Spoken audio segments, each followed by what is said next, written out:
Greetings, Hearthstone travelers, and welcome to the classic Hearthstone Discord's 9th monthly NA Championship tournament.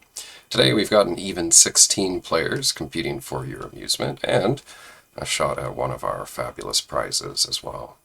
My name's Opposition. I'll be your host for this evening's Hearthstone matches, alongside our community hero and resident casting expert, Derp. Derp, it's great to have you here again. Yeah, luckily you said resident casting expert and not resident starting the bracket at the right time expert, since I may or may not have done that more than once, actually. That's Where I okay. just started the bracket early and That's had okay. to completely remake it because you can't turn it off once you start it. But we got there eventually. All right. Well, you know what? I think that's just creating a sense of anticipation with our viewers here, maybe some of our players as well. We like to keep everybody on their toes, I think. If this is your first time with us, I'd like to welcome you on behalf of our team and encourage you to join our classic Hearthstone Discord community server. You can click the link in the channel description if you want to find that. Always welcome to have one more at the table. Our participants today will be competing to win one of our fabulous prizes that we have. So let's take a look at those prizes real quick here. Alrighty, so our third place winner here, a very lucky third place winner, will be taking home 12 rolls of rainbow colored duct tape. Now this stuff can fix just about anything. If you got a leaky faucet, a grave personal injury, maybe a school project that fell apart, this stuff can solve it all. I think the only thing it can't fix is maybe a broken heart. Now our second place winner will be heading out with this fabulous poster commemorating Pink Floyd's 1973 album, Dark Side of the Moon. For those of you who are familiar with dorm life, you know that the right poster setup is key to scoring big wins with friends and dates. This unique Pink Floyd poster will firmly establish you as a great connoisseur of vintage music, as well as world culture. Now, our grand prize this evening will be a very special, one-of-a-kind, fantastic Barbie Playhouse. Now this thing's got it all. You can see it's got a slide from the second floor, it's got a pool, it's got a bathroom, it's got a little deck up here, and handicap accessible here for those folks that need it. Now, Derp, I'm looking at this Barbie Playhouse and thinking I'd be really gunning for first place. Yeah. So for legal reasons, we have to clarify that I don't think any of those prizes are making it to you if you finish top 3 in this tournament, unless Opposition has been putting in more work than I realize. But you will come home with a couple extra dollars for sure. Nice. So there's still an incentive to place as high as you can. Of course, it's all for the fun of it anyways. So. That's true. We do have monetary compensation if the Barbie Playhouse doesn't float your boat. That's also something that you can pick up there for $50. We've also got a second prize of $15 and a third place prize of $10. But you know, if you want the Barbie Playhouse, that's still on the table. All right, let's take a quick look at our bracket here before we get going. We got an even 16 players, always really nice for these single elimination tournaments. The format tonight is going to be Conquest. That means that players are going to bring 4 decks. Each opponent bans 1 deck, and with the remaining 3 decks, the players play a best of 5. All of these matches are going to be single elimination, so if you win one, or if you lose 3 games, then you're out of the tournament. We do have a consolation bracket there at the end as well for those who lose in the semifinals too. We'll be dropping in on these matches as they're played for the first couple of rounds. The semifinals, the finals, and the third place match will all be played out one at a time so that you've got something to watch. As always, the stream is delayed for 5 minutes for fairness reasons, so nobody's going to be caught sniping here. Alrighty, well let's see if we got any players here that are starting their matches yet. I think there's a couple who have started so far. Okay. As I mentioned, the one of the brackets was going a couple hours ago, so there may be a couple people who are more ready than they would be otherwise due to that. I might need a little fixing. Let's jump into No Time to Cry against Mortimer here. I don't have Mortimer on a friend list, so I unfortunately won't have we won't be able to see his hand. Let's turn the sound down a little bit too.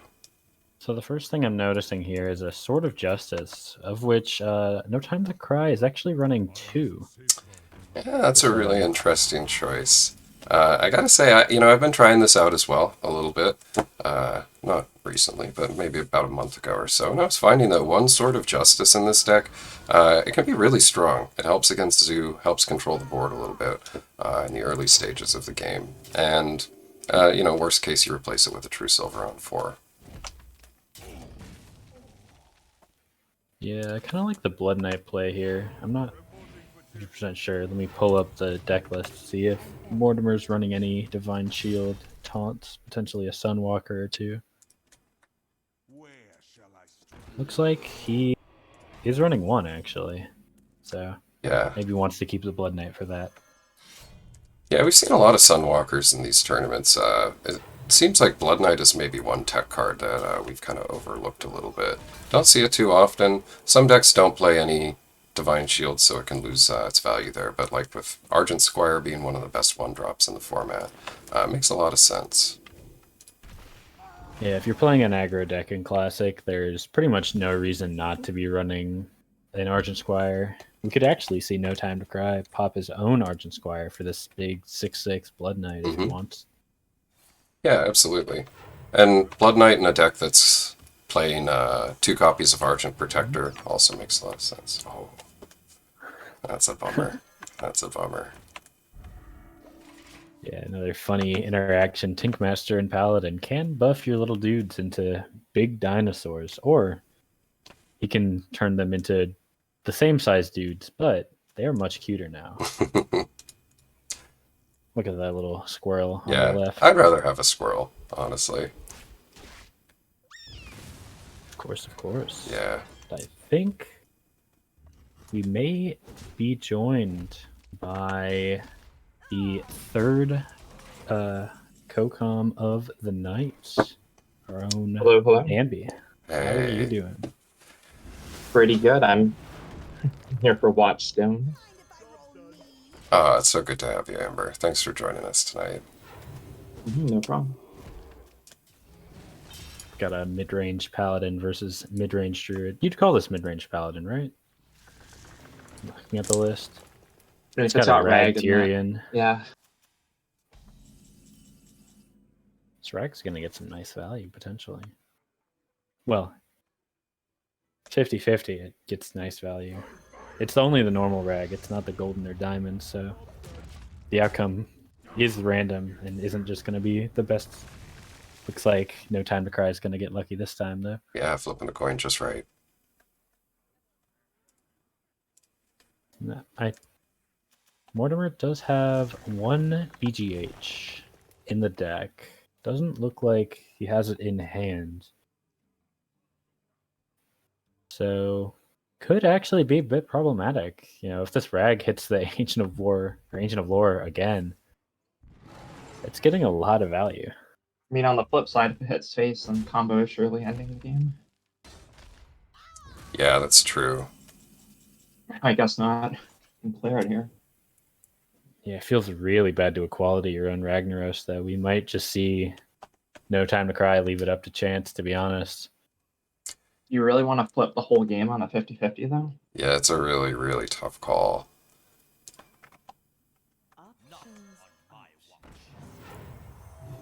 Okay, I can like this better with the Divine Shield. You can equality consecrate. Looks like he's actually just going for big Blood Knight. Oh, wow. Well, Made a 9/9. I wonder if this is better. yeah, making it a 9/9, I think it makes it a little bit more susceptible to BGH or Keeper of the Grove. Oh, This my seems goodness. okay. Yeah, nice Rag shot there.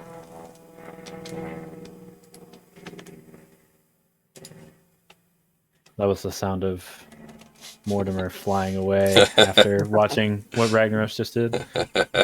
He's out. Seen enough. Yep, yep. GG. Not how I wanted to start my day, not how I'm going to end it.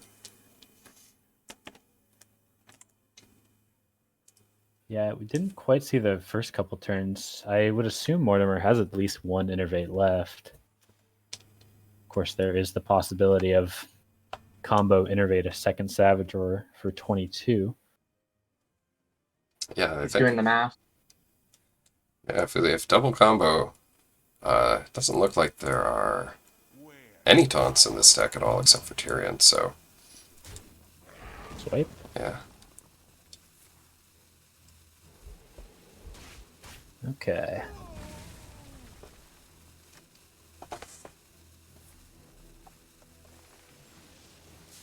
He had the innervate. I wonder what he has in him. I would imagine he's how deep into his deck? Can we look for a second? So 13 All cards right. remaining, yeah, versus 14. Yeah. Odds are he's drawn at least one combo. He is running double in this deck, as is generally the standard for most combo druids.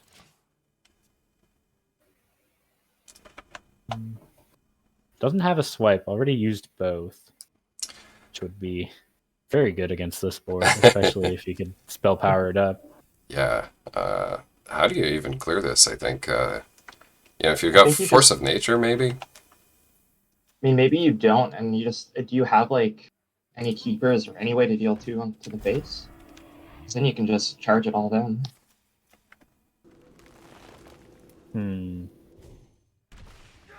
Mortimer playing, I think, overly defensive here. I do agree that I think he should be trying to push in that little bit of chip damage and try to threaten a combo lethal, even if he doesn't have it in hand. I think that's what you should be doing in this situation. Yeah.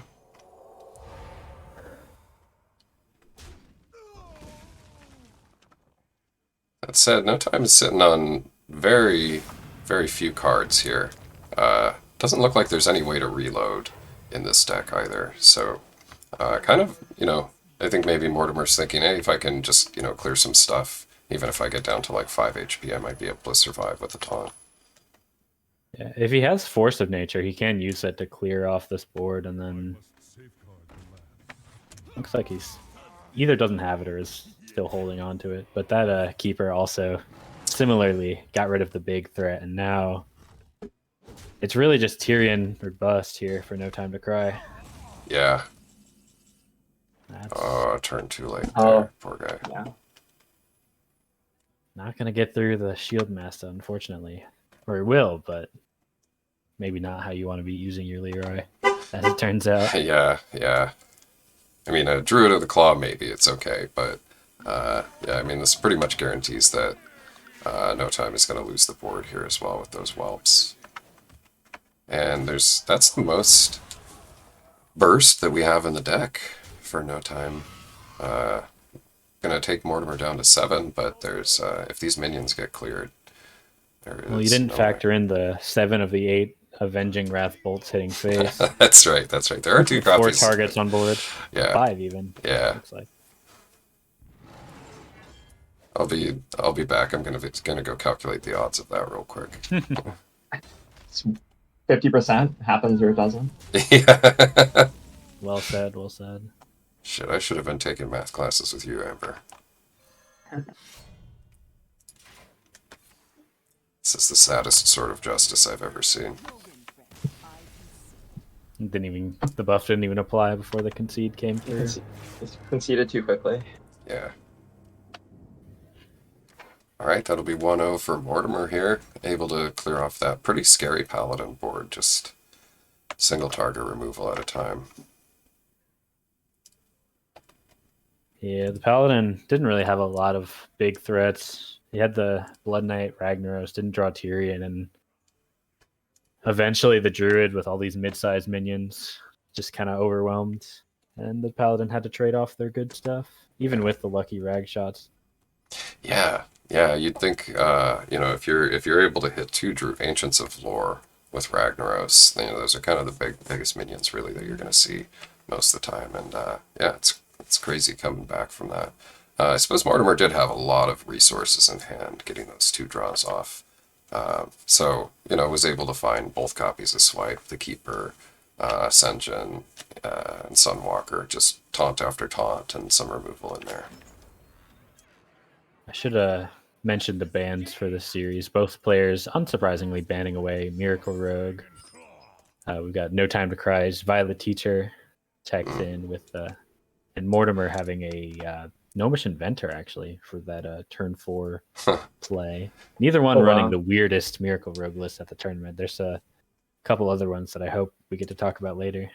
I But saw a Sinister Strike in there. I saw double Acolyte of Pain. I don't remember who it was. Wow, that's some unexpected cards. Yeah, Oh yeah, Acolyte's one I don't think I've ever seen before in there. Sinister it Strike makes some was. sense. Yeah, Acolyte was actually something that you used to run in vanilla Hearthstone back in 2014. And as it turns out, we found out in Classic that it's not very good in Miracle because you don't really want to be using your damage spells on yourself unless you kind of have to, like with like Gadget Zen. Yeah, I would say it doesn't really seem like it's super necessary. Uh, as far as, drawing through your entire deck, I don't think that Acolyte is required for that. There's another card that Rogue can use. Yeah, it's kind of as we get a couple turns of Face Hunter beating in this poor Freeze Mage, I believe this is. Oh, it is a Tempo Mage. Oh, Yeah, wow. it's tempo. Just No, it's Face Mage, not the Leper Gnome. Oh, yeah. All right. But Face Mage with Flame Strike and Rag. I suppose, how do you feel starting about that tracking there, by the way? Because I actually would have liked just an Explosive Trap hero power there. Even though you don't get the bow charge off of Explosive, I think I would have just done that, cleared off this board, and started, or kept hitting face, rather. Yeah, I don't think the choice to preserve this, to kill the Knife Juggler was correct. And I agree with you. I think that a lot of times with Face Hunter, you really have to be pressing the button every single turn to get the maximum amount of value out of that. So, yeah, I probably wouldn't have tracked there. Eaglehorn Bone is also something that you can bring out once the mage brings out their secrets too, because it gains durability based off of any secret that's revealed. So, popping that out too early here and then getting frozen now on the face puts us in a kind of difficult spot. Yeah, I'm not really sure when this Eaglehorn bow gets to attack again. I actually would have liked to see just both of those charges get swung face over those last 2 turns, to be honest. Like even though you aren't getting the value with secrets, like I said, you're getting 6 damage to face for 3 mana, and in a matchup like this, that's absolutely good enough. Right. Well, here I can understand wanting to play Starving Buzzard to trigger the trap. I think requires maybe a little bit of careful consideration, because if we don't kill command here, yeah, see, this is the thing, is we want to kill command next turn to kill this. I don't want to tip our hand that we have explosive trap, that we have kill command to go into explosive trap. I think it might have been better just to hero power there and wait. Yeah, worth mentioning that Mortimer is running 1 mirror entity and 1 counterspell. Obviously, the counterspell was already checked for with the explosive trap, but it means that this mirror entity, once it gets popped, it won't get popped by anything bigger in the future. So No Time to Cry is safe to play his Savannah High Mains and Stranglethorn Tigers all he wants. Yeah. It's looking like the Hunter's being smorked down by spells here. Yeah. A little bit, yeah. Now, there are no buff spells in any of these mage decks, so these minions will die to explosive trap when it goes off, but yeah, like you mentioned, just not able to swing with our face. Kind of not sure that we're totally in range of killing here. That water elemental can just trade into the tiger at the worst case and stall out the board for another turn. Oh, I don't like that. Mm. It keeps the tiger alive, in theory. I suppose it keeps one or the other alive here. It doesn't really matter too much if the tiger's alive, because it can be frozen anyway. Is that a mistake? I was gonna say, I thought Mortimer might be setting up for a flame strike. I think. Okay, never mind. I thought he was about to ping the tiger. That would have been a mistake for sure. Yeah. Take 2 damage for fun. Yeah, not exactly the matchup or the class you're playing against that you want to take 2 damage. Alright, so, No. alright, well, just Big a 50-50 on this juggler here. swing and a miss. Ooh. That's important. But Yeah, I think we always go face here. There's no reason to trade that thing off. Mortimer have the fireball to punish.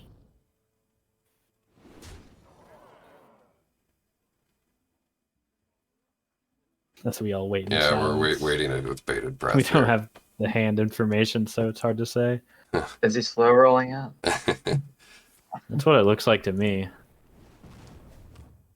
It's an awfully quick attack to the face with Kieran Tor. Yeah. It's Leroy. Oh, Leroy. The other Oh, fireball. I see now. Oh, wait, but That's what the hesitation was. There's the chance with yeah. the knife juggler on board. Yeah. Luckily, it didn't get unlucky. There's like a 1 in 9 chance of that going wrong. Yeah. Yeah. We've seen crazier things. Like Rag hitting a couple ancients of lore. I mean, that was only a 1 in 4. Yeah. Alright, well, Mortimer going up to 2-0.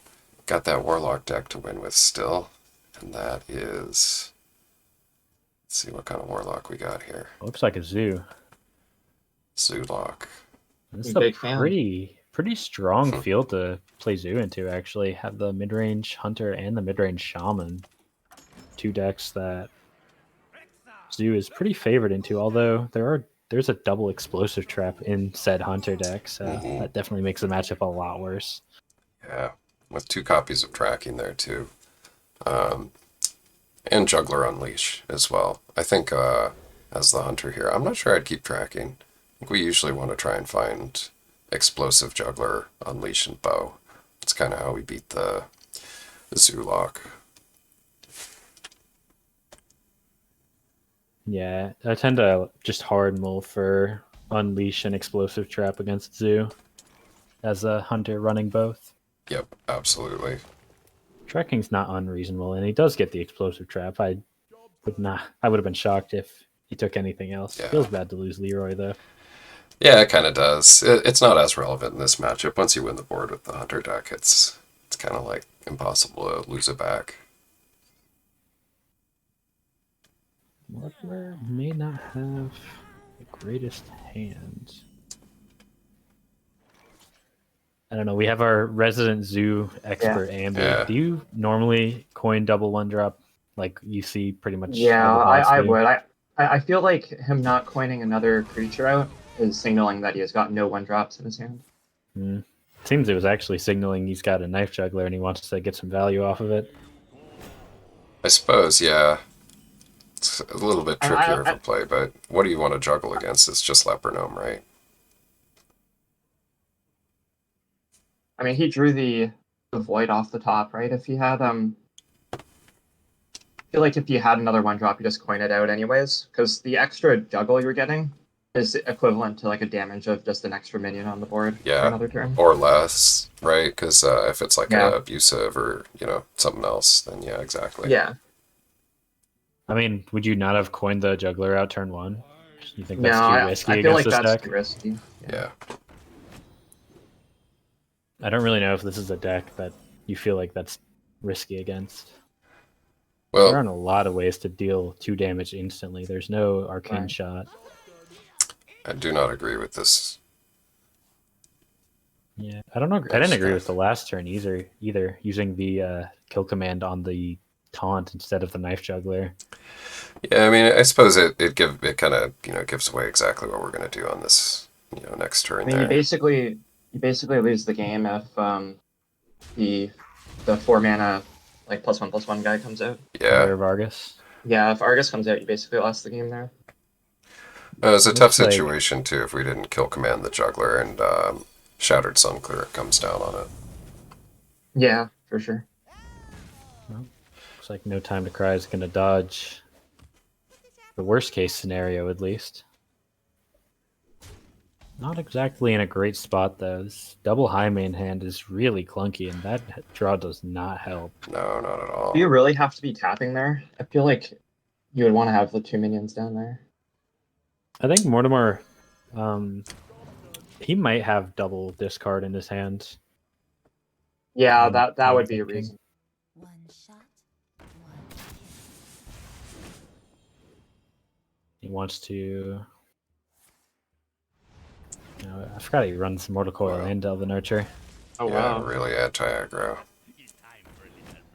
Wait. The light protects me. Yeah, he's running 2 of both. Yeah. Well, this sets up a board that's pretty hard to clear with Explosive Trap. Well, there's his explosive trap in his hand, trust me.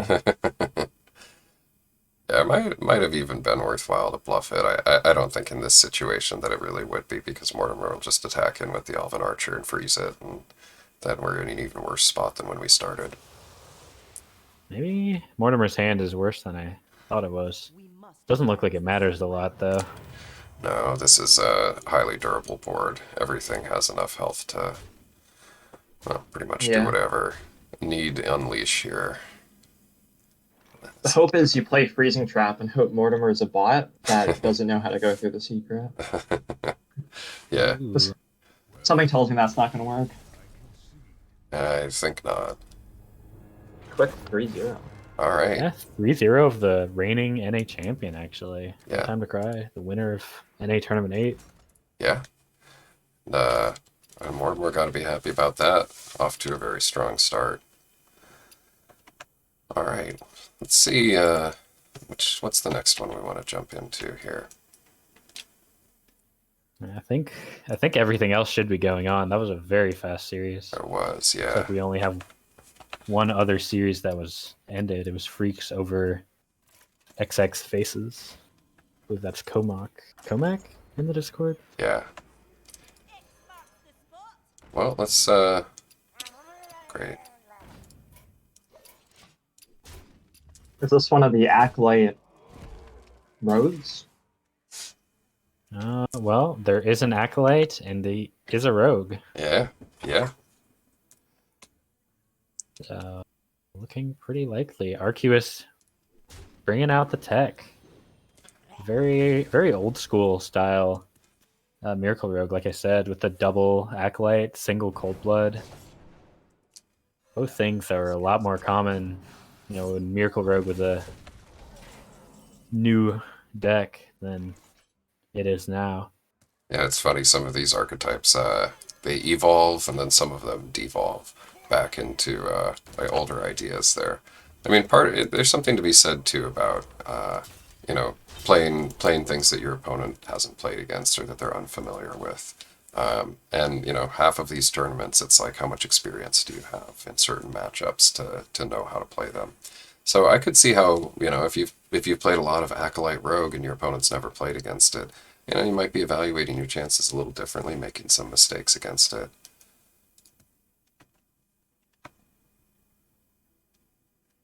Yeah, Miracle Rogue. It is a deck that's actually gotten kind of a lot more streamlined since Classic with how it's evolved. Like the deck used to run cards like Assassin's Blade, cards like In like Yeah, Senjin in there. it would run like single Conceal, single Cold Blood, be a lot more focused on. You have to have a lot more minions, a lot more ways to deal chip damage. Whereas now it's much more focused on getting a combo and getting a big combo. You win Yeah. with Leroy, you win with Edwin, almost every situation. Yeah. And Gadget's End, it's just the means to get there. I've got some bad news about Arcutus's health total here.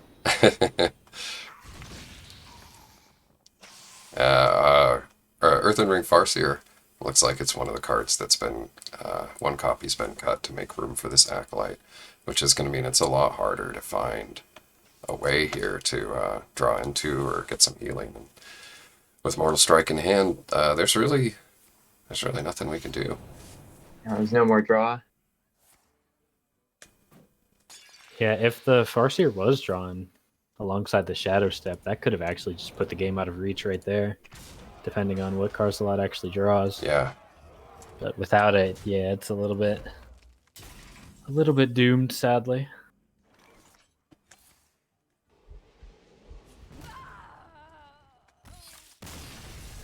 Arceus, our other finalist from the last tournament, actually, Yeah. going to go down. Oh, not going to go down in the series. That actually evens up 1-1, looks like. Assuming everything is updated on my end. Yep. Looks like Arceus won with Zulok in round 1. Zulok against Paladin. We've got Karchalot racking up a win with the Warrior. Remember my blades. Well, that's a lot of burn. Keep it all. It's Keep not firing. unreasonable against Rogue, but I wouldn't.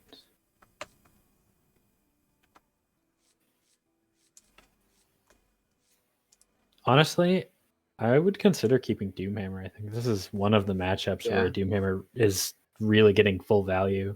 I'm actually not super high on the card, but I Rogue feel is like a deck. Doomhammer is one of the only ways to win this matchup. Yeah, Rogue as a deck is uniquely weak against Doomhammer in that you don't really need to use Doomhammer to clear, and you have enough time to swing your Doomhammer for every turn you need. Yeah, it sets up a really persistent threat there. And puts him on a clock. Exactly. So it looks like... So I got a message from Karchalot saying that with 0 to 2 might be an issue reporting here. I see that they were sending some messages, so may have gotten another win there.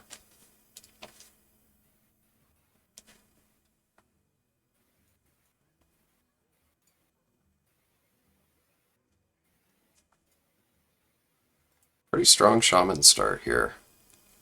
Already developing a couple of different threats. Got Feral Spirit to follow it up with. Maybe looking for just a 2-drop to play on the next turn. Too soon. I wonder if Arceus is considering a coin Acolyte here. It does contest the board really well. Could also, if you wanted to go really big, coin double backstab Edwin. But that might be a little bit scary. Shaman deck does not have a Hex, though. It does have one Earth Shock. Yeah, just a single copy of Earthshock. Yeah, and I mean, the potential for an absolutely enormous Edwin here as well. We've got 2 backstabs, we've got a coin. No prep, but... Let's see, I liked, I don't think I probably would have played the coin Acolyte last turn in a game, but knowing both players' hands, that coin Acolyte would have been so powerful here. With a fan of knives and backstabs to follow it up. I'm actually going to use double backstab here to clear this up. Yeah. I was thinking about it. It feels really bad to use double backstab with Edwin in hand. Yeah. If there was like a prep or something that Arceus could have used to cheat out the fan and just get a massive Edwin, there's that prep. There's the One prep. turn too late. Yeah. As always. This could be the 10-10 Edwin Double turn, show? though. Okay, well, after you draw gadgets in, I think you probably play it a little bit safer. Yeah, maybe. It's a tough choice here. We're already at 23, kind of on the back foot. Oh, Oh, I think he's gone for it. Yeah, I think so. oh yeah. Top deck, Earth Shock. Well, I already top decked the Swamp Ooze on the last turn. Alright, that's a 3-turn clock. End of What? this. What is this clock, though? This is already a lot of damage. Yeah. Leroy, Rockbiter. Yeah, representing, let's see, well, we don't have quite enough mana to play it next turn. That's a really big Shadow Step, though. Getting to Shadow Yeah. Step this Farseer for a 6 health game. Yeah. I think Arceus may have enough in the tank to take this. We'll see, though. Yeah, kind of curious whether we play, like, Acolyte Dagger here. Are we actually worried about dying next turn? There's only 4 mana for Karchalot. That would mean, maximum, I don't think we're taking our whole health bar. So it could... The worry is like double Rockbiter Lightning Bolt, but that's not really something you can play around, I feel. Yeah. Unless Arceus is feeling that confident that this is just a winning hand, or a winning opening, rather. Yeah. Oh, that changes things, maybe. Yeah. Let's see. If you Leroy here and then just send it all face, can you lethal next turn? Well, Definitely. Yeah, we're already set up to. I think this Yeah. turn you Rock Biter Totem, hope for a taunt roll, and then next turn Leroy Lava Burst is another 11. Yeah, that works too. But you're also probably kind of worried about this Gadget Zan as well, because that's 14 damage now to face. That leaves the rogue with only 6 damage they have to do. I'd be terrified. So, not really so much the card draw as just like the Yeah, damage just it the damage. represents. Yeah. Oh wow, Takes, Oh, I think that's a this is really weak defensive though, play. this is kind of the worst of both worlds here. because you're still taking that damage. Right. Exactly. I think if this was the line we were going for, maybe Lava Burst off the Gadget Zan instead. Yeah, I would argue Yeah, it was now you don't have the objectively damage to incorrect. win. Yeah. I think that just dooms your entire game. I think it's a pretty bad play. Yeah, it's only 15 out of hand now, with no way to kill this Edwin. I mean, even Earthshock doesn't do it anymore here. It's only 15 damage. Unfortunately, the Farseer coming in at the buzzer. Okay. Arceus taking that with the Miracle Rogue. And that may have been our last one here. Like I said, I think the players were having a little bit of trouble reporting the results, so may have already won with the mage. Not really sure why that would be an issue, but at least we caught the end of that, so Alrighty. Well, let's see what else we got going on in this bracket. Got still Manthies and Ropsy going on here. Let's see if we can drop in on them. yeah, I think Manthies was a little bit late. I saw them talking about it in the Discord, so it should be fairly new series. Yeah. Little Felix Culpa there. Oh, Priest Gaming. Yeah, Oh my. both players actually brought a priest, and we are I know who I'm seeing cheering for already. yeah, 2 of the 3 priests are represented in this series. It's looking like a inner fire priest. I haven't followed the priest developments too closely, but it does seem like there's a lot of priest diehards that are testing out the inner fire build. Maybe not the specific one that Crusher's been trying out, but a similar build. Mm-hmm. I'm a big fan of the minion, like mid-range priest. I'm less of a fan, but I was hovering like top 20 on a Smurf with only mid-range priest. And like, what kind of list were you running with mid range? Was it like any combo pieces, or just adding a shitload of health to your guys? No, yeah, you just bring a bunch of like good like mid-range. You bring the light spawn, you bring the tiger, so it's all 5/5s, so it beats all the druid minions. And then you top end with like your 6 drops and like Temple Enforcer and like Black Knight. That's cool. Yeah, I think Temple Enforcer is a little bit of an underplayed card. At 6/6, it's got the best stats of any card that can't be BGH'd. And for 6 mana, like 6 mana 6/6, that gives 3 health. It's a pretty strong effect. Yeah, I really like it on ladder because you're beating the druid, you beat shaman, but no one ever plays that. But like against the zoo bots, you should be beating the zoo bots, and then like maybe you tempo out against rogue, and that's a good enough spread for me to run it at least. Yeah. yeah, I guess that's why I rate it lower. I haven't seen playing against it as Druid. I have not seen the success that I've heard you talk about. Yeah, I think I'm something like 80% into druid or something. Yeah, I think my limited experience playing against that deck, I'm like the other way around, basically. Yeah, that's fair.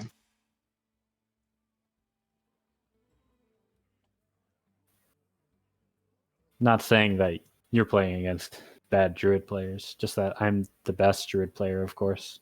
Well, That's the I only mean, that's logical explanation. You look there for you the go. number 4 on one of your on any of your starting creatures and just go with that. I play the largest minion that's green. It's actually a pretty good way to That's play why Hearthstone. that's why I'm the best. Yeah, I simply draw wild growth when I need it. I also have played Druid before.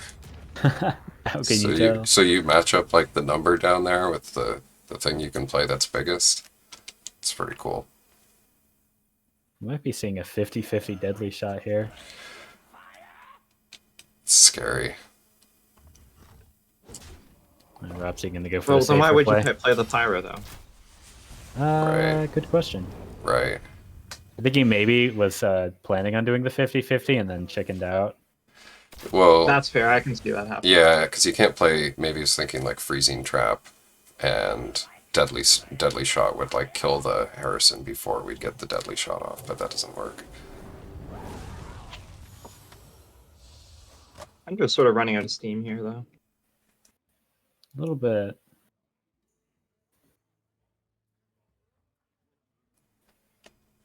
This does look like a fairly standard trap hunter build with no gladiators longbow like you see some of the ladder builds go for. Yeah, opting for a swamp ooze there instead. This is a matchup I don't really have a ton of knowledge about. Control priest into trap hunter. It's I don't play a whole lot of either, so Yeah, in my mind, when you play against priests, they, unlike in other formats, where they have like tons of things like flash heal and all kinds of things that can heal up their face. In this one, in classic, there really aren't that many burst heals to face. And I noticed there's no holy fire here. That 6 mana restore 5 health spell.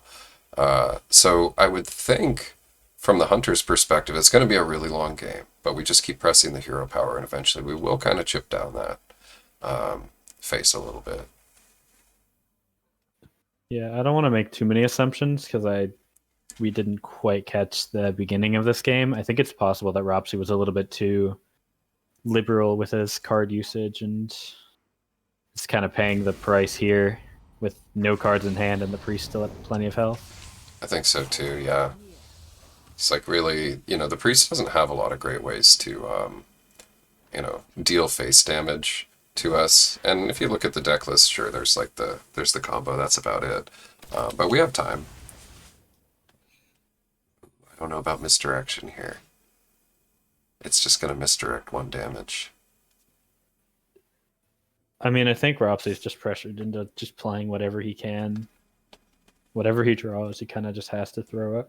But as you said, it's not really going to get anything done. This one's a little bit over, you could say. Yeah, I think with Stormwind in hand, I guess there's still an Inner Fire and still a Divine Spirit. So, I still have some combo potential. Could just trigger all the traps now. I'm just going to sit pat. I'm not 100% sure about that. Yeah, I don't love that either.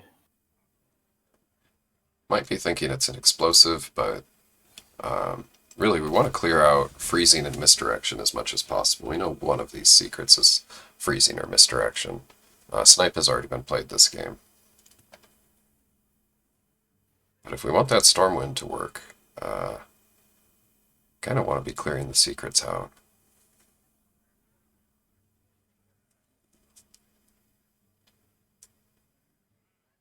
If we keep too many minions on board as the priest, we're playing into Unleash the Hounds as well, and there is 1 copy of Unleash still left in the deck. Only one? Only 1, yeah. That's 7 cards left. No, 3. Oh wow. That's right, the deck tracker doesn't take into consideration the cards we discard from tracking, so not actually sure what those last 3 cards are. We might have Unleash the Hounds. Yeah, might have Unleash, might have Hunter's Mark, Arcane Shot, Explosive, or Greenskin. I imagine Greenskin's maybe still in there. It seems like the card you'd probably want against a priest. Does Ropsy have another bow though? And the other option is you let the hunter like deck out. You Sure, might just win from that. sure. It kind of seems like what's going on. Yeah. Yeah. Arcane shot. Now these are open deck lists, so we don't know exactly what's in the hunter deck still because we don't know what was discarded from tracking, but Manthias can do some detective work here and figure out what's the maximum amount of damage I can take. Knows that Leroy is still available, so 6 plus a hero power is 8 plus maybe like arcane shot there is 10. So Right. so he can just calculate it out and figure, I can't die. Can just trade hero powers while the hunter fatigues.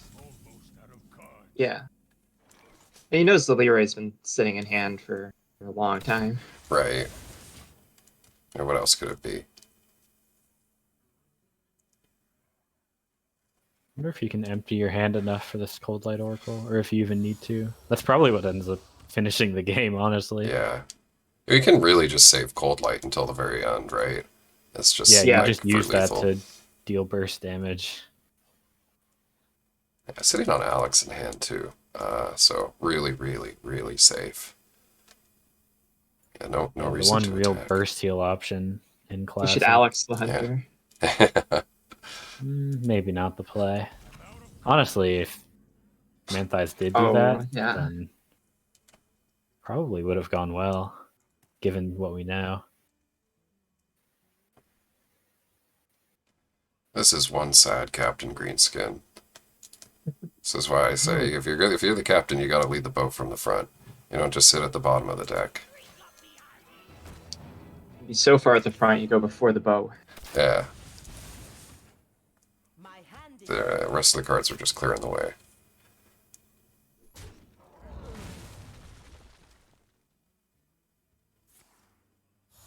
And yeah, really, I like this. I guess a classic priest strategy of just sitting there hero powering every single turn. And yeah, nothing really Ropsy can do here. But will they play it out? Do we gotta watch Hero Power Simulator?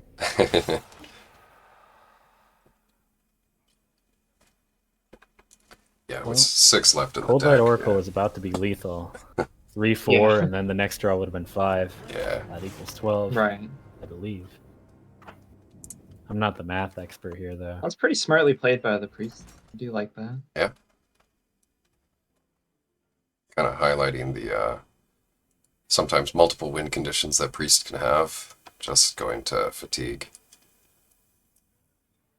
And I believe that's 2-0 for Manthias, if I'm not mistaken. That's right.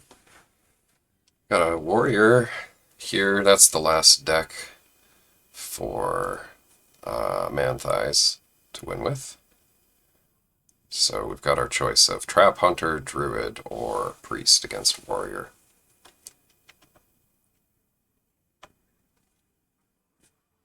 This looks like a Worgen, maybe?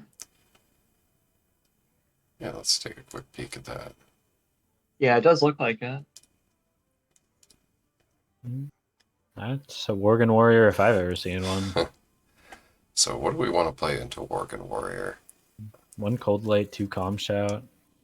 Other than that, it's the talk list, card for card. Looks like Trap Hunter. Am I looking at the right one here? I don't think Trap Hunter. I don't actually know how that matchup goes. I- But it I've doesn't had- sound very good. I've had much success with Trap Hunter into Worgen. Because you just Really? you slam down the freezing of their misdirect and they can't do anything. I guess if they just never get to pop freezing, then they're Yeah, kind of you- sad. Yeah, you sort of like get to like a middle game point where you play down your secret and just play tower defense. Clear every minion that gets played. Yeah, I'm kind of thinking the same thing. Like, those cards 100% stop the combo. I've had some really exciting games, like playing with Labore over the shoulder against Worgen. Yeah, it does seem like a favorite matchup for Trap Hunter. It's a deck that's good at clearing the board, right? Clearing the board over and Yeah. over and over. And if you can do that without having to play freezing or misdirection, then pretty straightforward way to win. I would think we keep the What I have pyro. what I have noticed though in this matchup that's a little bit I'm not sure if Mansize will play it like this, but I know Bachlazor, or whatever his name is, will just play to like smork you down with the Worgen combo in this Yeah, match. yeah, or play the Worgen combo earlier too when you don't have the trap set up. Mhm. Yeah, Yeah. absolutely. Like adapting, it's a deck that, yes, most of the time it's a very linear approach. We draw everything every single turn, never hero power, get to Worgen combo. But in this matchup, yeah, I think, there's a lot of damage out of weapons. There's 6 x 2 for the Fiery War Axes. There's an Arcanite Reaper in there. Right? We got plenty of face damage. We got the spell charge as well.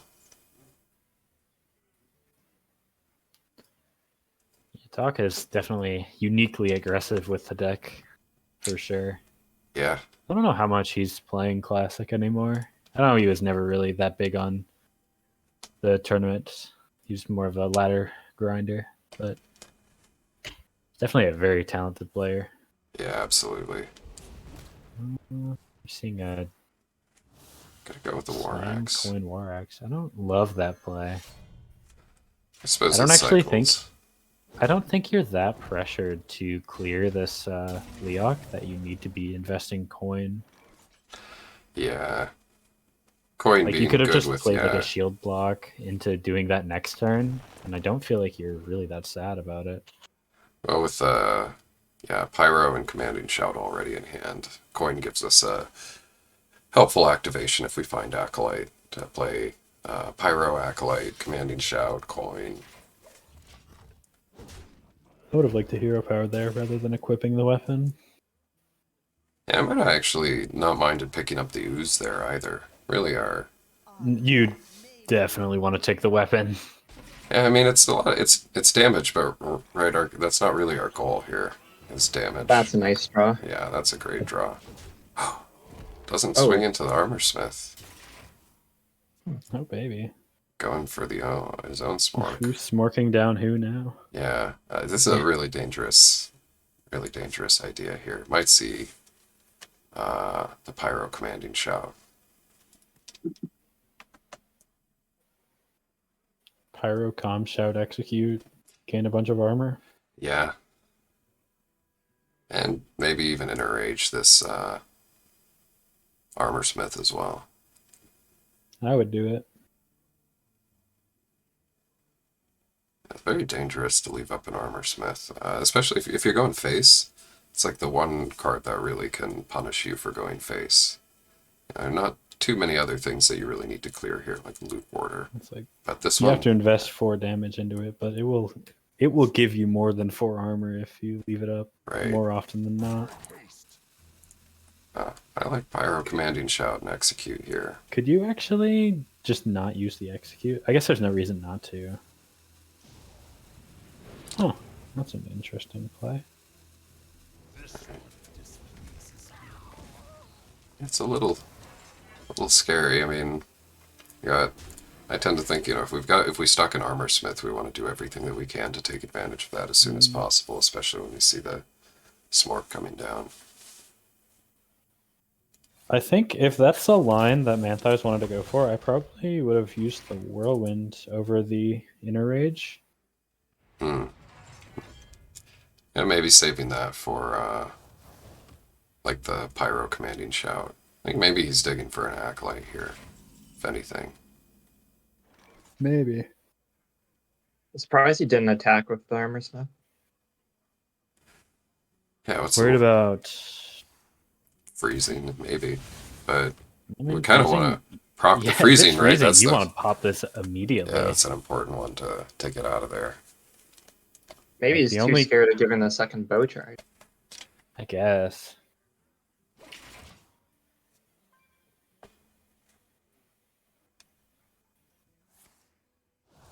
You gotta do it eventually, though.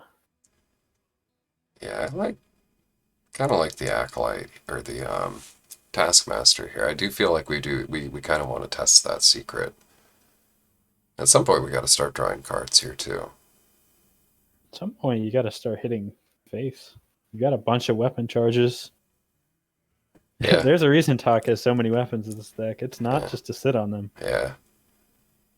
Well, this turn would have been a good opportunity, I think, to play Pyro Taskmaster Commanding Shout Whirlwind. At 7 mana. That's 3 minions on board, taking a hell of a lot of damage.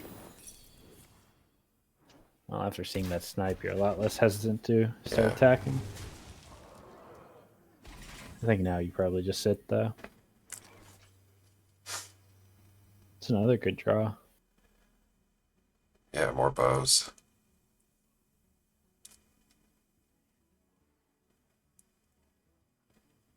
Probably setting up for a turn 9 Leroy Buzzard Unleash. Yeah.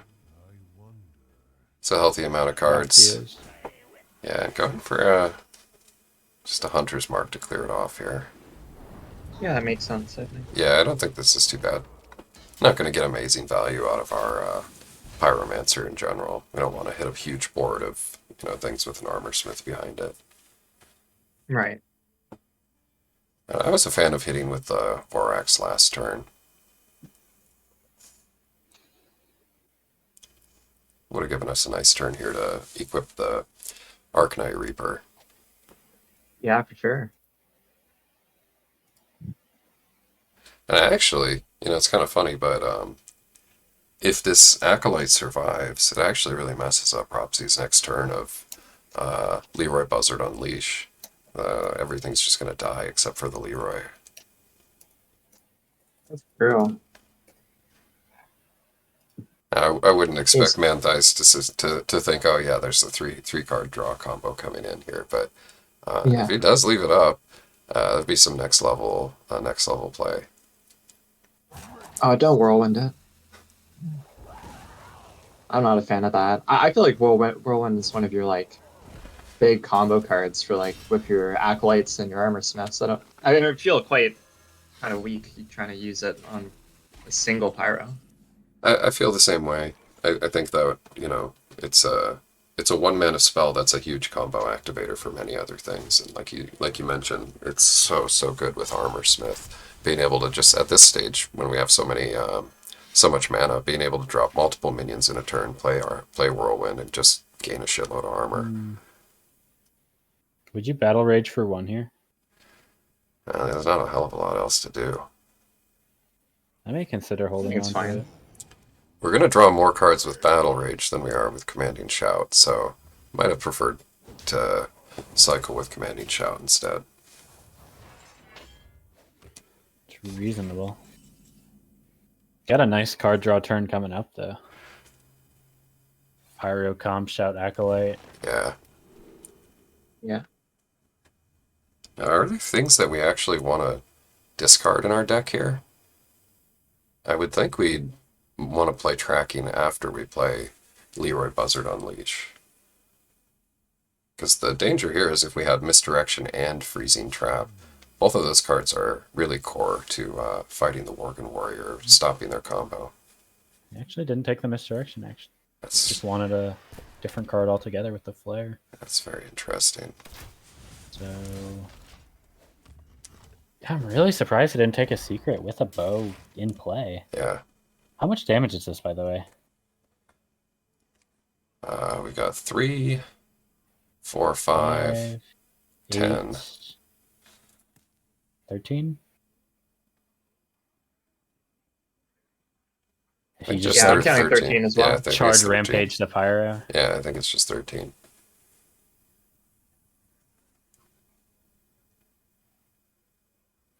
I mean, it's worth keeping in mind how much damage you can do. Definitely. Now, there's no other Arcanite Reaper in this deck, so finding that extra 5 damage is kind of an awkward number. And we only have one... no, we have 2 copies of Charge, so it shouldn't be too much of a problem. Manthias might be scared to play 2 minions with the possibility of getting Buzzard Unleashed a bunch.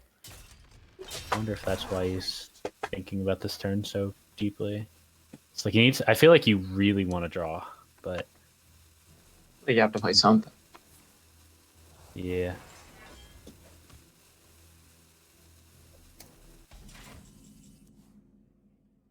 Alright, that's kind of a blank there. Deadly Shot.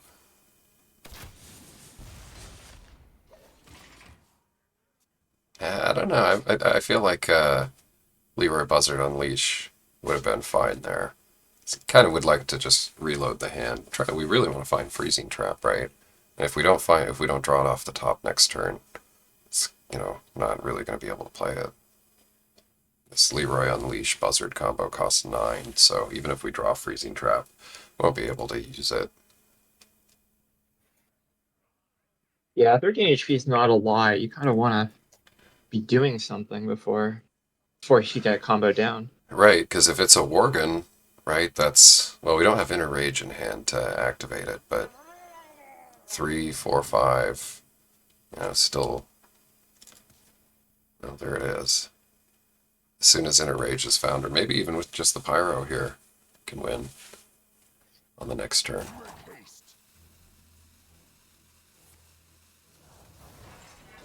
Yeah, it looks like lethal. I think this is lethal next turn, right? Pyro plus Worgen plus charge, and then Rampage on the Worgen. And that leaves you enough health to survive explosive, right? Yeah. Ooh. I wouldn't have loved that. Yeah, I would. Yeah. Yeah. I saw the hover. I thought he played it. So Well, you can draw a bunch of cards. I feel Obviously like, you can, yeah, rather. yeah, I don't think we want to play Leroy this turn. We want to play like Buzzard, Double Unleash, and then Really find a dig freezing. for that freezing trap. Yeah, I mean, really, really dig for it here. Like looking at a warrior on 10 cards. Our chances. I don't think we want to take our chances with, that they have the combo in hand. And explosive isn't the thing.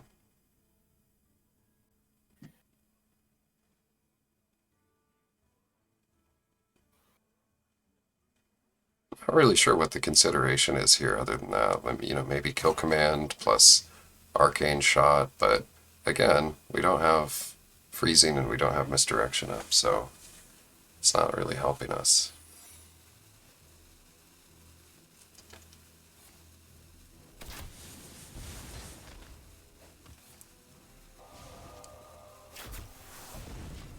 Oh. Oh. What? Huh. Wait, why would you do that play and then not kill the cold light? With the, Arcane Shot. I was thinking the same Yeah. thing. Like you could say that's like bluffing freezing, but then you just don't kill the cold light to pop. Like this will just pop every secret that's relevant. We've already seen Snow. Yeah. Right. I would like to see Manthi's just. Yeah, it should attack with the Cold Light first. Trigger the secret. Right. I think what he's doing is like if it's explosive or misdirect, this will actually activate the Worgen. Yeah, it will, but like we already have lethal guaranteed as well. That's all right. It works out. Yeah. It's a nice Yeah. 18 damage, I believe. Well done. Alright, Manthi's able to finish out the series there. Well, plenty of food for thought in that last one. Yeah, it's a very interesting matchup. A lot of thinking, a lot of subtlety to it. There's Yeah. a lot of interesting Worgen Warrior matchups out there, honestly. It's a fun deck to play, and I think that there are not a lot of people who play it 100% optimally. Yeah, Yeah. And I'm not definitely. pretending that I'm an expert at the deck. I am very bad at it, but Yeah, me too. it's a hard deck. That's what I'm trying to say. Yeah, it is. It definitely is hard to navigate. And you have to, always be kind of, adapting to different matchups as well and figuring out what stops your combo. Okay, so let's take a quick peek at the bracket here before we go any further. So, advancing from the first round, we've got Thunder going 3-1 over Watkins. We've got Darth Nova going 3-1 over HDA. Mortimer taking that series 3-0 against No Time to Cry. We got Satur, another returning champion, going 3-0 against Abduct Kaz. Quatosh with his, I don't even know what the hell he brought this time, Abomination and probably a shitload of Giants, going 3-2 over Sackline. We got Freaks 3-0 against XX Faces. We got Arceus 3-1 against Carchalot, and then we got Manthi's there 3-0 against Ropsy. So, I'm a fan of his priest and his control priest and control warrior with the exact same top end. yeah, I feel Maybe like we'll get to see that in a bit. we gotta go watch Quatosh. You know, this is like always the highlight of the tournaments Yeah, for we me. might need to go quick. He's apparently down 0-2 currently to Freaks. It's maybe our Oh, only yeah. chance right at this moment. Oh no. I'll try and get us hopped in there. It looks like they just finished their second match. Got some other cool Freaks is ones. Yeah, go ahead, Amber. Freaks is my favorite player after he brought Booty Babe Bodyguard Miracle Room. The Green Man? 5-4 for 5. That's a real winner. Alright. Let's try and hop in and see Quatosh's badass big things deck, whatever it is. Alright, we got Wait. the Hand Mage, I guess. This deck doesn't actually have You asked any.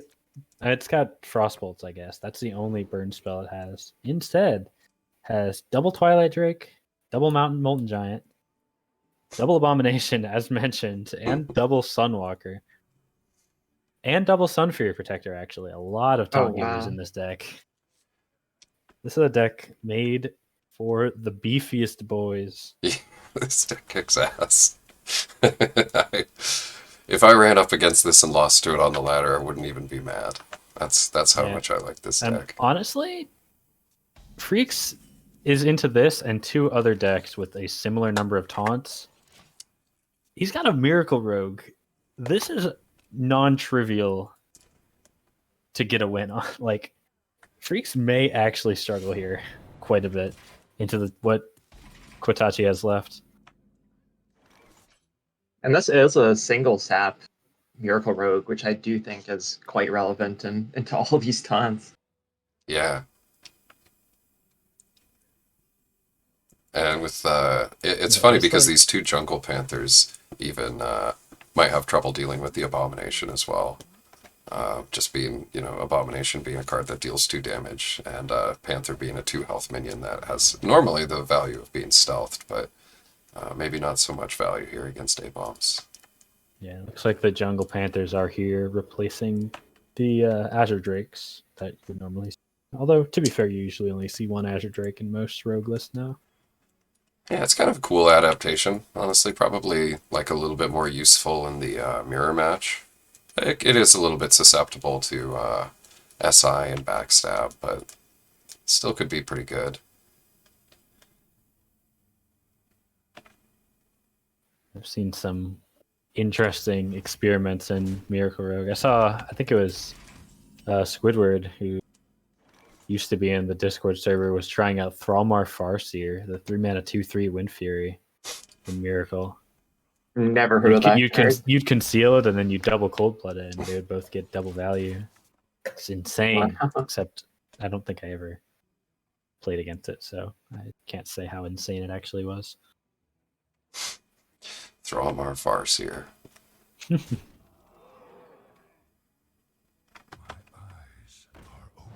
I think there's a reason why I've never heard of that card. It's not good. It has seen approximately 0 competitive play in the 7 years that it was in Standard. Right, that means it's just sleeper OP. That means the pros are wrong if you think about it. Yeah. Look, pros got their own ideas, I got mine. How could they overlook such an excellent card? I think there's a 2-mana 2/3 Wind Fury that doesn't see play now, by the way. Not to hurt anyone's feelings. Mostly Thrallmar Farseer's feelings. Well, here's Abomination #1 coming down. All right. It is worth noting, Abomination will deal 2 damage to all characters, including Quatachi. That's right. That's right. Even through Ice Block. So maybe a little anti-synergy there, but not too bad.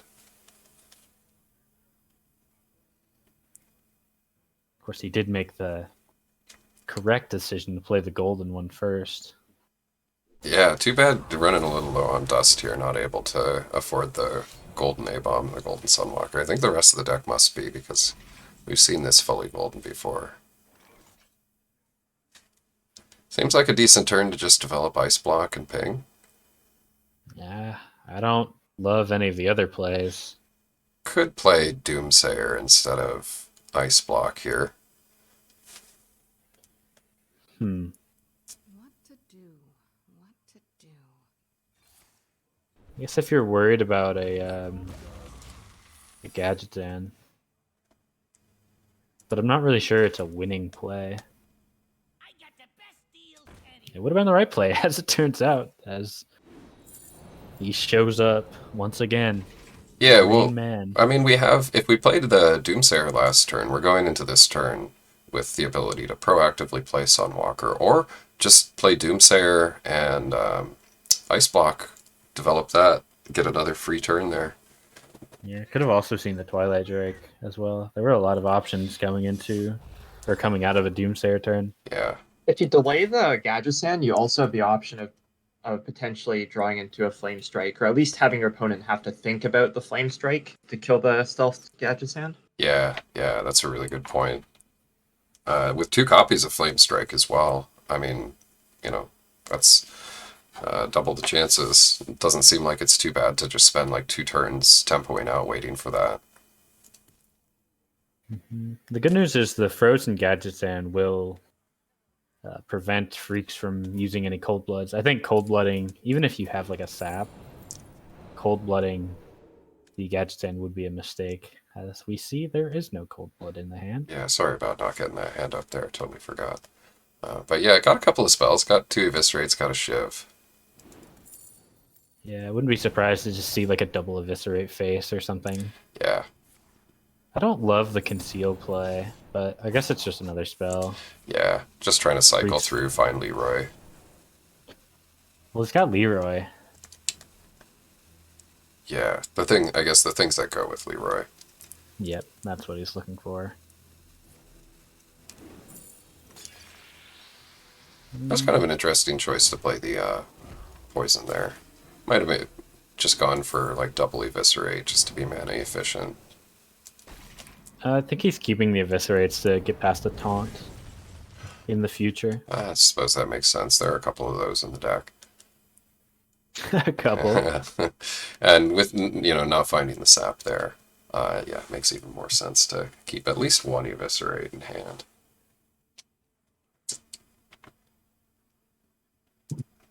I wonder. Truth is my shield. Oh no, that is a taunt. Yeah. The aforementioned taunt.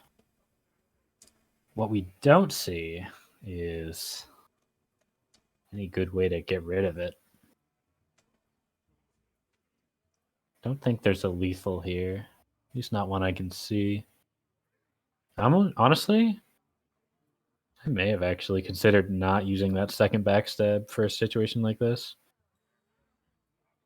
Just to deal with a Sunwalker or a Abomination more cleanly. Yeah. So we can cycle one more time and use an Eviscerate here. Use the Fan to cycle and hit with Eviscerate.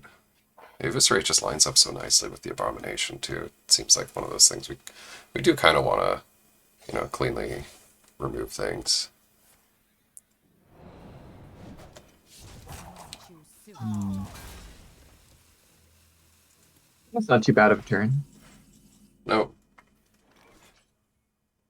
Yeah, we are kind of getting into the problem for Freaks in that he could actually play against the taunt every single turn from here on out. yeah.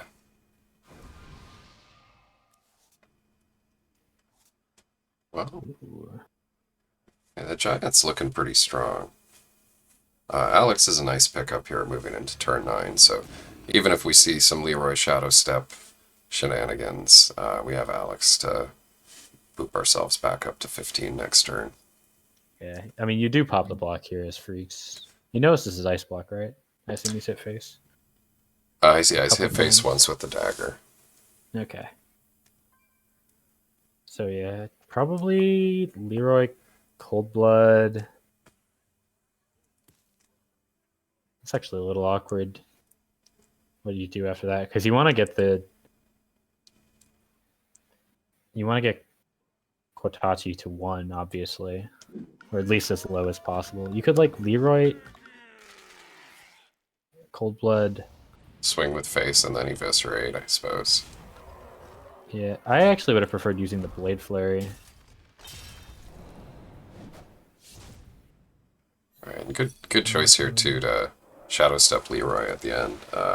Once he's gone, if Alex shows up, it's going to be really hard to deal lethal damage. I think this is a pretty smart turn. Yeah. Yeah, Freaks has 12 damage coming in. Because you have to Alex here, but you can't do anything else.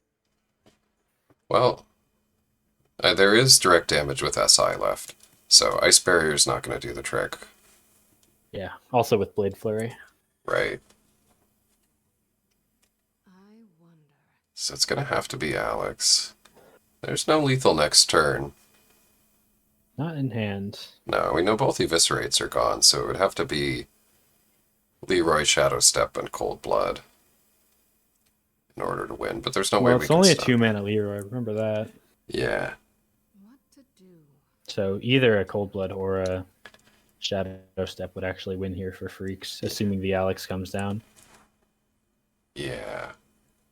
Time runs out on me. Well, A-Bomb kind of showing that it's not quite as useful here. It can't just taunt up for cheap and play Ice Barrier or anything. Yeah, that would be a little bit of a devastating play. Yeah. That is one off, I believe. Yep. Yeah, it's one off. 14 there with Leroy Shadow Step for Do you 12. do 12 here? So I'm kind of inclined to say yes. We hope you can do the damage before the taunts come in. Yeah, that's what I'm thinking. I actually think you want to send out your Leroy here while you still can. Yeah. Looks like Freaks is going to go for a more draw heavy play. Probably Yeah. going to see the Deadly Poison. Maybe the Flurry as well. The thing is, like, playing the Leroy this turn gets around Ice Barrier, so that next turn, even if Ice Barrier goes up, we have Blade Flurry. So I'm not sure I'm, like, a huge fan of playing the Flurry here. Yeah, I don't love that play. And, yeah, with Sunwalker and Ice Barrier going down here, it's going to be pretty hard to push any more damage. There's no taunt, no more eviscerate, no way to remove. What to do? What to do? That's looking like a mistake. Yeah, I'm not so fond of the giant. And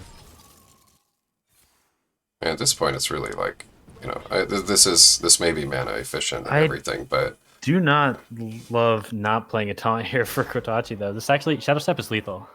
That's actually lethal. yeah, let's see. Yeah, that since- looks like enough.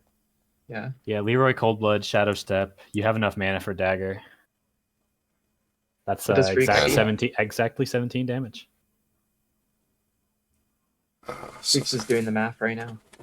Yeah, you can attack with the Dagger first as well. Yeah, because then you get to tell if it's blocked. Or Well, not. I guess at this point, Freaks is just thinking he's dead anyways. If this isn't, like, if this is Ice Block, yeah, just gonna go for it.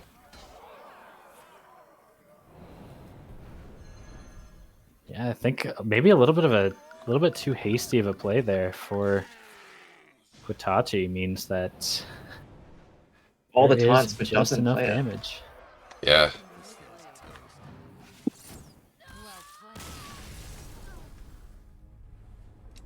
All right. Unfortunately for the big deck fans, Kotachi has been eliminated. Yeah. Okay, well, Freak's advancing now 3-0. And looks like Mortimer also with a quick 3-0 against Satur as well. So let's see if we can hop into one of these other ones that's going on here. We got Thunder and Darth Nover having it out.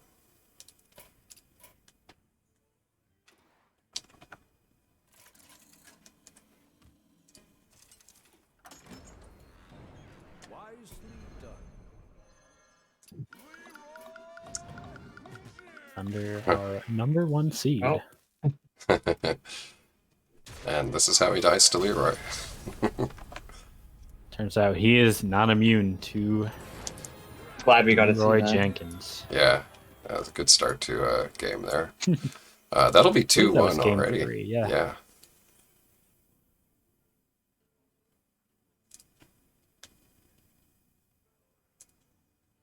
So looks like Thunder here going to be clawing for his life. Let's see what he's got.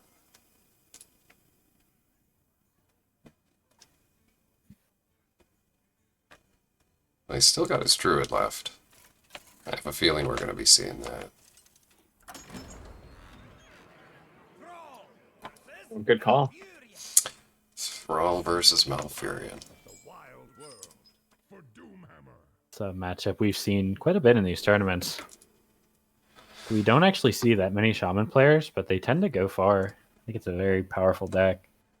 One thing of note is it's actually a Bloodlust common deck. Ooh. Oh, yeah. I think Darth Nova has a lot of one-ofs on the top end. He's got like one Bloodlust, one Doomhammer, one Archon Commander, one Fire Elemental, Yeah, and Alakir. really diversifying those threats.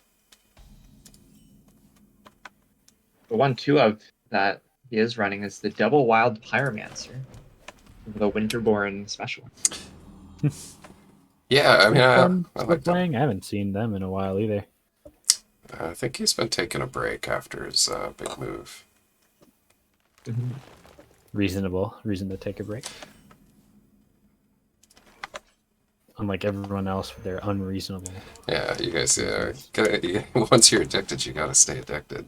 Yeah, exactly. That's how this whole thing works. Yeah. It's not going to cost fallacy and all that. Just think of all the 90% dust of you're not gamblers making. quit. 90% of gamblers quit right before they're about to win big. Keep gambling, y'all. Just a public service announcement here.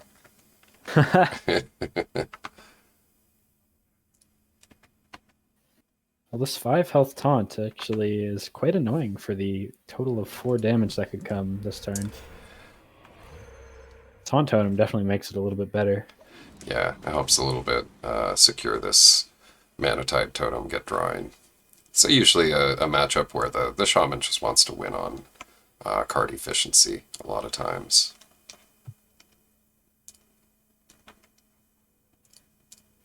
Meanwhile, we have Thunder running the single Nourish in his lineup. I don't love it, especially in a relatively low curve Druid deck, topping out at 1 Rag, no Ancient of War.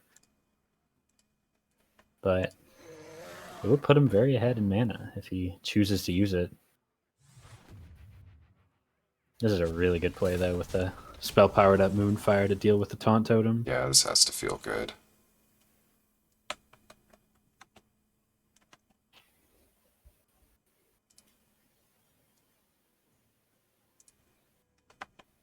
It feels really bad as Darth Nova, no matter what you do. Even if you Lightning Storm and you don't low roll on the taunt, you're overloading yourself coming into turn 6, so you don't get to play one of your big threats. Right, all those really awesome things that we really do want to be playing. Looks like Yes. maybe just going to sacrifice the Flame Tongue here to, make Thunder make a choice about whether he wants to kill the Flame Tongue or the Manatide Totem. And he can kill both. Got this Druid here. I do like the play, to be honest. It feels a little bit bad to tempo Hex in this matchup because it's a Druid. There's going to be bigger stuff than a Ascension, but I think that was the best play available. Going into turn 6 allows him to play this Argent Commander, most likely to clear off the Drake coming up. Right. Potentially even keep this this Manatide alive. So it looks like Thunder's just going to opt to charge in and kill it. Yeah, I like this both. play. Agree. Yeah, I mean, this is really the way you want to kill totems. You don't want to have to use spells on things that have 0 attack. You'd rather use your own minions to attack into them. So I like this idea. We've got Nourish to draw on the next turn as well, so not feeling too bad. If there's a massive clear here with like Lightning Storm, that's going to mean that Nover's Under is overloaded.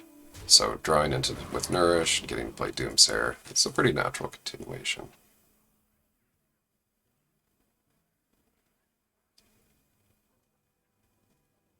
I like the Keeper here. I don't think we really want to trade our board. kind of lines up perfectly. Even though we don't have a fantastic follow-up with just our hero power, I think that's okay.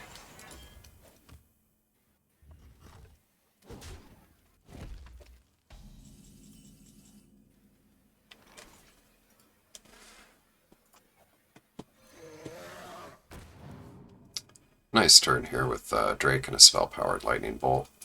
Does a good job contesting the board. Yeah, we'll see what Thunder actually wants to do in response. Yeah, I like just Hopefully, for he's hoping for a swipe, and there it is.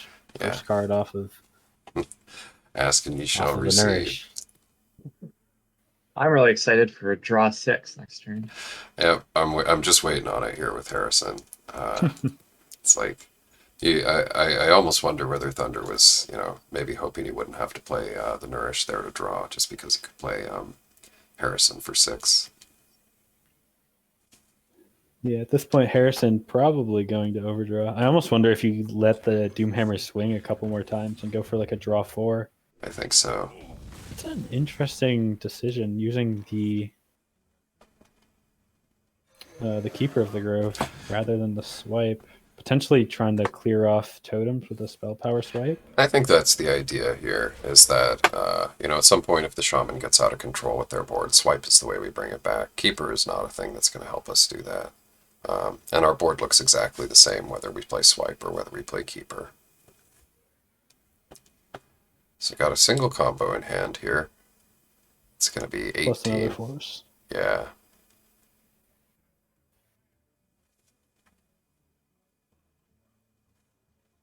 There's also, some interesting ideas with the Doomsayer as well. Like going into one of these later turns, dump the hand, like play swipe here, like swipe hero power, and then Doomsayer as well. Kind of incentivizes Nova to play out that Doomhammer.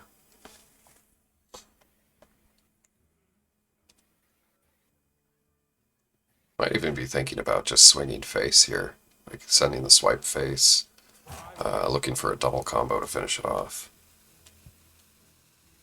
Yeah, there's no great turn here for Thunder.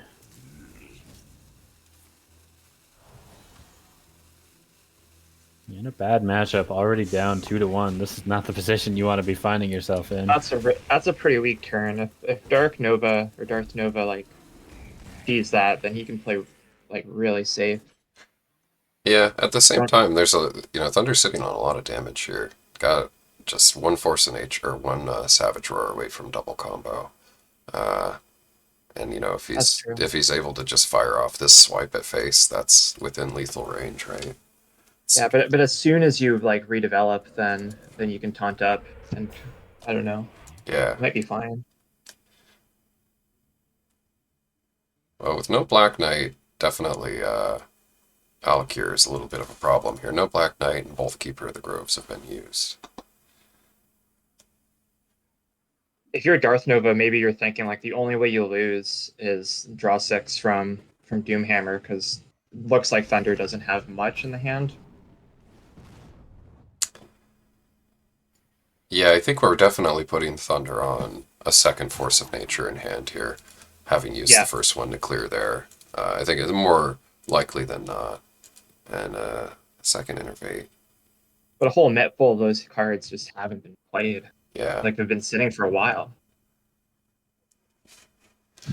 This is I guess you like swipe hero power, the taunt, straight your 2-1 into the Fire Elemental and Doomhammer. That's the only play I see that's even remotely decent, unless you just want to throw out Harrison. Yeah, I mean, there's some consideration here too of whether we just play raw Doomsayer and swipe face, just trying to get them within range of Force of Nature, double Savage Roar. I don't hate it. I don't like it either. Don't get me wrong. Yeah, I mean, we're at 30 here in Thunder's position, and Shaman, does, with this Bloodlust, does have a little bit more opportunity to burst us down. But mid-range Shaman not always like the burstiest of decks. They'll use some of those burst tools otherwise on, minions, things like that. But gonna opt for No. the clear. I think here. if you're playing the Doomsayer, taking the Doomsayer, excuse me, taking the 6 damage was probably a mistake. Yeah, it's up to interpretation here. I think like having an additional threat on the board. Yeah, like if our health total was already 31, you don't really care that much about taking 6 damage. I think he's more focused on his own win condition, and this puts Nova at least in an awkward enough spot where there's a keeper on the board, and if he silences the Doomsayer and doesn't hex it, that's additional fodder for this Force of Nature Savage Roar that we expect to be coming in. There's a Yeah, really nope. there's a losing lion that Dark Nova might play because of the Sayer. He might equip the Doomhammer, so he doesn't play anything on the board to die, Hmm. and then that would be really bad. I'm glad we're both struggling with Doomhammer I and can't. I Doomsayer. can't. I can't with both. It's impossible. I'm telling you. There is little time. Yeah, we know the correct play here. I think it's just to hit the end turn button for Darth Nova. You can totem too. Totem enter. Yeah, if you have that Doesn't totem change quest, it's important. It's all for the Yeah. achievements. Yeah. Yeah, and Use your hero Ragnar's power is 50 huge. times. Yeah. Oh, this That's the is draw good. Thunder's been looking for. Yeah.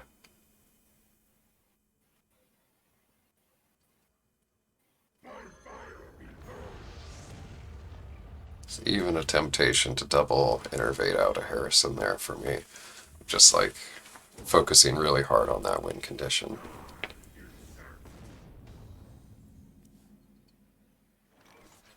Pyro, I think maybe even a little bit helpful here because we can play it and clear the hexed minion. Otherwise, we don't have a great source of damage for the little froggy.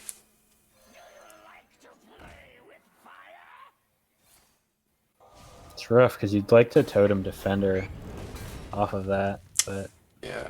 Might have just Defender Raw here. I think that's what I would do. Yeah. It's the only way you're losing. Doomhammer. It calls to him. Put the Doomhammer in your hand. See what happens. Big fan of Bloodlust this right here. Yeah, definitely. Now we're talking. If we were bots, that's what we'd play. It's 5 mana. It's green. You gotta Yes, play right. green cards. Yeah, that's a really smart play.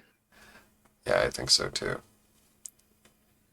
Thought they're Yeah, going to be it a looks little like Thunder frustrated. does have, or Darth Nova has the read on Thunder's hand that it's Harrison combo and Yeah. probably Yeah. probably a bunch of iterates. I think Darth Nova might actually just know the leftmost 5 cards entirely. Yeah. And you probably have to play Alakir Raw next turn as well. Yeah, which is I fine. think you're fine with that. Yeah. There's no Black Knight Yeah. in this deck, is there? No Black Knight. There's not. Yeah, and you've seen both keepers, so there's no silence either. Yeah. Thunder would have to invest a lot. Shadow's Abdul hitting Legends. Yeah. It's a really good Miracle Rogue player. Yeah. Big plays there. But yeah, you have to invest a lot of resources in order to deal with an Alec here. Because of its health total and Divine Shield, you have to invest like almost an entire combo into it. Oh, yeah. Well, that's admitting defeat. Yeah.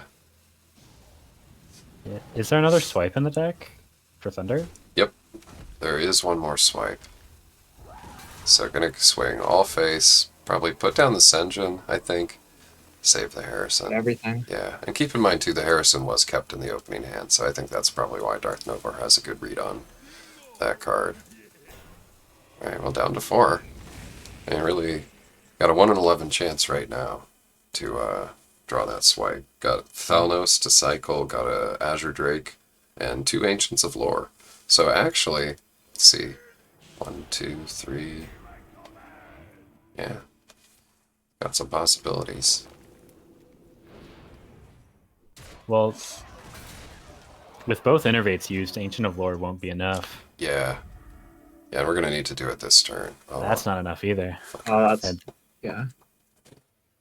yeah, nothing you could do to stop the bloodlusted Alec here coming in next turn.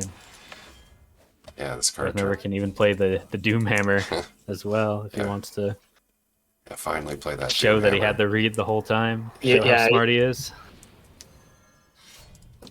Hell yeah.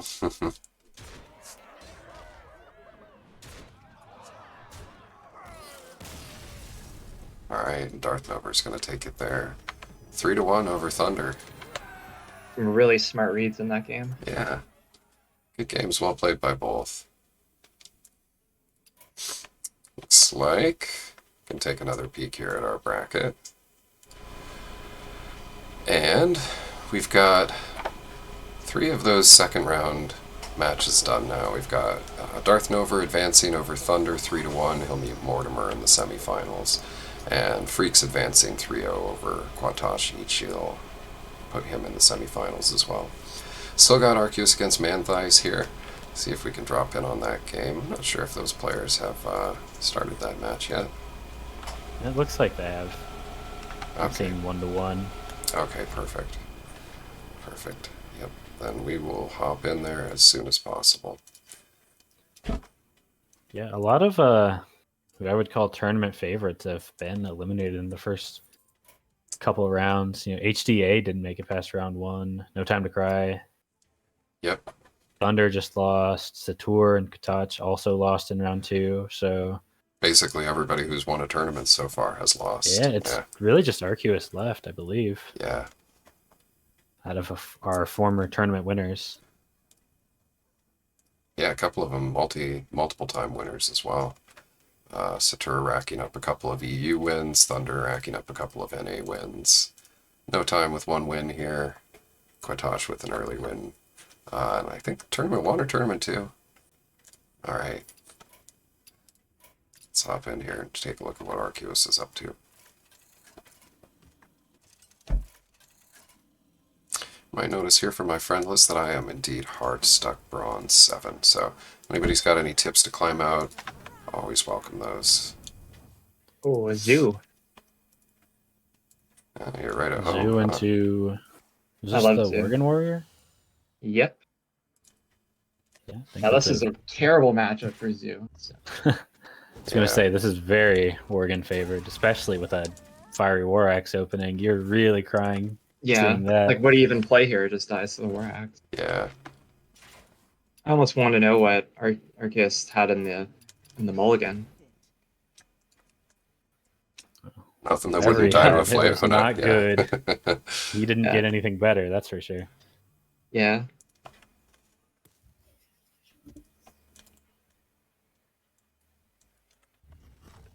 Now it is a bad matchup, but are there ways around that for Zoo? Are there any tools that we have at our disposal to maybe make it less of a lopsided matchup? Yeah, you kind of have to pray that Worgen doesn't have like either the War Axe to clear your early minions, or you just hope they don't have the AoE and then you go wide. But really, you're just praying that your opponent doesn't have their way to deal with your board. And anytime you're relying on your opponent not to have anything is just terrible. Yeah. This is actually a pretty good defender of Argus turn. As weird as it sounds, only buffing up 1, you can actually get a very valuable trade. Looks like he's just going to go for the Harvest Golem, though. Yeah. Yeah, this is not bad. Oh, definitely. Give him 1 less armor. Following turn, actually not perfect for Manthias. A lot of decent plays, but not a lot of great ones. Armor made to fit. It's kind of what I was thinking, just the Armor Smith hero power. Yeah, it makes sense. If Arceus wants to value trade here, he's going to have to give up one armor to Manthias. I think here you don't want to play the Doomguard though. I think you can wait another turn. If you play Yeah. it, you're sort of running into execute, and then you sort of lose the game. Yeah, I like this idea too. Like getting some value out of Defender of Argus. Harvest Golem kind of the like main thing that you would ever want a Defender of Argus in this deck in general. It's not worth it to execute. It's got good stats. Gets 2 for 1. Of course, no silence in Manthias' deck. So yeah, overall I think a really solid choice.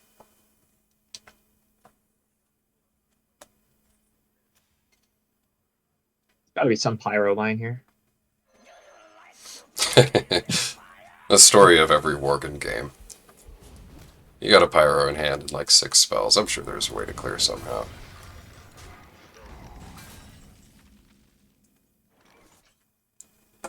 Well, not too bad here. Getting the archer off the top. Yeah, just play everything. Yeah, it's probably the turn that we See want what to else play you it. do.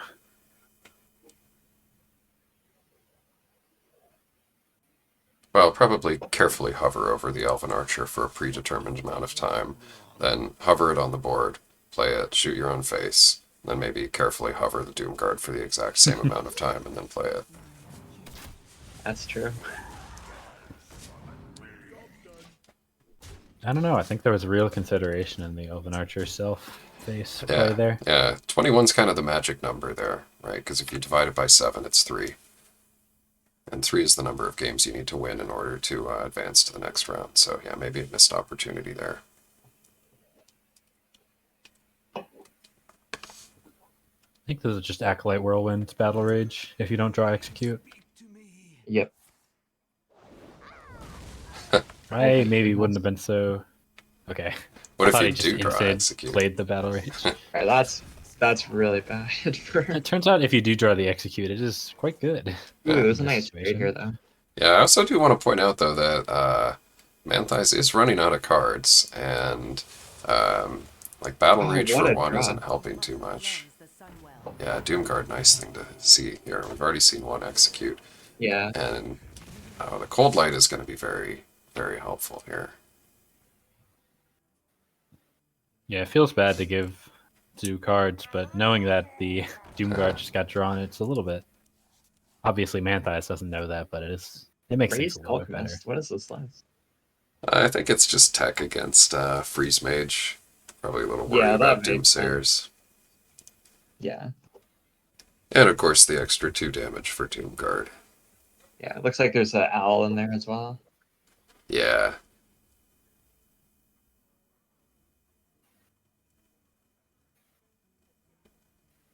Well, a couple options here. Got Battle Rage, but I don't think we want to play it. Got Acolyte.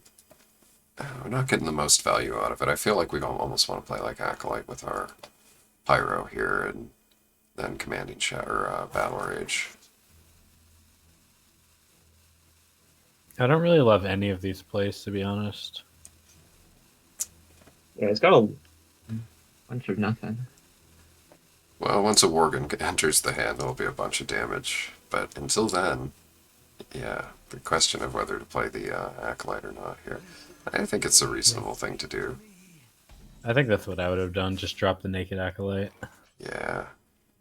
Yeah, you get one draw. It's not bad. I think for Arceus, by the way, I think he wants to play Doomguard this turn, even though he's going to end up discarding some.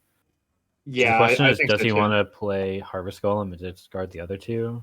Or play a suboptimal Craze Alchemist and discard the Harvest Golem? I think you I'm kind of want inclined the harvest though. I think so That's too. what I'm thinking. It's like one of the only minions that might be able to survive some of these board clears.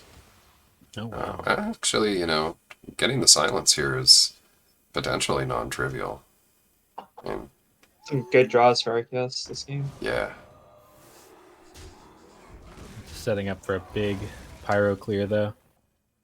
Well, depending on where the Priestess lands. Oh, no. The execute off the top. I wonder if Manthias will use the execute or not. It is still kind of awkward because, we're not really still set up to draw a lot of cards. Yeah. Battle Rage is the only card. Manthias drawing thinking of hand. just swinging face. He was hovering over that. Just playing the execute would be a big mistake though, because like, what are you worried here? Like the 2 damage of the harvest golem. Like you Right. just want to save that for the Doomsayer, because that's the only way you're losing. Right.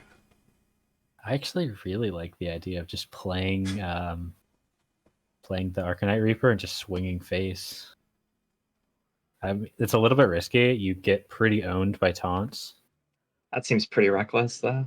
Well, you have the execute, I guess, to get through taunts. Senor Because Smorgasbord. the turn after you could like Wild Pyro Charge Rampage. Oh, that's so much damage. Do you really want to take that much damage? You're fine. Yeah, we gotta. Well, we don't have any I mean, armor yeah, smiths left, I guess. Yeah, we got 2 shield blocks left. Yeah, I really like this play, actually. I think this is correct. Well, It certainly seems fine. well, we have lethal here with Pyro next turn. 3, 4, 5 plus 3 is Yeah. 8 plus 5. Yeah, so there's exactly 13 if there's no taunt. Yeah, and if there is taunt, the pyro will just like you'll get 3 damage out of it because That's you have true. enough. Yeah, you're right. You have enough to weave in and execute as well. What is taking so long? Enough mana. Yeah, and we'll leave the pyro with enough health to survive too. Like, I actually don't think Arceus has a way to survive here. Yeah, there's really nothing. Even Argus doesn't do enough. Huh. Manthais spots the play. Yeah. Seeing Pretty good. that pyro damage there. Put this apple on your head. Alright, he's playing everything. Yeah, may as well go out in style. Exactly. Play all your cards. Yeah, and discard The only the thing rest. for Exactly. only thing for Manthais now is he needs to not misorder this. Can't kill his own pyro before he rampages it. Yeah. Yeah, don't execute. There's no need to execute anyways. It's well done. Yeah, he done did it. Done did it. Alright, Manthai's able to pick up a win there. Not too unexpected given the matchup that is very unfavorable for Zoo.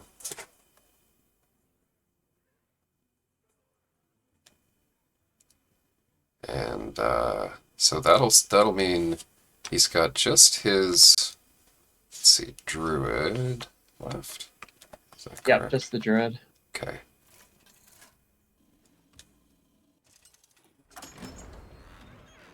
Looks like it's a Malagos Druid. Going with the combo theme he's got with his lineup. Yeah, I like Freeze it. Mage, the Worgen, and the Inner Fire Priest. Yeah. Got 2 Violet teachers in there. I don't love Violet Teacher without Power of the Wild. Well, you obviously Personally. haven't seen my Miracle Druid deck. It is a thing, Well- Miracle Druid. You are correct. I have not seen it. Is it better than Combo Druid? Definitely not. Is anything better than Combo Druid? Is this where I start Good day, Pro. that question? Combo Druid's the best deck in the game. Including Standard. Yeah, there's Starfall in here too. That's kind of neat. Yeah, I kind of like the inclusion of Starfall. It gives you a better chance against, or it's just a card that's very helpful into some of your losing matchups with the Zoo and the Shaman. Yeah.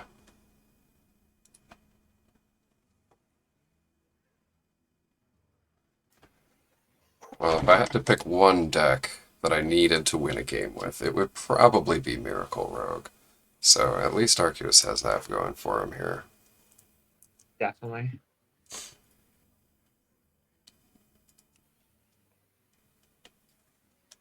Sands of time run low. Maybe. I was thinking of an Innervate Violet Teacher.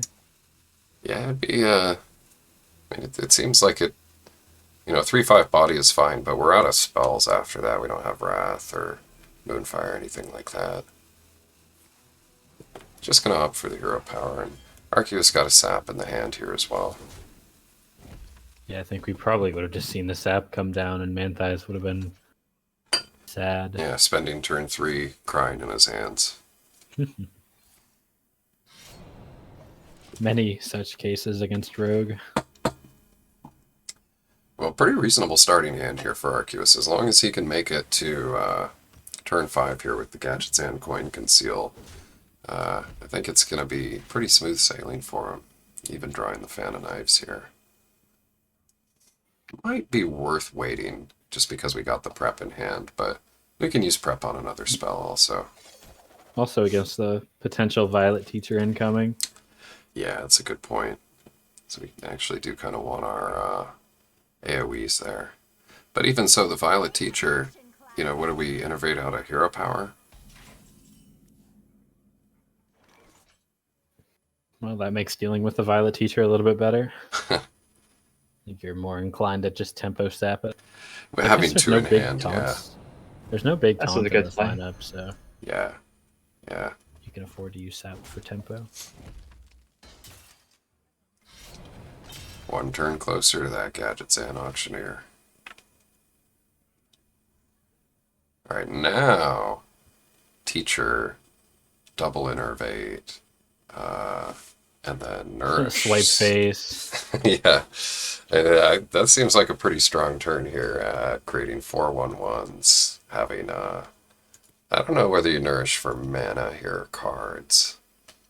Like you can't swipe face out of that play, but yeah, Teacher, double Innervate, Nourish, Hero Power is actually not unreasonable. No, You and probably do it for card draw because your hand is not great after you use both Innervates. I also don't really think that's what you want to be going for, but it is a cute play. I mean, we've seen a Fan of Knives already. It might not be terribly unreasonable. I feel like if you're going to take your shot, Innervate gets less and less valuable as the game runs on. If you think he has Auctioneer, maybe you want to do it. Yeah, I mean, what the hell else are you going to do? Just Nourish pass or... Oh, Oh, interesting. look at this bad motherfucker. Alright. Well, Battlecry deal 13 damage isn't too bad. But Arceus is going to be able to coin, conceal, prep, sap, could get a backstab in there if he wants. I would I mean, actually you did probably see save the one- backstab.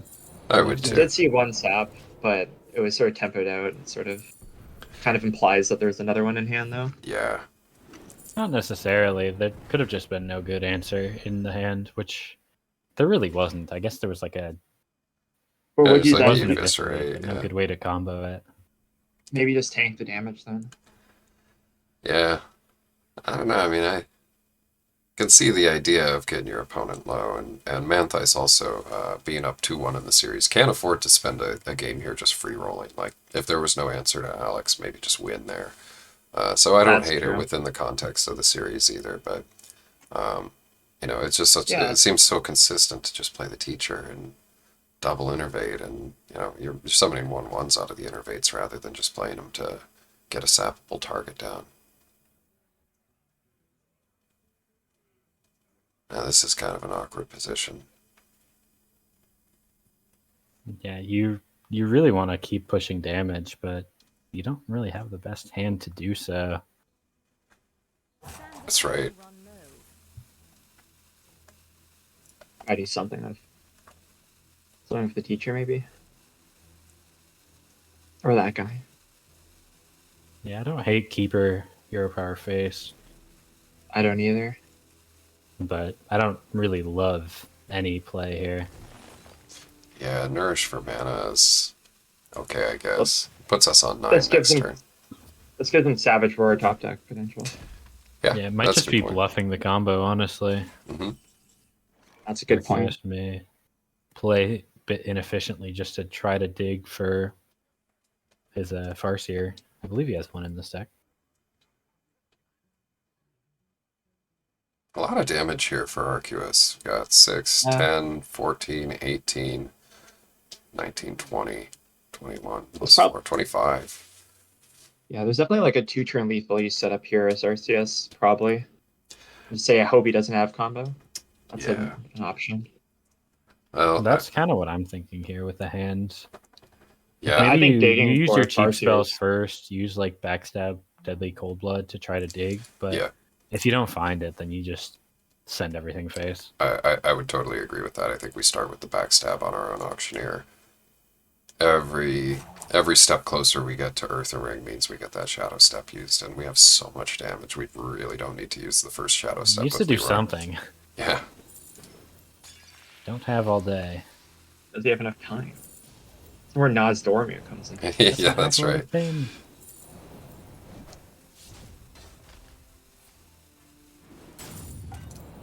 Does he get the prep shiv off? Does not. I mean, Doesn't even He's go still for it, pushing actually. lethal here. Yeah. Oh yeah, easily. Leroy Shadow Step, Blade Flurry.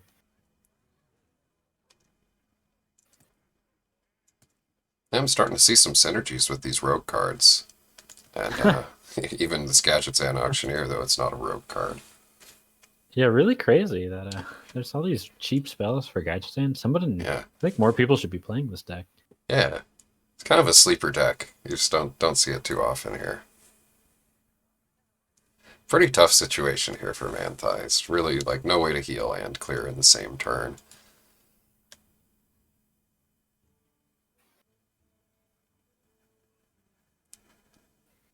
Very sad Alex here with not much of a battle cry. Sands of time run low. Could, I don't know. I was going to say could play Ancient of Lore, and you need to draw and heal with it to get a Wrath to clear. Pay attention, class. No more. I'll probably fighting. Moonfire Face here as well. Yeah.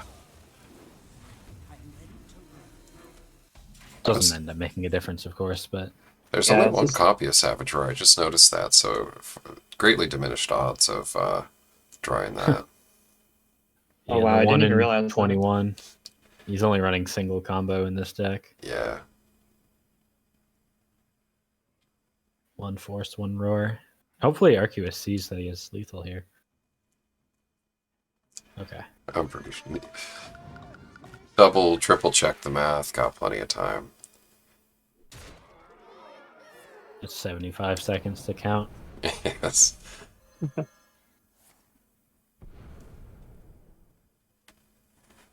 Gonna go with the flurry to finish it here.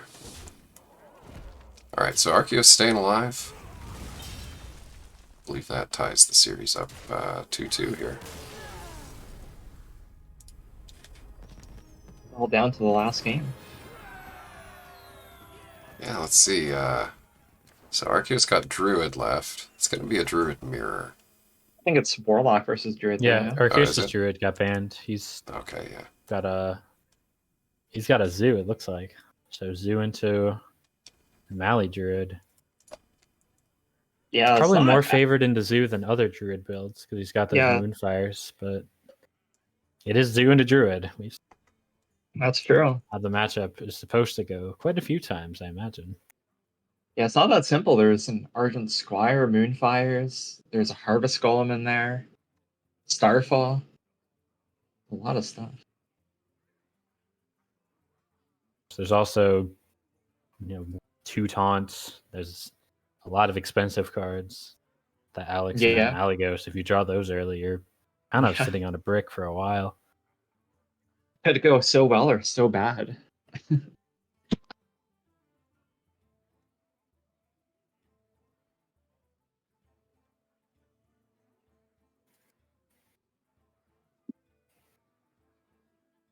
It's both players psyching themselves up for the Yeah. final match, Carefully I'm choosing deciding- that deck.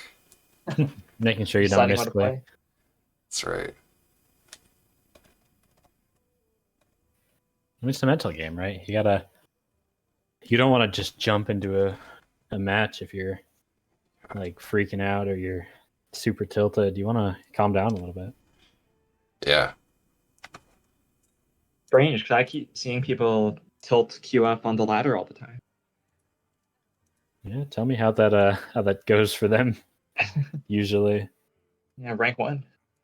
all right. Well, I don't know. clearly a devastating misplay by both of our players here. I know.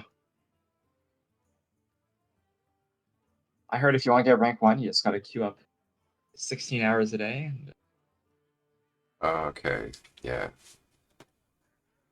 So it looks like Arceus might have played the wrong list here. Played a double sap list. So Oh, I'm gonna quick hop in and resolve that.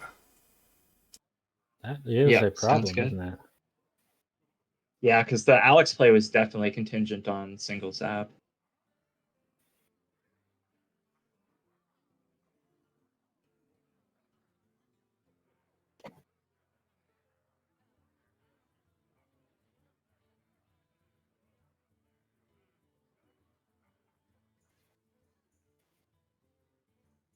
Yeah, Yeah, with no good way to deal with it.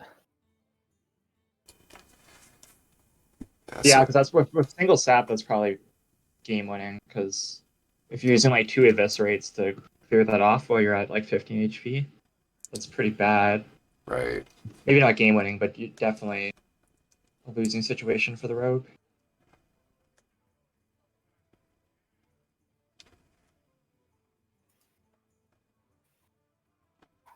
So it looks like we're going to replay that match there, due to the issue there with the decks, and it can be sometimes hard to keep these, keep all of these decks, keep track of all of them. So Yeah, I Okay. definitely don't think that was a intentional like wrong list from Arceus. I don't Yeah, think so definitely. either. Honestly, good on both players for just, agreeing to the redo. Yeah. We'll take a quick break here. I think I'll just take a minute or two break. So we'll get into the game in just a second. Looks like Arceus just finishing up his new deck, and I will be right back.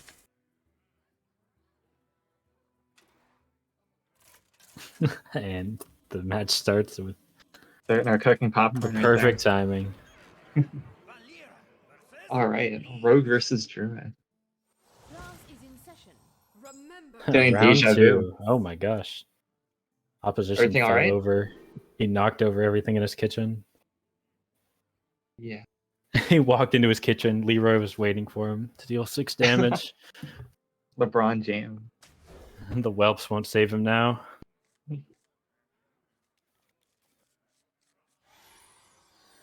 Edwin in the opening hand. And fabled Acolyte of Pain. Yeah, like I said, more of an old school Miracle Rogue tech. Not something we really see in Classic, but At you know, those you can gnomish shiv it, you can engineers in backstab there. it. It's true. It's not awful. You can kill dudes with it if you're against like Paladin or Shaman. Yeah.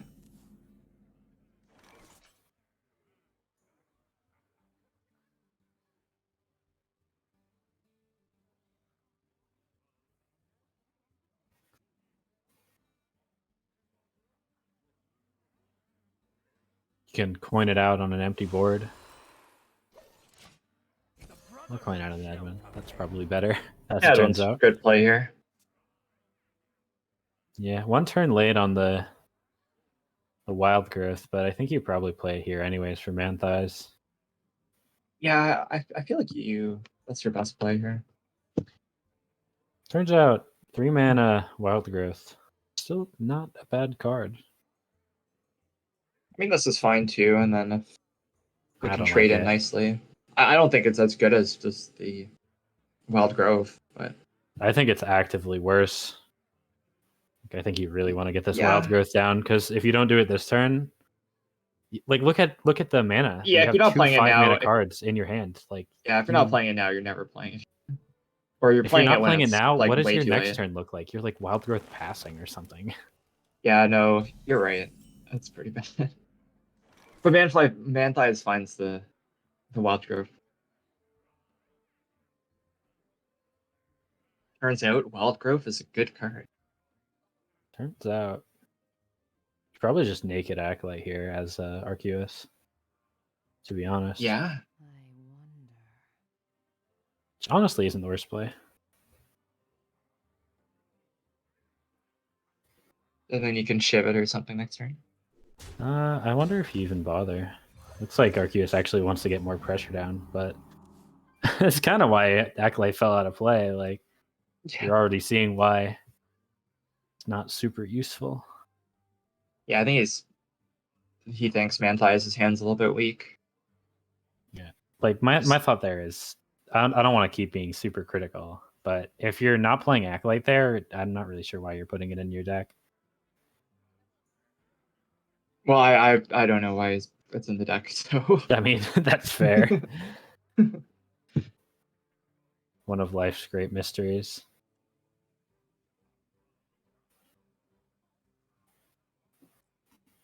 What did I walk into? Big Edwin? Well, medium sized Edwin. Okay.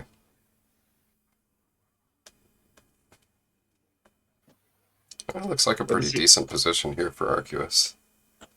Yeah, for sure. Sands of time run low. Could ramp into infinity here, but I don't think there's really anything to play with it. I like this Starfall play. I feel like this is the only reasonable thing to play. Not much of a follow-up to it, though. I mean, it's just a bad hand. Yeah. But you've drawn 3 ramping cards this game, but I mean, what are you ramping into? You just have no more cards. Yeah. Let's see, we got 2 Ancients, an Alex, a Malagos. And we have things in the deck that we can draw, but that's only 4 out of 23. It's a 1 in 6 chance that if we do ramp really hard that we draw something relevant next turn. That's not great odds. I think I like just pushing damage here, yeah. And you can sense that there's not a good answer. to Yeah. this. Harvest Golem really not doing much here. Yeah, Force of Nature definitely has to be played.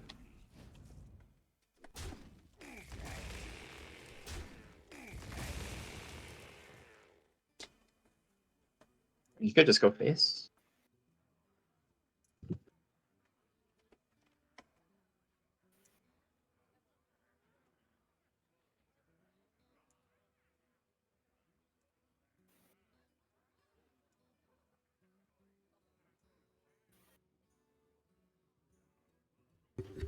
Hello.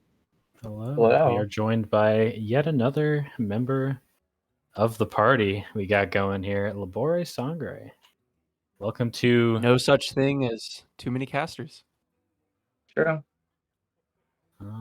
welcome to Manthias debating on whether or not to kill this acolyte, it looks like. Sands of time run low. Fortunately for him, the sands of time are running low. Looks like he's gonna Yeah, have to leave I it think alive for now. this is not too bad of a play, because do you really want Rogue drawing 2 cards off this acolyte? You're only taking 1 damage from it. Mm-hmm. Here's the Shiv acolyte play we've been waiting for, it looks like. Yeah.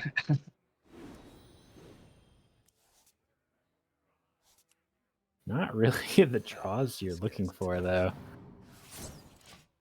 I guess you just SI7.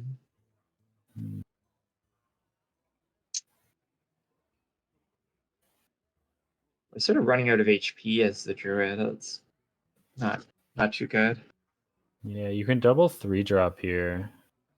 I'm not really... I don't love any of these plays. This Nourish is really a dead card here. And he runs 2 of them.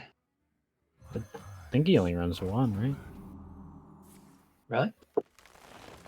Oh, he does run 2. You're right.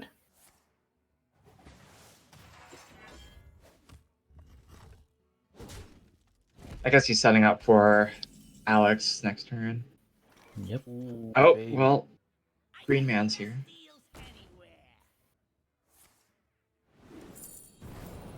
And now How do you feel about the Rogue's position here, Labore? doing pretty well. I'll say. Pretty wide board too here. It looks like you might not see unless trading the acolyte for a card.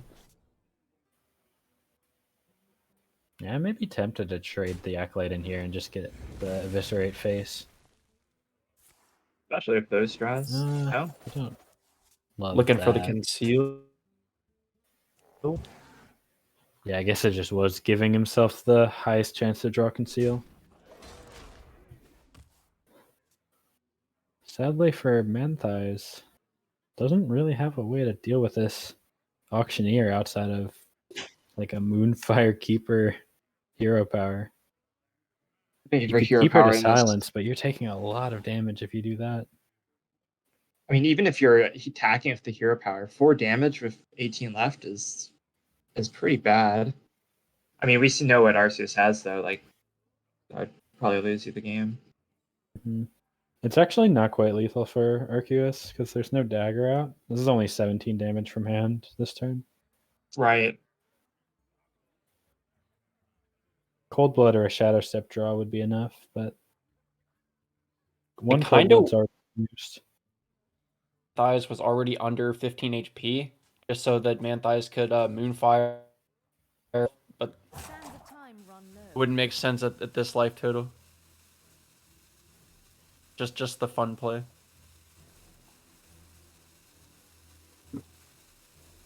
Silence. I think the fun play might be to play your Zoo deck that's coming up. There's no fun play in this situation, as Druid. Well, it's Arceus who's about to play Zoo coming in. That's true. There's the Shadow Step. That's exact Yeah. lethal. LeBron James finishing it up again. You have legendary skill, At the my buzzer.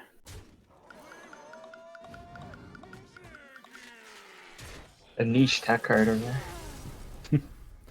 Turns out we are going to game 5 either way after the slight issue from last game. I always like seeing a game 5. I'm happy to see that. Got the Zoo into Druid, so now Arceus all of a sudden kind of favored to win this, coming back from that deficit there.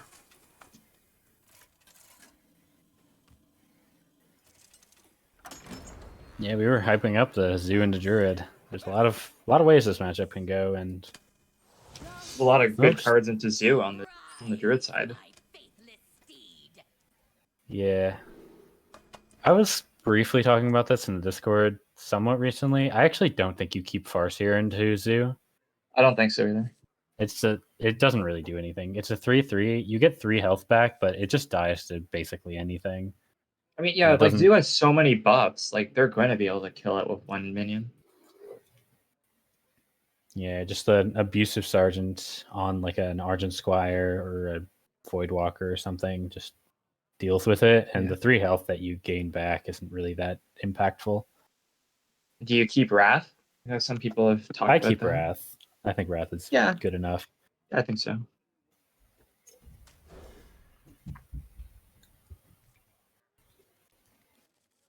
Well, keep that's a pretty Wild good Growth. hand for. Why, hello. It's another interesting decision, actually. Welcome to your end. I think you do. Yeah. I was going to say, before he drew the Argent Squire, I might have actually considered a coin Wild Growth play. Not great plays here. And that's kind of the punish for keeping Direwolf. Could have tossed that. Maybe had a better card. Maybe. Really crucial Argent Squire draw, though. Yeah, for sure. I mean, I just like tossing everything that isn't 1 mana or fewer. Yeah. And I think that makes the Wild Growth play really good. That's a Senjin draw. You can Wild Growth Yeah. and then Moonfire off the Direwolf into Senjin next turn. Using it hero Yeah, powers too from Manthai's perspective before too long. Mm-hmm. Put this apple on your head. There's no like Funny. Amanis or You need a blessing. Scarlets in this Zoo list either.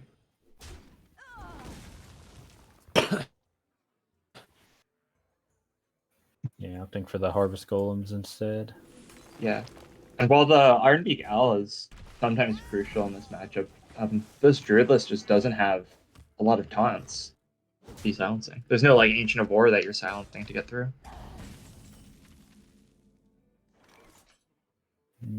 This is another interesting situation that I think a lot of us come across playing Zoo. Because you're almost certainly playing Sun Cleric Abusive here. Do you Soulfire the face right after, or do you hold on to it? I would hold on to it. I feel like the only downside is if you draw another discard, but I feel like if you don't, then you just play the minion that you draw, and then you just Soulfire whatever the Druid plays, and I feel like that's just a lot better. Yep. Arceus going to go for the more Yeah. This is the more Great aggressive approach, right? more aggressive, yeah. Hmm. That's another big draw for Manthais. Yeah, it's gonna wipe the whole board, and then you've got cards It's in pretty hand. good. Yeah, 18 HP is pretty good for turn 5. clear board and the Warlock kind of out of cards. I just knew that the Soulfire was coming out. If you do it once, you got to do it again. Yeah, like the odds of you drawing the second burn is like pretty low. So I never liked just playing it. I mean, this is really bad for the Zoo because you're running empty, and now Druid has stronger minions. They'll be playing a minion that's better than your entire deck every turn. Yeah, the Argent Squire actually answered so much, and now Manthias just has plenty of beefy cards. This Force of Nature will basically clear the board, and from there, there's really not anything. Yeah. I mean, with no Arceus can do. Soulfires left, you can even draw here. I would have Kill liked a more battle whenever- conservative approach with the Force to clear, but that's okay. Yeah, yeah. Battle So whenever your opponent's take your playing pick better at this than point. yours.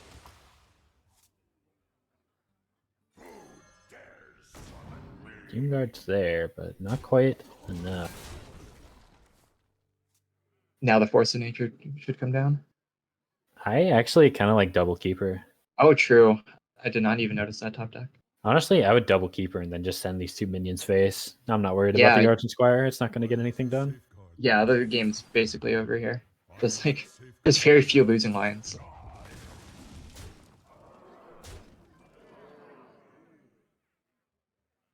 Probably could have sent the Keeper's face and you're still in a winning position. This is like mean, the it best draw Arceus could have drawn, and even then, it doesn't really get anything done. Oh, I You guess kill you the can.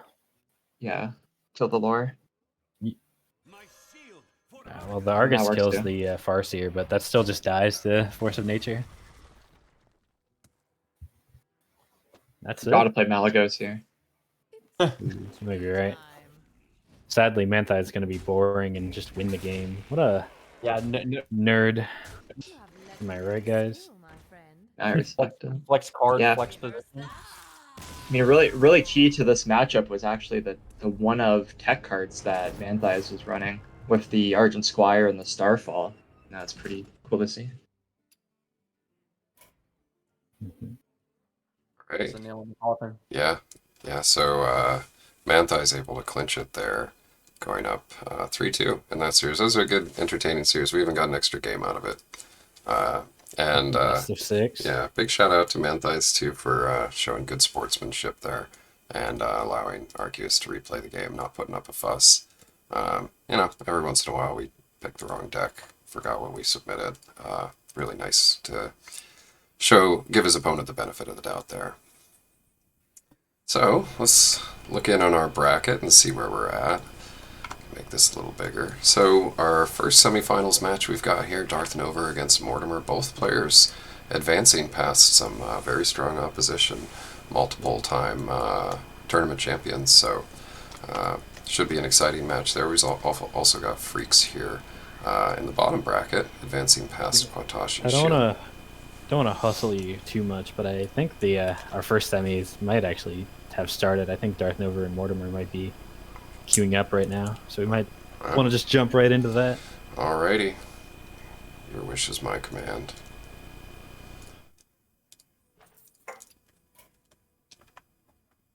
Yeah, it looks like they are preparing to battle their friends. Alright, I'll send them a message, let them know we're all good to go.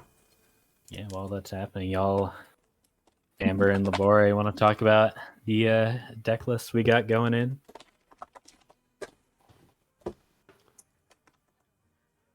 Yeah, Once I list. I can pull those up here too. Can take It's like a look. double rogue ban. Shocker. Imagine.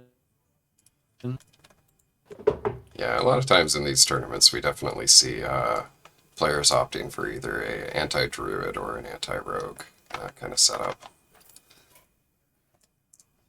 I think we see 2 anti-druid lineups, honestly. Both players running the Zoolock, and we've got an aggro or mid-range shaman on one side and a tempo mage on the other, 2 decks that are very good into druid. I actually think tempo mage might be one of the best druid matchups in the game. It's just the rest of its matchup spread is so rough that it's hard to play sometimes. On I purpose. don't know if y'all feel the same way about tempo mage though. But whenever I play it, I just lose. So It's a hard deck to win with. yeah, it's also a very cool deck to watch great players play.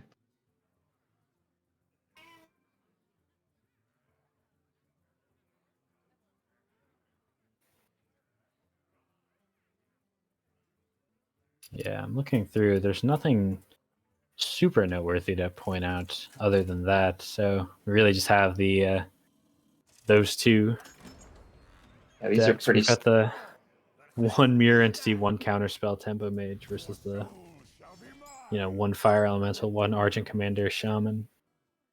Yeah, these are pretty standard. These are pretty standard like lineups. Yeah, definitely not a complaint. Good to see some. I'm always here for fun decks, but I also like seeing just good players play the best decks. Yeah, for sure. I feel like I've run this exact Shaman Druid Warlock Rogue lineup before. It is the standard lineup, especially if your goal is to play into Druid and ban Rogue. Yeah, it's like I would say the 4 best decks in the format, and it's soft targets Druid. Like, what more can you ask from a lineup? I can't say I disagree. Well, this matchup looks like this is typically Zoo favored, but okay, well, it just is. But the Pyros are there too. Maybe This is a swing it. really good opening hand. Got the Earth Shock to deal with the Argent Squire. Feral Spirit's good. Yeah. Lightning Storm. Generally, you actually want to let the Zoo go as wide as you can before you play the Lightning Storm in this matchup, because once you drop Lightning Storm, you can't really do anything the following turn, and the Zoo can oftentimes just reload the board and get right back to it. Yeah, typically you're spending the entire, like, pretty much all your mana playing Lightning Storm, and then you're overloaded next turn, and then you have those games where you had the Lightning Storm as Shaman, but you still lost the game. Many such cases. Well, speaking of having nothing to do, Yeah, do you like not attacking there? I think I would have probably hit the. yeah, that's fine. I don't know. I mean, Argus there would have been pretty game losing with no Argus. It would have been pretty devastating, yeah. Yeah, because then there's like no hope of ever Lightning Storming this board. The light protects me. I mean, now you're You probably almost feel forced to Lightning pressured to Storm just- here. Yeah, it's rough, but you're starting to feel real pressured into it. There aren't great plays. It's like Amani as the last card. We'll see if it at least rolls 3 on the. What do you Yeah, think that's- about putting that Juggler instead of the Amani as your 2 drop that last turn? I think I would have played the Amani. I wish I'd known Yeah, it me- was there. Yeah, me too, right? Because then you're really like makes your opponent really scared to just Lightning Storm raw on the board, because if it doesn't clear it, then that's 5 damage. Yeah, Lightning Storm did roll 2 on the Voidwalker, so if it rolled 2 on the Berserker Yeah. as well, that was just it was full clearing nothing. That would have been. Yeah, now the devastating Argus for comes both. down, and you have to hope you get another Lightning Storm or a Pyro or something. Yeah, this is the situation you find yourself in this matchup a lot. It's just you've used a Lightning Storm, the Zoo is back on the board, and now you're just praying for the second one. This is a good line too, I think. The Argus still gets to come down next. Yeah, the Argus is going to get to come down on these really beefy minions. You got it's the Pyro here, but you only have 1 spell with the Hex. Yeah, it's I'm not eyeing awful. the fire elemental here, probably. There's a lot of plays that are okay, but not any that are good. There's even merit in just playing the Azure Drake just to try to draw into that Lightning Storm. If you really Yeah. feel like that's your only chance for winning the game. It's Yeah, not I like this unreasonable. play. I think this is correct, though, yeah. It gets It's traded in awkward really start. cleanly with It's kind of an Abusive, though. awkward start for the shaman. The taunts, and then they kind of did nothing, and then they did the lightning storm. Or they at least had a harvest golem after that, but it was just kind of like overload early, and it didn't do much. And to half storm, and I don't know, it was just a kind of a hard start. I wonder how we ended up with this matchup Cool. game 1. Yeah, I don't know how deep people here really think about their deck choosing strategy, but I wonder if we had a situation where both players were actually trying to target a druid, which is generally your safe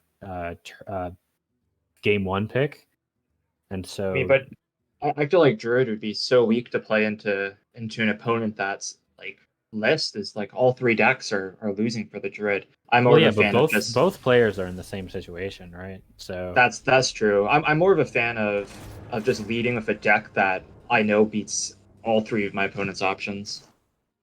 yeah, and if you're going with that, then the zoo is the easy first pick. So I definitely would have preferred that. And as we see, the zoo, despite playing against the lightning storm, took Yeah, it that's home. exactly what we mentioned at the start of the cast. The lightning storm comes down, it's your entire turn, and then you can't do anything the next turn, and then you just lose.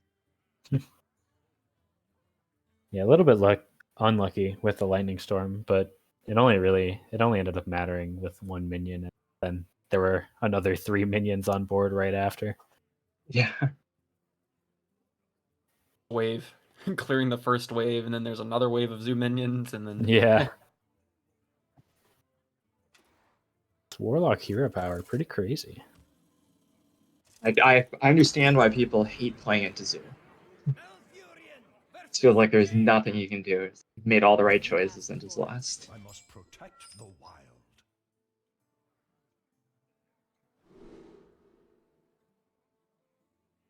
So now we see the Druid into Tempo Mage. I was hyping this up, so hopefully Mortimer doesn't let me down. I do think this is like in a lineup like this, or a match like this, where both players have similar lineups. I actually think the choosing deck strategy becomes a lot more interesting. Yeah, for sure. Like, I kind of like Nova just going for the Druid after losing to the Zoo, which is the worst Druid matchup of the 3. Like, most people would agree. Yeah. I mean, what might just end up happening here is your Druid, I mean, potentially loses to this Mage, but then you can swap up to your 2 sort of Druid favorite, like one's favorite into Druid, and then flip it all on the Druid mirror at the end. Yeah, worth noting though that in the Druid Mirror, Mortimer has a Black Knight teched in as well as a Ragnaros. I think both are pretty strong into Druid. Maybe not the Ragnaros as much, but it is Yeah. another high end card that Darth Nova is not running. So in the Druid v Druid matchup, I think Mortimer is the favorite, which is another thing to keep in mind. Yeah, definitely. infamous, the thing of legend.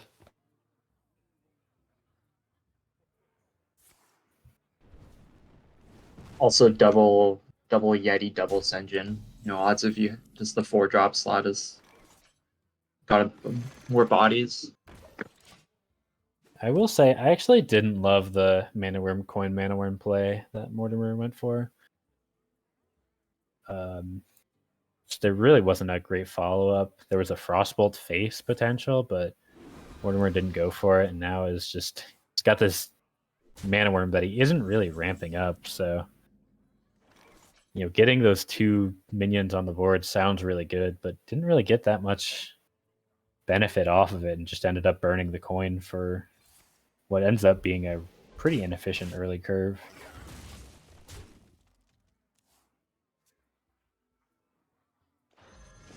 But having 2 water elementals back to back is going to make things pretty nice, I imagine.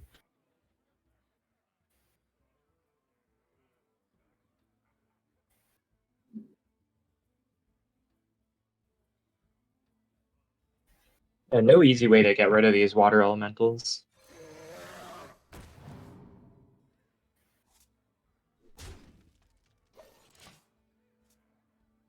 Yeah, you can throw a lot of knives this turn. That's true. It looks like that's the play. As long as at least 1 knife hits this Azure Drake, you don't get punished. Attacking first. That makes sense, I guess, because you're just Oh trying my to get gosh. the 1 Okay. Oh wow. Those are some nice juggles. I saw it in my eyes. The just 0 hits on the Drake into the nastiest wrath of all, Yeah. or nastiest swipe of all time. The Azure Drake was played. There's no like Thalnos. There's like no way to get this board is brutal. Yeah, the Force of Nature pickup is okay. You can clear off both of the Knife Jugglers at least. But Yeah, but you use then your you're, entire turn to do so. I mean, what else do you do? You're absolutely right. I do not like using swipe here. This is not It like just good for doesn't. It swipe. doesn't do anything really. Yeah. I think you just have to use force. It feels bad to use a Force of Nature with Savage Roar in hand, but sometimes you just have When to. you need it. You have to use your cards the way that they're most efficient on board, rather than hoping for the best possible outcome. And here, I think you just have to use this Force of Nature to clear. I definitely agree.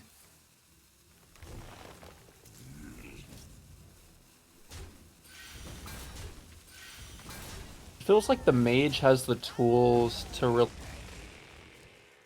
really trying to get chip damage, but the druid has to get on board a little bit to get the chip damage. And here we see the combo piece used just to clear minions. It's like, how are you going to get the damage? You have to use it to clear minions. It's just rough for the druid. Yeah. You spend your whole turn to not fully clear the board, and then Mage has another turn to, develop more bodies. Well, this It's not Wild really- Pyro swipe could theoretically clear the board if Darth Nova wants to commit the Innervate. It's not great, but it's something. I don't think I would do it though. I'd probably, honestly, I might just develop the Ancient of Lore here. Yeah, I was thinking about the Ancient of Lore.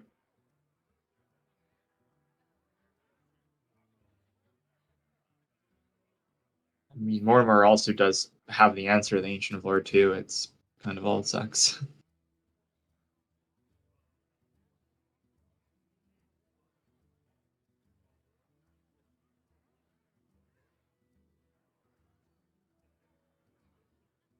Time waits for no one. Looks like that is what Darth Nova is gonna do.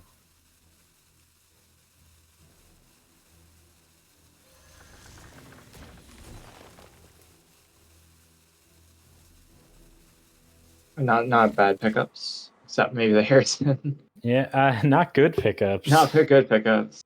I don't think you're gonna get any Harrison value out of Yeah. this. No, Right. no Blingtron in Classic, unfortunately.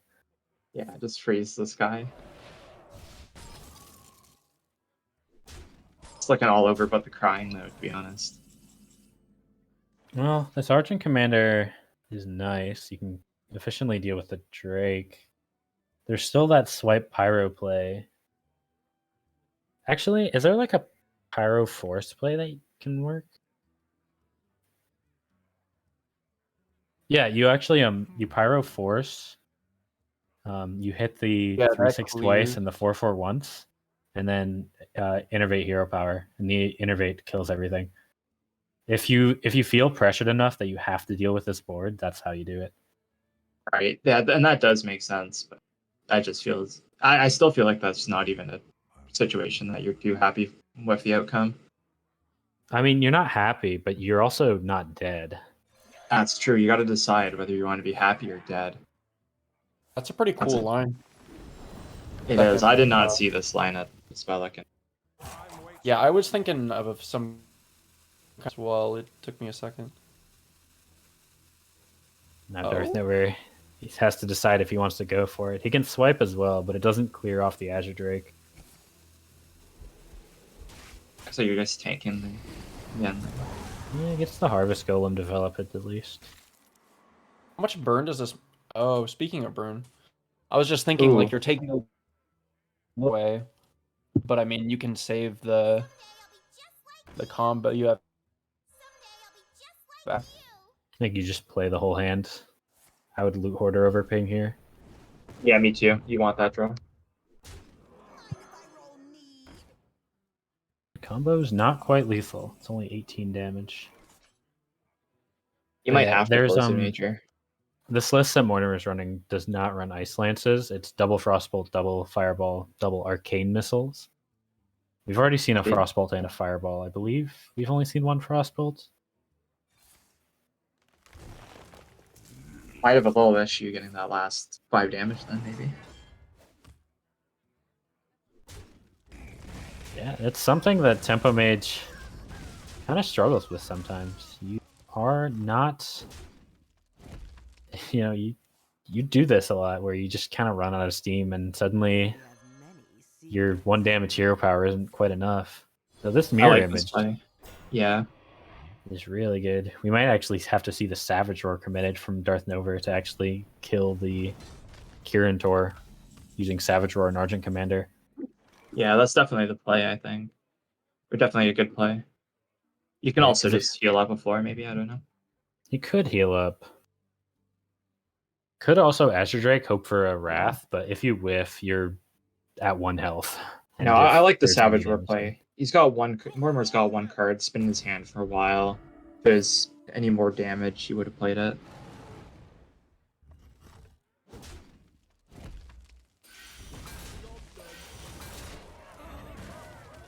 there is a Ragnaros and a Leroy actually for Mortimer.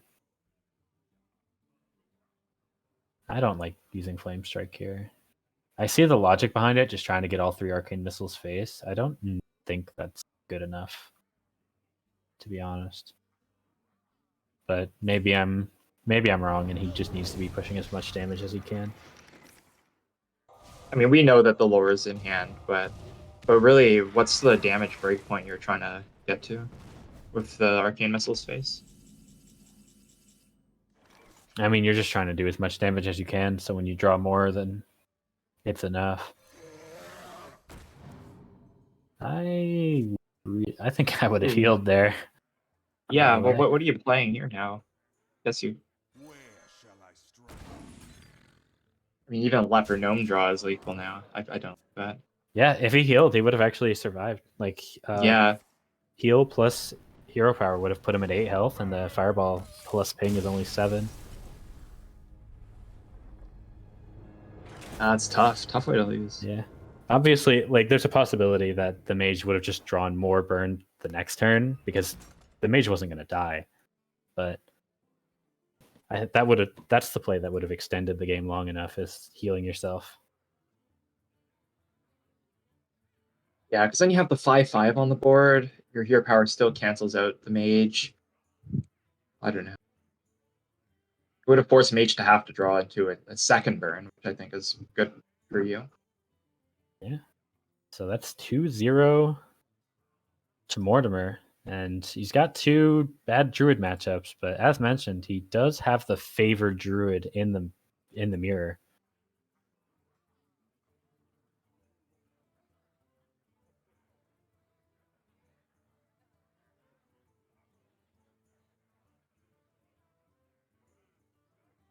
Doesn't mean it's over though.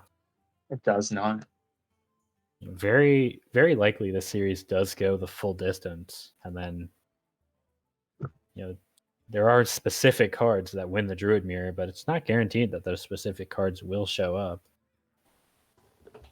Darth Nova isn't running the most taunt heavy list. Actually has double Argent Commander in the 6th slot for druid. Yeah, what do you think about the Argent Commander card? Just running that. I actually like it a lot in Shaman, because I actually think being able to deal 4 damage is kind of an underrated thing to have in your toolbox in Classic.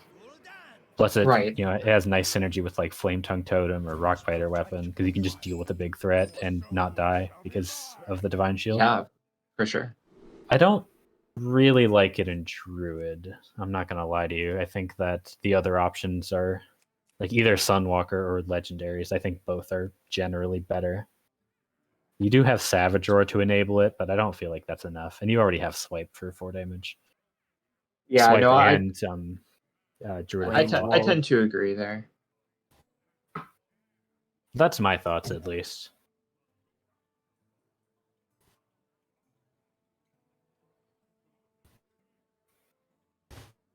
The slower the matchup, the better the. I really like this hand from Darth Nova. He liked it a lot less, apparently. I don't like keeping the Knife Juggler into Dread though. I think keeping the knife juggler is fine. I probably would have just tossed the elven archer. Speaking of cards I don't like, shield bearer. I like Shield Bearer, but it's very the Shield Bearer like relies on another card, and I feel like you can do better with Zoo. There's just better cards that you don't need to have a card that relies on something else. Kind of my thoughts. Like, shield bearer can be good. Like right here, this is a situation where shield bearer is actually really good. The light The problem is there's a lot of situations where shield bearer is 1 mana do nothing, Yeah, and especially in a later game situation where you're relying on your draws, your top decks, drawing a 1 mana do nothing is kind of game losing.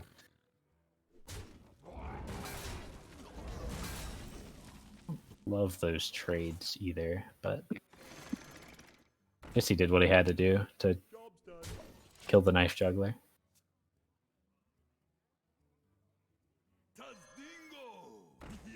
The other thing that's a bit tragic is the double Doomguard in hand. Pretty unlikely that both of them are going to get played. yeah. You just have to play one on 5 or on 6. Probably on 5. Yeah, and even though I didn't love the trade from Druid, it's like I said, he got to. Ooh, not playing the Elven Archer. What do you think about that? He wants it to get discarded instead of the other Doomguard. That's true. Oh. This is a nice play. And like I said about that shield bear, he just got to clear it for free with the Innervate Druid of the Claw, and it didn't really end up doing anything. What Oh a my hand. God, that's so tragic. These are the best hands. Yeah, I think tap is good here. I would probably Soulfire before Elven Archer. one shot. I think you can Elven Archer. I think you can be fine with discarding one of those cards. Yeah. I mean, maybe you're right. Just getting the kill down on the 4/1 is important enough, and you're okay discarding one of these Doomguards. Oh, I would have Soulfired though. Yeah, absolutely. This looks like a mistake. Because then they get to Valley trade another minion with this engine. Yeah, I think Darth Nova might be trying to hold on to these a little bit too aggressively. Yeah, that's what it seems like to me as well.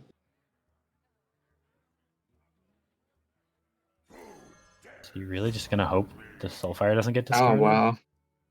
Well, he's got the second Doomguard at least. That's nice, right? Yeah, I guess. Yeah, exactly. It's I mean, you just swipe this and then.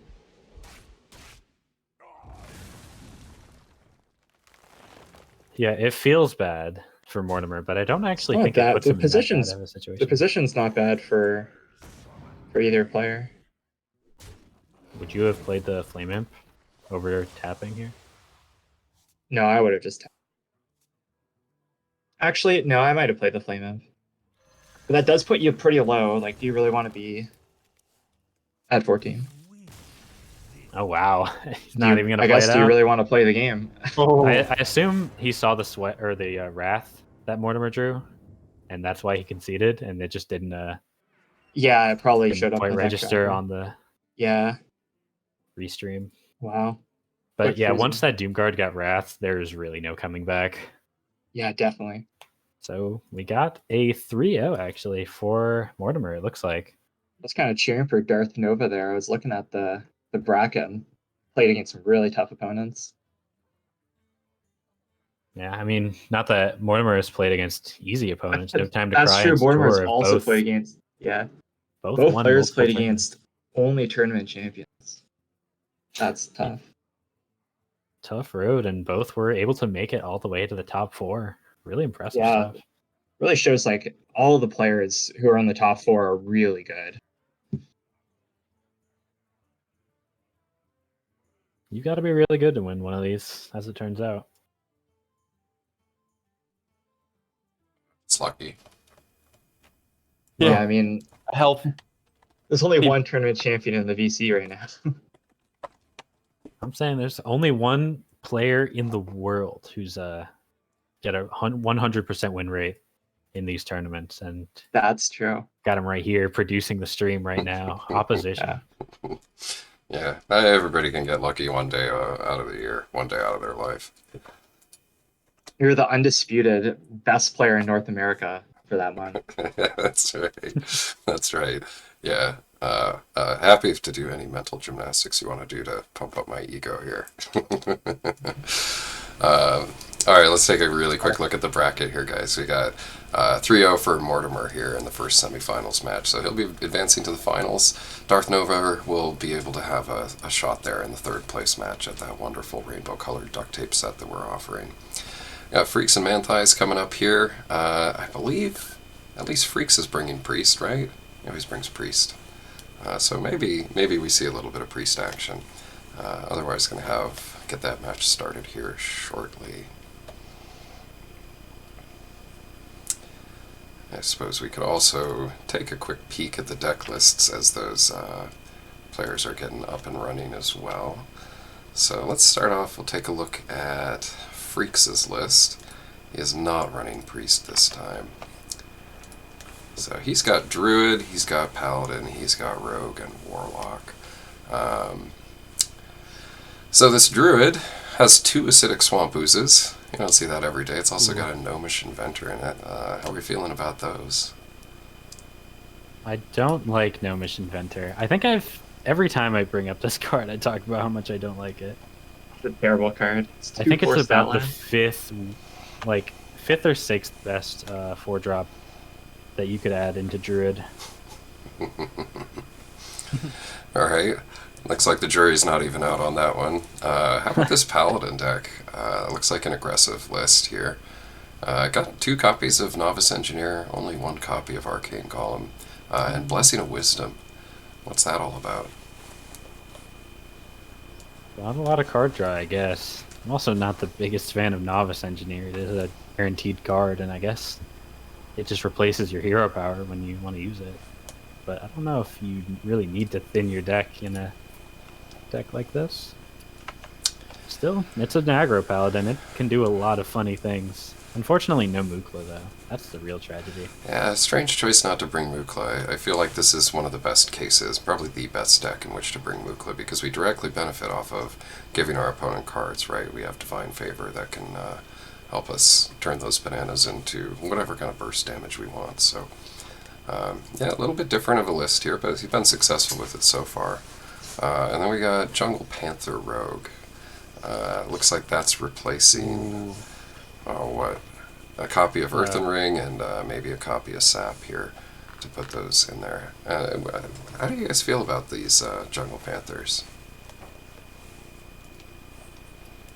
I'm not the Jungle Panther enthusiast. I know there's some people who've been trying it a lot in Hunter over Animal Companion. Like Phasor was doing it for a while, and I think even Crusher was testing it in Trap Hunter. I don't know what his results were on that. I'm a big fan of Jungle Panther in Hunter and in other places. Yeah, I think Jungle Panther should replace Animal Companion in every situation. Yeah, and Rogue, I'm a little less convinced. It is an automatic stealth minion. You don't need to burn your conceal, but you already have like better 3-drops. Yeah, it's the same thing as the Gnomish Inventor situation in Druid. Like, there's just better things you can Let's play play pop on a turn Yeti in 3. there and the deck is better. Ooh, I'm kind of liking the Yeti in Miracle Rogue. Maybe I'll test it out. I saw someone play it on probably HDA, I don't know. I haven't played in like a month. HCA has been playing a good amount of Miracle Rogue in the Discord voice calls. Been grinding it out. And catching up on some of that development that all of us classic players have of playing a million games of Miracle Rogue and finding other decks. We also got kind of an interesting Warlock deck here as well. It's got double Coil, double Archer, but also double Hellfire, and a couple of Wolf Riders, Arcane Columns, and Novice Engineer and Loot Hoarder. So actually really prioritizing burn and draw here. What do you think about this list? I think you call this Burn Warlock. It's a little bit of a... It's not quite the same as you see the more common list run. Like this runs double Hellfire, for example, which is definitely not standard. It's more of like an anti-aggro tech, I guess. Yeah, I know. What his name is, like W.E. George or something. He was running a double Hellfire, like burn lot. I got like calling it aggro warlock. With the Elven like Archers and the Burnlock. Mordecai coil, I like like the pretty name much his Burnlock. exact list. Yeah, it's pretty interesting. Of course, we got Power Overwhelming, which is one of those really powerful, like four damage, 1 mana buffs, and of course Soulfire as well, able to bring a lot of damage. So I think taking advantage of the class cards there and just trying to push damage out of that. I mean, no fire imp though. I think is an interesting part of the list. I usually don't see these lists run Flame Imp because you want to play stickier minions or minions that do guaranteed damage, and Flame Imp, especially in like an anti-aggro situation, just hits yourself, which is Yeah, for sure. not what you want to be doing, as it turns out. Yeah. But I mean, you do have the squires or the archers and the coils. I don't feel like it's that bad to play a flame imp. All right, looks like we are into the match here. Freaks choosing to play this Paladin list first, and Manthai's opting for that Worgen Warrior.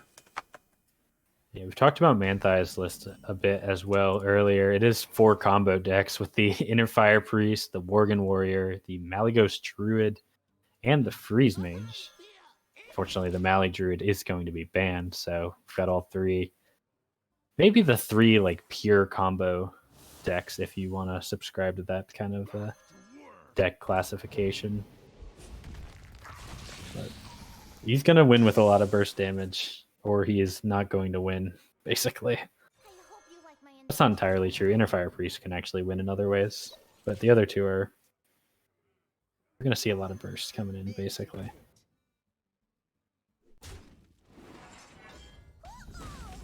We're also seeing Armor Smith into an aggro deck, which I've heard rumors usually ends pretty well for the Armor Smith. Reporting for duty. The light protects me. I'm wondering just how much Freaks is going to be hero powering here. Really generating that value with the extra dudes. Generating value from antis too. Yeah, extra armor. Yeah.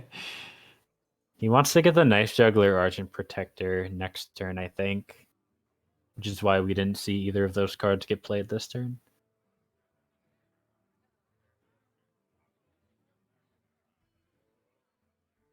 But yeah, it's kind of hard for Paladin, especially aggro Paladin, to get past Warrior without these dudes. Obviously, it actually makes like a Control Paladin favored in the matchup because of what it can do. You just have so much damage coming in from the dudes over time. But in an aggro deck, I think you're a little bit less fortunate. And especially in these early turns where there's an Armor Smith on board that's just going to kill all your guys and make you sad. I would imagine it's Loot Hoarder's Shield here, but I'm not sure. I wonder. Well, it's Freaks' turn, so let's wait to see what he does first. Yeah, I'm curious. I have a feeling whatever card ends up getting top decked might end up getting played. Because this is not a great hand at the moment for Manthais. It does draw into better cards though, so it's not the end of the world.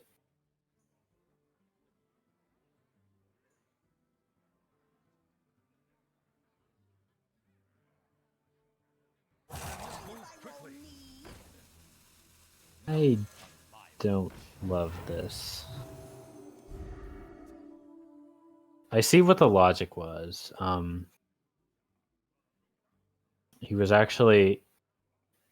He didn't want a knife to go on this board. He didn't want to play Knife Juggler, Argent Protector, because the knife would have just given up more armor. But I don't exactly like the board he develops with this play. I don't know if y'all agree or not. Yeah, I'm just wondering what Freaks plans to follow up with this.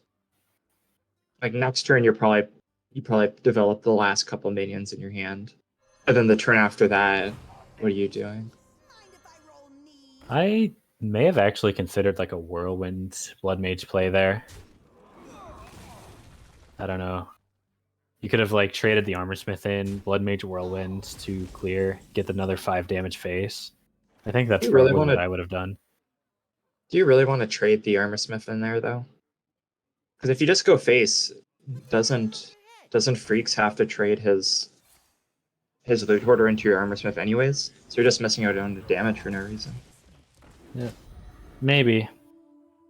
If you're whirlwinding though, the whirlwind with blood mage empowered would have actually killed your armor smith. Yeah, for sure. So that's why you trade in first, because you'd clear the entire board, deal another 5 damage face. The knife juggler probably would have ended up dealing with it, and then you don't have a whirlwind. But Let me think. Right. But just in the line that he did. I don't know. It was an awkward turn for Manthias, and I don't think he played it properly. But there wasn't a lot of great plays that he could have made. Now he's Yeah. really hoping for this misplay by Freaks to not kill the blood mage, because now is a really good whirlwind if he gets to kill the knife juggler with it. Yeah. I mean, man, these are terrible cards for Freaks. Calm Shout isn't awful. You keep the Downloads alive. Yeah, but for Freaks, he's got some. Oh yeah, I see what you're saying. Yeah, Avenging Wraths are not going to get it Those are- done, as it turns out. A lot of burn and no minions. But hey, so much of it's going to face. I mean, you probably play Avenging Wrath, right? I don't. Yeah, really I mean, think you want got an nothing Elven else. Archer hero power.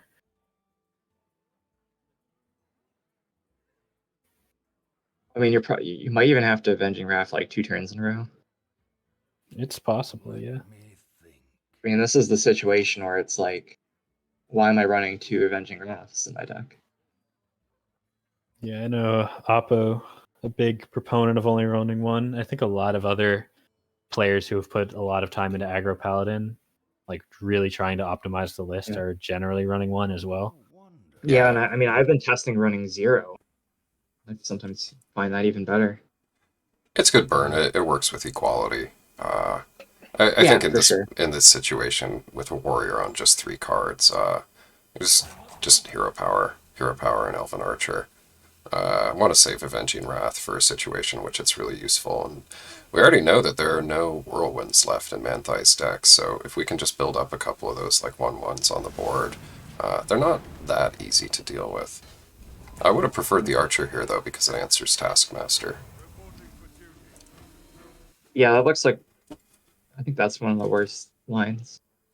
Yeah, I can understand how you think maybe, playing against Warrior, not going to get that much out of Consecration. But, against, like, Worgen Warrior, I play a lot of, like, really dinky stuff, Cold Lights and, Taskmasters, things like that. We do get some value out of Consecration, and it provides a different mechanism for clearing the board so that we might be able to take out a Armor Smithed board, for example, without having to Avenging Wrath it down. Right.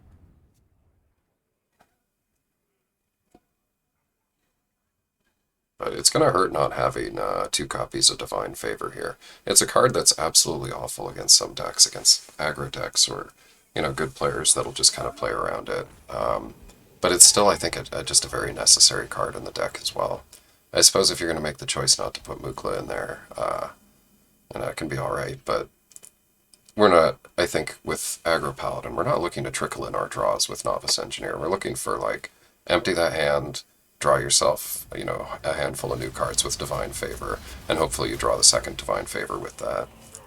But these lines here for Freaks, you got to take advantage, I think, of your hero power against Warrior, is that they, in the long term, they're just not going to have the resources to deal with the Paladin that's hero powering. So, we've seen a couple of turns here where we haven't had a hero power, and I would like to see him maybe weaving a couple more of those in there. These draws are pretty rough for Manthias. not getting combo pieces or draw either. Yeah. It's kind of rough. He's getting, I guess technically the inner rages are part of your combo, but they're not the important ones. They're not the charge or the Worgen, so you're still not really sitting on a lot of damage from hand just yet. And yeah, I would tend to agree with what Oppo said on all the draw that Freaks is slotted into this aggro paladin. It's nice in theory. Like maybe you get a couple cards off Blessing of Wisdom, like on a Divine Shield minion. Maybe you get your Novice Engineer, like just to fill out your curve. But it just feels worse than playing better minions and relying on Divine Favor. Yeah, I as think far, that as was far as generally the point you were making. yeah, definitely. As far as burst is concerned, also, like Avenging Wrath can deal a decent amount of damage, but I feel like a second Arcane Golem would be stronger.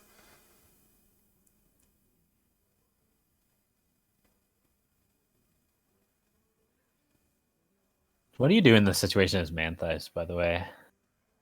I specifically asking Ambi. I think you have the most Worgen warrior experience out of all of us. No, I don't. I don't play this deck. Oh, it's doomed. It's really doomed. I think you just pray. I think you just Yeah. gotta be patient, hero power. Like, the Paladin's not gonna kill you super duper fast. You just wait to draw your stuff. Yeah, I think Manthias may be playing a little bit too... Like, he's playing to clear a little bit too aggressively, I would say.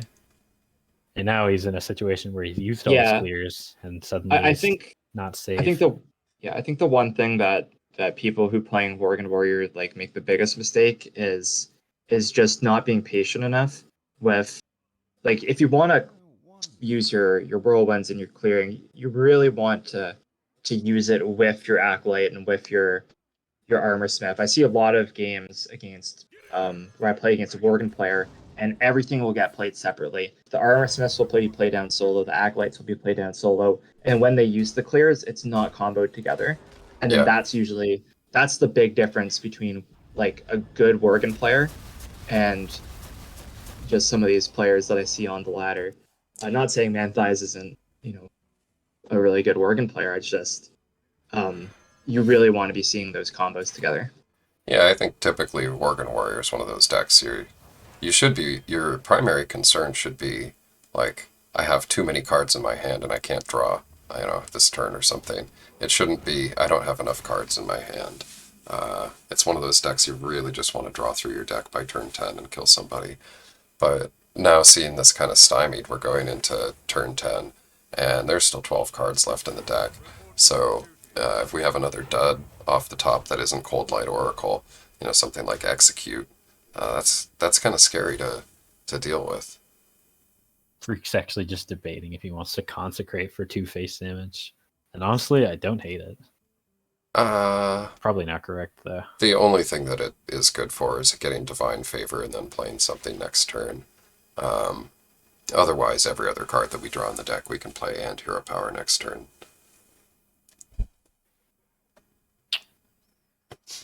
Well, charge is lethal for Manthias. If he hits face and equips the weapon again, then charge does represent lethal damage whenever he can draw it. It's just a question of does he survive that long at this point. I don't hate just using slam on the knife juggler as bad as it feels, just to keep yourself alive as long as possible, because you're not going to get a ton of good slam targets here.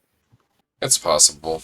Yeah, it's probably going to save some HP in the long run, although there's only one more minion Freaks can put on the table here.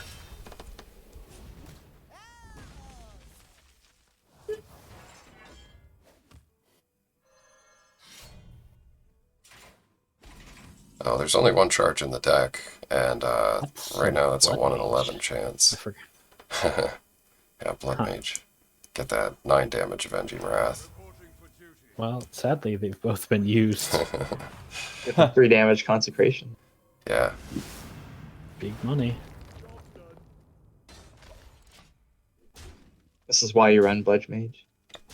That's right. Alright, well, Hero Power saves Manthias here, but after the Cold Light draw, now it doesn't. Ooh, Pyromancer there. Yeah, Pyro does clear. Pyro kills everything, but you don't want to take... You want a hero power here. Not hero powering after clearing the board is scary, because there's still a Leroy coming down, potentially. Oh yeah, there's Golem. a lot of burn left. Yeah, True Silver, Leroy, 2 Blessing of Mites, Abusive Sergeant. There's plenty of burn in Freaks' deck to finish this here. He's got 2 chances to draw with might- Thalnos. And you lose your last inner fire there as well. Oh, that's Yeah, that's That's lethal. Damage off. Now, granted, Is it? your Oh, opponent's wait, at no, it's 15 lethal. and not at 30, but That's Right, it's lethal. lethal. I was thinking 3 from the Arcane Golem for some reason. That is that's exactly his baby brother. Yeah. Plus 3. One shot. He's ready to ride. Come on. Taste my skill. by the holy light. Well met. Alright, Freak's taking that. First game of the series here in the semifinals with the Paladin. Yeah, glad we could get your aggro paladin expertise. You can go back to producing the stream now. There's a button right next to the guy that says well met. If you just keep clicking that thing, you win the matchup. Crazy.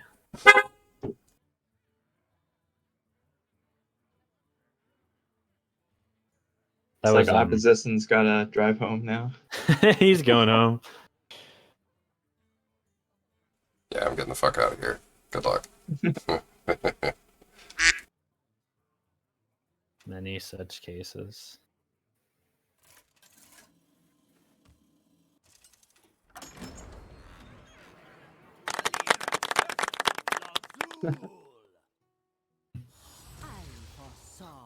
Did those come through on the stream, by the way? That soundboard. They probably did. Let's go. Alright, looks like Diamond Ragnar's. Yeah, you know what I'm seeing though? Inner Fire Green man. Priest. I'm seeing a Green green man and a prep on turn 5. Yeah, the clapping sound has to be saved for top decking Green Man. There's no need to top deck it. It's right there. That's true. Top I think we decking need to Shadow stop Step calling him really Green would. Man. He's not Captain Greenskin.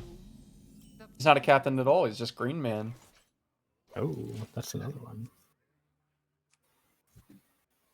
What's seen this this- matchup like? Do you know how this plays? My only personal experience is watching it because we actually saw it last EU tournament, I believe. Right. It was either it might have been last NA tournament actually, and I know Crusher was playing it. yeah, Crusher actually won this matchup as the priest. You just play a bunch of big health minions, and it's actually kind of difficult for the rogue to deal with. Hmm. He also had a double divine spirit inner fire in his hand the entire time, so there was a situation where if anything stayed on the board, the rogue was just dead immediately. So that definitely changed how the rogue had to play. Yeah, I've the only time I've ever played this matchup was playing Rogue, Miracle Rogue against Crusher, and we had like 3 turns of neither of us doing anything, so it was not very representative of the actual matchup. Because neither of us, like, he wasn't drawing Inner Fire, and I wasn't drawing any of my combo cards.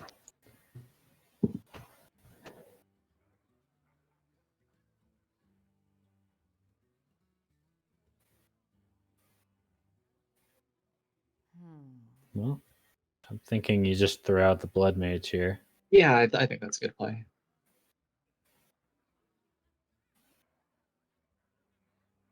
Are you even really that sad about it? Like, you lose the possibility of like a big eviscerate on one of these high health minions, but I don't think you're too sad. Like, even if Blood Mage gets like Pyro, Power Word shielded, you're kind of okay with the outcome, I think. Well, you can cycle like a fan or something. You might draw also. Still have mana to play a Gadge on 5 if wanted. No. In a situation like Freaks was in, where he has double gadgets and no 3-drop in his deck, I may have actually considered swinging with a weapon on turn 2. And then that actually makes the like swing again into re-equip turn 3 a little bit better, because you're not missing 1 damage.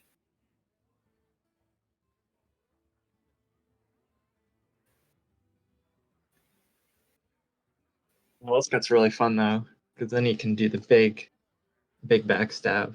But he can't, because he's damaged.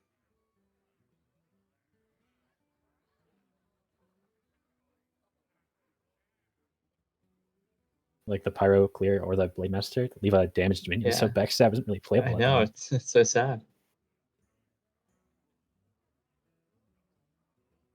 What a counter.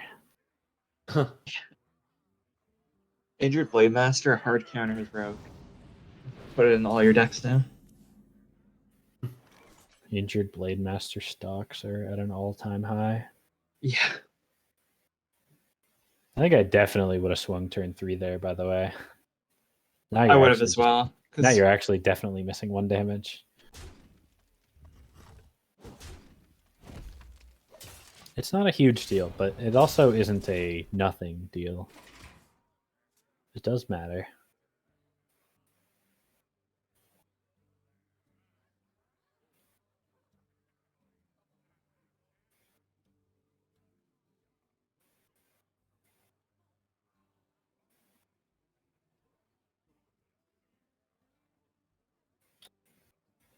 It looks like Mantha is thinking of like a Northshire cleric heal, potentially a power word shield as well. yeah, I like this play. Yeah, there isn't really much else. I guess the question is, do you power word shield here? And it looks like the answer is no. He wants to hold on to it to combo with Wild Pyro. I was thinking there why we could coin, then play Wild Pyro and the Northshire Cleric, and then use our. Or circle. We wouldn't need to even play Circle there. We would just play our Power Word Shield, and that that would have drawn us into Circle. But even if we don't get Circle, Right. it's a lot of stuff on the board there. I'm a little surprised for no circle here just for 1 card, but Maybe afraid of Sap. didn't die last turn. I mean, I wouldn't expect it to die this turn, but you Gonna never drop know. the power word shield Something like after this. all. Yeah. Now the question is, how hard do you want to go with this Gadget Zen? You can like drop a prep and like full commit to drawing something, but if you don't draw a spell that you can use with prep, then you are very sad. And I don't think this is a matchup where you really want to be shadow stepping your own Gadget Zen. The priest does have a lot of ways to keep its health. It doesn't have a ton of burst heal, but it can keep its health at a respectable amount. You kind of want that shadow step to be used for burst.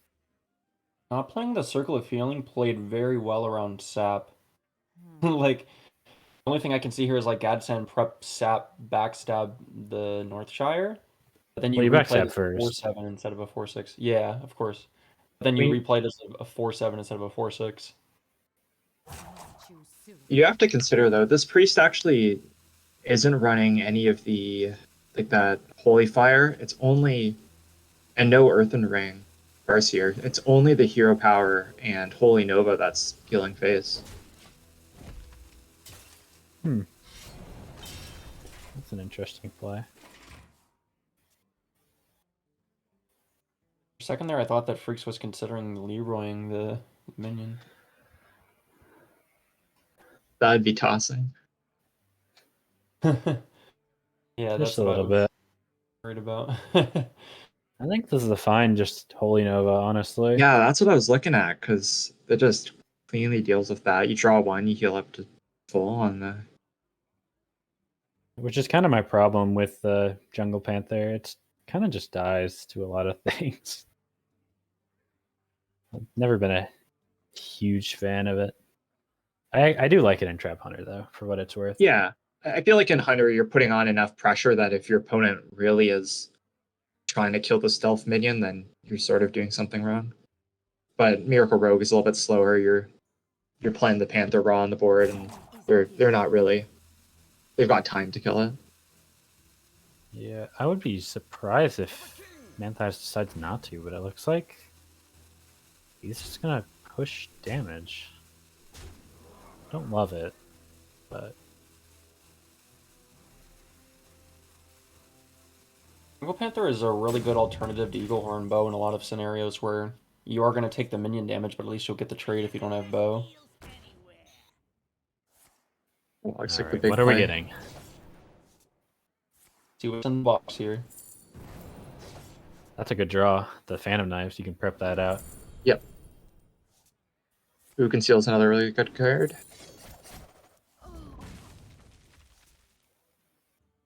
Ooh. Yeah, sadly the Wild Pyro coin Holy Nova is actually gonna deal with this. Wow. Yeah.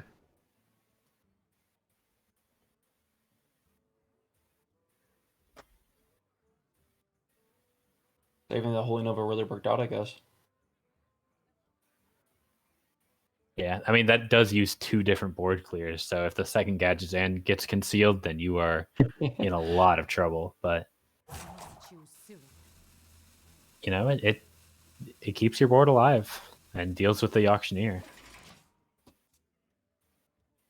That also works, and that actually deals with the second auctioneer as well. Which that's a really good draw. The Soul Priest. I think you probably still go through with the Pyro just to keep your own board as healthy as you can. With the right top deck, Manthias would have been 2 off lethal. They're both really starting to get close to lethal. Yeah. Yeah, one of them is pulling further away though. Yeah, I mean, do you even have time for the second auctioneer? I don't think so. You have a lot of burst in hand. I think you definitely play the Jungle Panther here. I think so too. Deadly Jungle SI? That's what I'm Mayhaps. thinking. Hmm. I don't know if that's just not good enough. You probably have to SI the Pyro.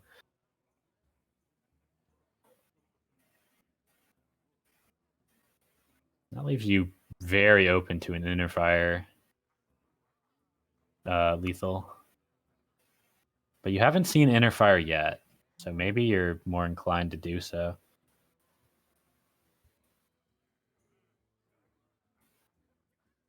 Yeah, I don't think That's that Gadget and Deadly is a very convincing line. I think SI play is pretty convincing.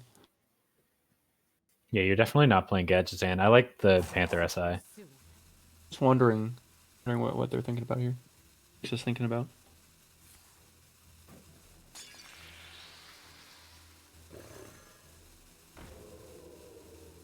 If you were really scared, you could have even like eviscerate SI'd the Blade Master.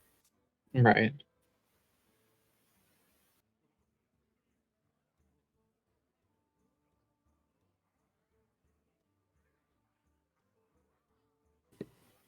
Although I guess with the sap being drawn, that would have been the better play to deal with it. I wouldn't have hated it though. Freeze is a lot of damage. 18 Do you plus ever 7, just 25. fish for lethal with the cold light? I might be tempted to. You've got 2 inner fires in the deck, right? No, you only run 1. Oh, that makes things a little bit worse then. It's Yeah. like a 1 in 17, I think. Yeah, but are you losing if you like? Can I think we- you're just losing if you don't. Can we look at the number of cards, Oppo, that Manthias has? 17. Yeah, I was right. 17. Is there any other way to go lethal? I don't think so. I don't think so. Yeah, there's no alchemist. Just gonna play safe. Yeah, I don't hate this. This is not bad. Oh, Hmm. okay.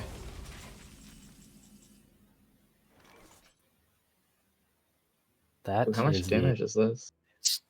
27. 23, right? Because 6, you 12, can't play the eviscerate this turn. 6, 12 plus 8 is. Oh, yeah, Yeah, 23. I'm counting 23. wow. Wow. Wow. Yeah, I was So you I was about to say, I wonder if you actually want to hero power aggressively rather than defensively, but it turns out Remember this that is one damage we were talking about? Oh my goodness, you're absolutely right. If he swung Crazy. on turn 2, That's what I which like he about should have because Rogue. he had no turn 3 play. Yeah, exactly. I was saying it. Wow. I was saying it might not matter, but it was absolutely a missed damage, and we're seeing the consequences right here. This It's would have been actually- game over. It's actually a hell of punish on that one damage. Gadgets and Sap this? And if you, You can't play all 3 of those. Oh, Gadgets I and think Sap. you want to weave your weapon back in. I'm thinking like eviscerate, swing face, redagger. Maybe you sap as well. yeah, you have to get rid of some of these creatures. It's actually gonna eviscerate face, which still leaves Manthias with not lethal. This is only 7 damage at the moment. Wow. I mean, he sapped the one that does less damage. Oh, Oh my baby. goodness! Wow. 1 damage, by the way. Wow, what a game. Oh man, Diamond Rag takes it home. Priest, the best class in the game, confirmed. Yeah, ties up the series at 1-1. It's been a slower series. A lot of turns to think about so far. A lot of little plays by both players that shifted the game enough to make an impact. In both games, really. Combo. Just go face.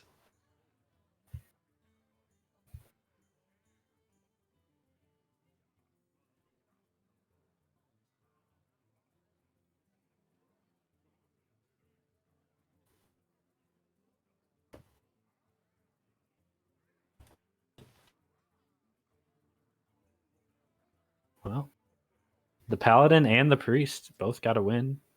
Both tied for the least represented classes in this tournament, 3 apiece. Yeah. Just above Warrior with 4, which unfortunately I don't think we got any on street. Well, no, we've gotten the Worgen Warrior. I'm silly. Big shout out to Manthias there for finding that hero power before he played the Akanai. Not sure if he calculated exactly how much damage Freaks had in hand, but it's not that hard to figure out what a rogue's maximum damage potential is for, 8 mana. So really smart choice there to stay 1 out of range. And even smarter choice to find Ragnaros the turn after. Diamond Rag no always prep. wins, yeah. No prep, the most damage the rogue can do on 8 mana is 20 plus the 3 from the dagger, so 23. So if that's why he healed himself, then that's a really sick play for sure. And either way, they won him the game. In a way.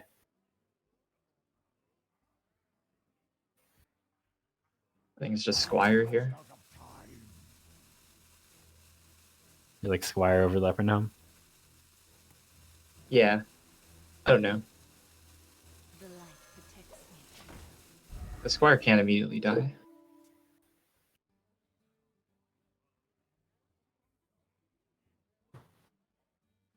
It doesn't answer the mirror image though. It does not. That's... Wait, so Paladin was one of the least brought classes? Is that what we said? Yeah, Paladin and Priest both had Oh, wow. 3. Warrior In the had past- 4, Shaman had 5. In the past, Paladin, control Paladin sometimes has been brought a lot, or, aggro Paladin. It's been mostly aggro Paladin, I think, but it seems like we have a lot safer deck lists coming into this tournament. I wonder if, after a longer than usual break between tournaments, there's a lot more players who want to go with safer lineups. We actually think see Paladin... Druid over Rogue, which is kind of rare for North America. Usually it's the other way around here in NA tournaments. I don't like this Doomsayer. I'm going to say it. Ooh, but that's killing all your creatures. It's killing all 2 of them. I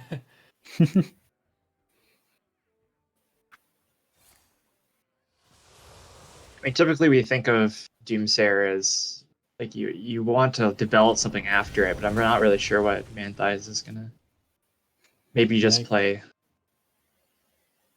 You get an play to Arcane draw. Intellect, I guess.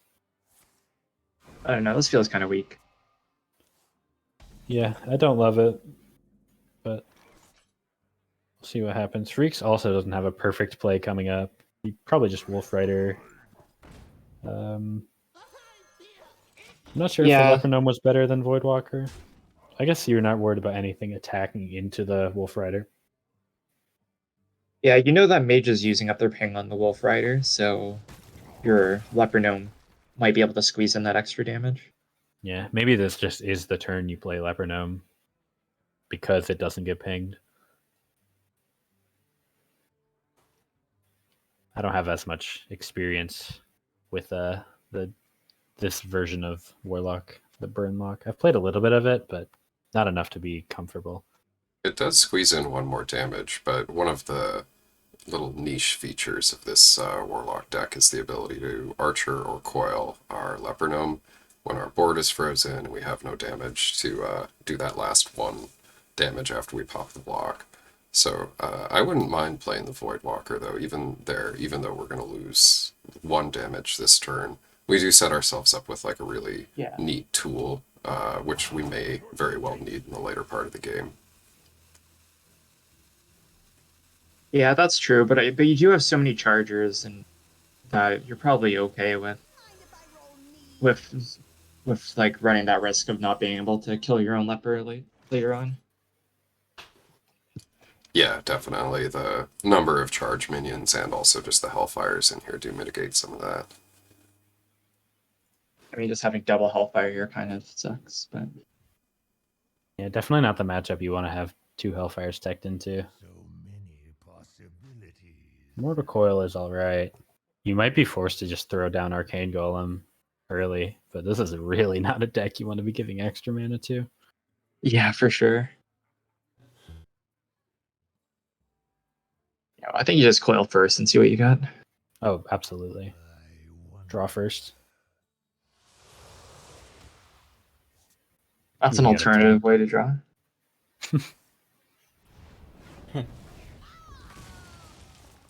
Guess you just double 1-drop. The awkward Hellfires here.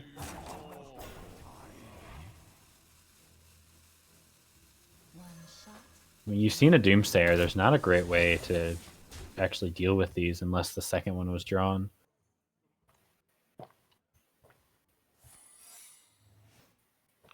Well, this buys you a turn or 2.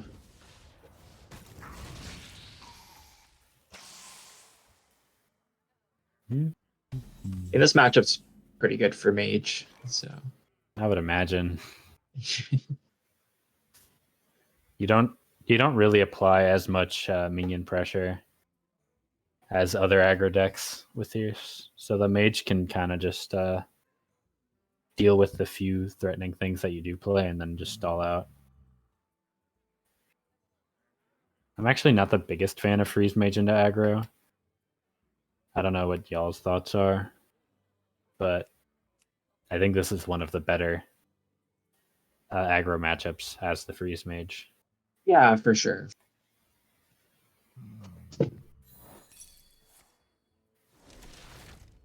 I'm not really much of a Mage player.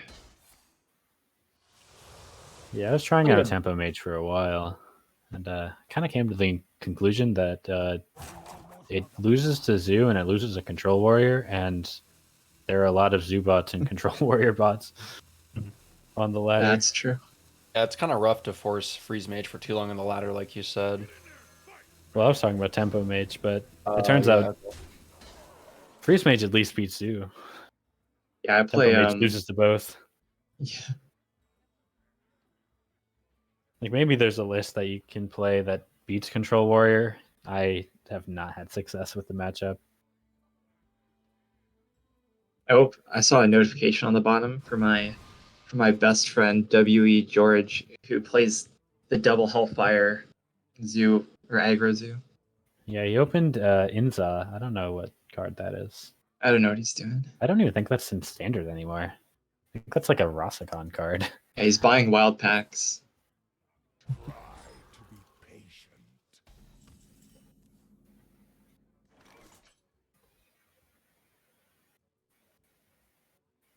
You have so many brittle minions in this hand as freaks. I don't know. Inza is one of the new cards from the newest expansion, Festival of Legends. Yeah, the Shaman Legendary. Yeah. It's not I mean, it's a decent card. Turns out that the deck that it goes in is not decent. It's very bad. I think you should Yeah, Hellfire wild. here. In Wild, there's Spirit of the Frog and Enza, and then everything costs 1 less. And if you're playing Right. Questline, it's insane.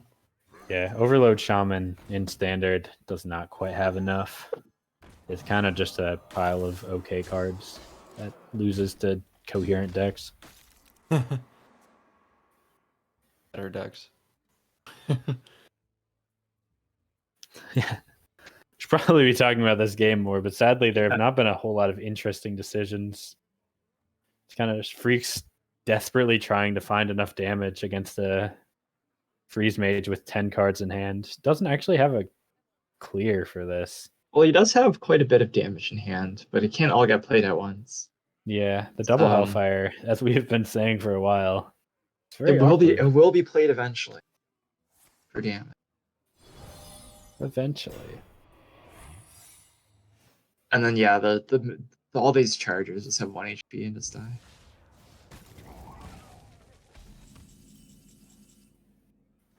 Ooh, that's a good draw. That is a good draw. But yeah, to make matters even worse, he's playing against the freeze mage has already drawn double ice block and Alex Straza, and just really hard to push damage.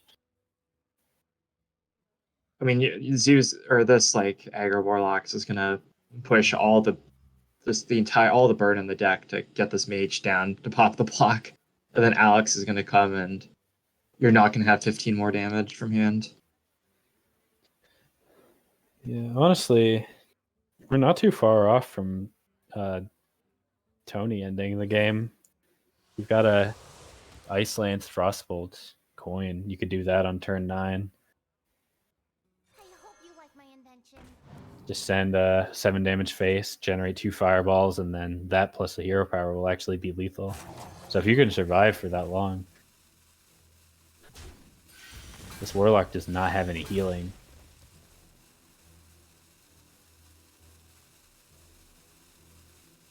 The light protects. As you fill up the board.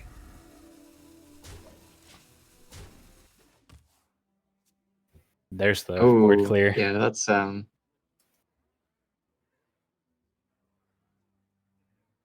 2 Blizzards and Flame Strike in this deck, so the odds of him drawing 1 were getting higher and higher as the deck drew more cards.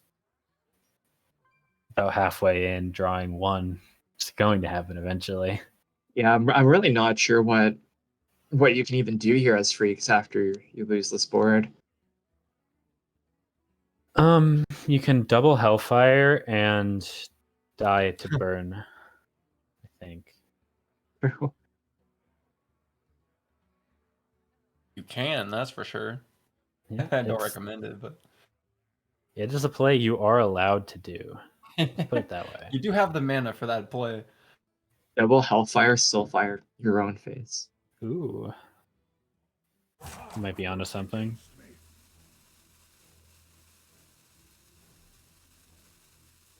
Imagine if Execute worked on the face for Warrior. Yeah, I think that's a balanced inclusion that they should make into the game. Guys, don't run out of time, please. Warrior There's a tier lot of F. thought that went into that turn. Yeah, I wonder what Manthias was actually thinking about. Funny enough, if he had coin Alex, that would have been the Alright, the winning the- play the because of block the can be fireball draw. popped. What? You can pop the block here, I think. So many Yeah, you can. possibilities. Yeah. That's actually really important. But Does much happen after that? yeah, Tony This- coin ice block. this You don't gets even need to. You re-equipped. don't even need to Tony. You might just be able to. Well, that's I probably. mean, the you best have play to still. pop the block here. You could also Oh, yeah, I 15 mean, yourself right. from the mage's perspective afterwards, which is interesting. See all the burn and then 15 yourself. Another alternative to Tony block. The thing is, if you use a Hellfire here, if Freaks uses a Hellfire, he's putting himself into range of the amount of burst that Manthias has. It's a Right. Fireball, Frostbolt, double Ice Lance is exactly 17. Yeah. Looks like he's not going to use the Hellfire. Okay, Yeah. that's really good. I mean, sadly, we know what the cards are in Manthias' hand. So this is not enough. Yeah, if you had a way to keep this big minion on the board, this would maybe be a little bit more enticing, but sadly, that is not the case. How much damage is this now with the Yeah, Freaks did tap at the end there. yeah, that's 7 17 21. Yeah, it looks like Manthias is counting it. I guess it would have been lethal anyways with the ping because of the Arcane Golem getting played. It would have been 17 plus 1. This is 17 Yeah. plus 4. Yeah. With the spell damage getting applied to 4 spells. And I kind of Yeah. wanted to. There wasn't lethal. I kind of wanted to see a self Alex there or a Tony block or something. Make the Yeah, game I mean, go a I little think bit Tony faster. block would have been the better Damage. play there out of the two. But it turns out winning the game is generally the best play. Yeah. So that's a 2-1 lead for Manthias. Just has to win with the Worgen Warrior. Into Miracle Rogue and this Burn Lock. I think the Miracle Rogue is generally favored for Miracle. There are Yeah. cute things you can do to deal with Auctioneer with like Pyro Calm Shout. Sometimes you can race the Miracle Rogue as well, but typically the Miracle Rogue is just going to be just a little bit faster. Yeah, unless you just get a ton of armor off of Armor Smiths early, or at some point in the game, I guess. You kind of just lose to the faster combo deck, as it turns out. One There's might see not a much better in hand combo though. deck. If you're not faster, you're slower. It turns out. So true, so true.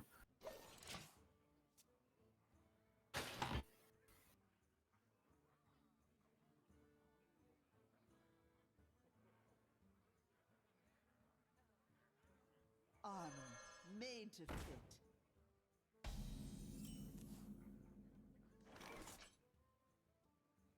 What will Weeks? This is a situation where probably just hero power and don't swing because you have the SI and Farseer in hand. There's also merit in just playing Shiv face if you want to draw for better cards. Both are reasonable plays, I think. Has there been any Yeah. trap hunter that we've gotten to see in today's tournament? There was one early on. I don't remember who it was. We saw Trap Hunter into Worgen Warrior. Oh, how'd that go? Yeah. I think the Worgen won. Yeah, it did not go well. Yeah, I think it was Carcelot bringing the Trap Hunter. Yeah, we also saw. No, I Trap think we saw or a couple Carcelot Trap was bringing Hunters. Face. I don't remember who we saw playing Trap. I think it was like Rogue something. Too many names. Ropsy, maybe? Yeah, Ropsy.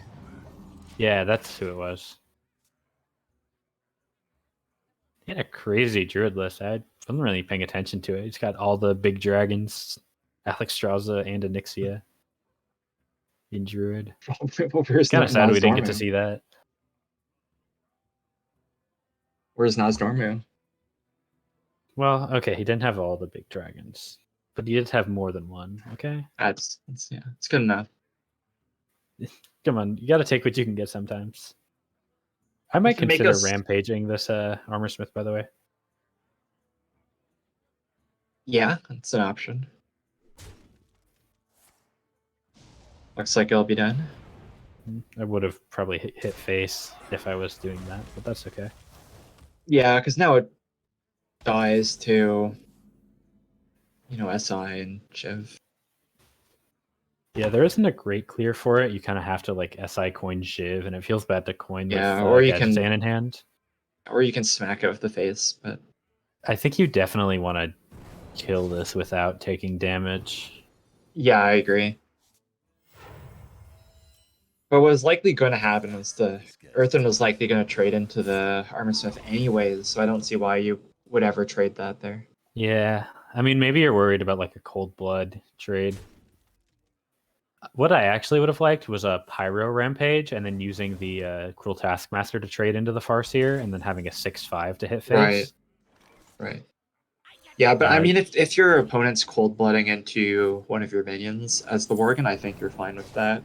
Because then they're only delaying their combo, giving you more time. I would tend to agree. This is a very tragic hand for Manthias now. Yeah. The It's been double pretty- eviscerate draw against this deck is not what you want to see at all. I've enjoyed seeing Jungle Panther regain stealth from Conceal. Just feels right. He's the king of the jungle. That's not true. What about Mukla? Mukla's the king of the jungle. You're right. The Prince of the Jungle. Do Panther. you play double eviscerate here with Blood Mage in hand? Okay, he's not going to.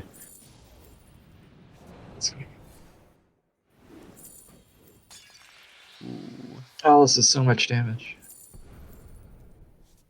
This is a lot of damage, yeah. I think The cataclysmic Manthias knows what's up. I think this one's. All right, there's the lethal setup for next turn. So you Even with, yeah, even if you can deal the entire board and hero power, you still lose. crazy. You pyro, charge it, and then hit it into one and execute the other, and then you die to Leroy. Yep. Yeah, Freaks has 16 from. Well, actually, the hand. armor would technically keep you alive, but you can't armor up after doing that play. Does it though? Because you can Leroy Shadow Step. Yeah, and then Leroy- that's 6 mana. You don't have enough. Oh to... no, you don't have enough. Yeah. All right, you can live. Just barely. Yeah, unfortunately, this hypothetical situation does not exist because it's a 7 mana clear.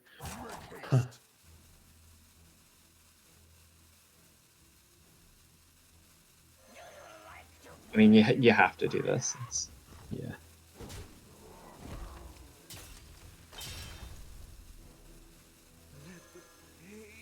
I like playing the Acolyte here, just hope that there's no damage. This is the only way. I think this is the only line that actually ever wins you the game, but not this Yeah. time.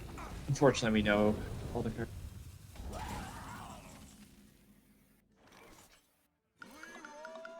This looks like it's bringing us to game 5. Yeah. Cue up the Silver Scrapes. Silver Scrapes. We got the Burnlock versus the Worgen Warrior. Once again, it's like if the Worgen doesn't just build up a ton of armor, I think that's actually a Burnlock favored situation because it just deals damage faster. Yeah, and crucially from hand. That's what Zoo lacks. We're getting right into game though. Manthias was ready. Yeah. Going for it straight away. He gets knocked down, he gets back up again. Your soul shall be mine. Got my friend Gul'dan. You know, I don't think Gul'dan had was particularly friendly in the lore.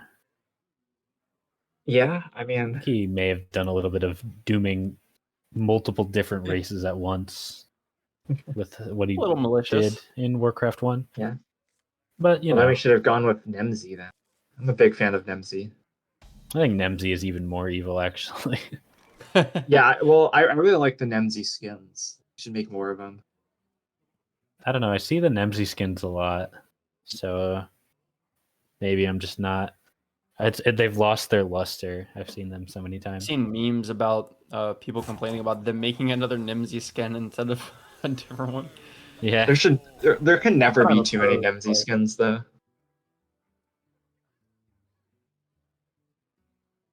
Having Armorsmith and War Axe in opening hand is really good for Manthias. Yeah.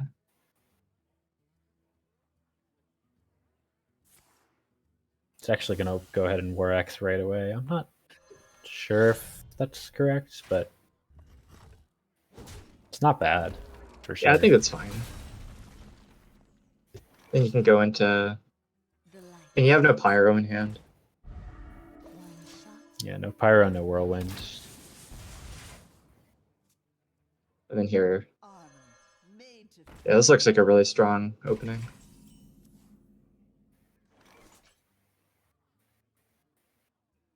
Yeah, you almost Yep. consider like silencing this Armorsmith here as freaks because your hand just doesn't do anything else. Yeah, and then after you silence it, then Yeah, the acolyte comes down and you cry. yeah. Or the armister still gets to trade into like 4 things.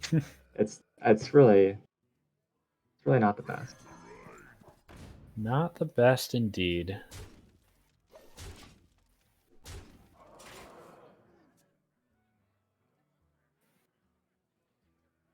Yeah, there's a couple different options here.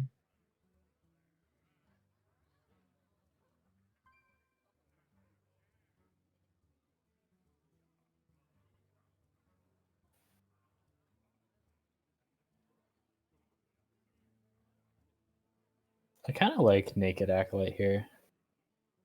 I think Yeah, I do it's too. I do too, especially with just the nature of like if you look at what this warlock list is running, it's a lot of minions with 1 HP, and then the ones that aren't, you have your fiery war axe. yeah, it does get silenced though, but I Yeah, think you but have enough yeah, card draw in hand that you're not too upset about that getting silenced. yeah, for sure. I was debating taking 3 damage to put 3 extra health on the armorsmith.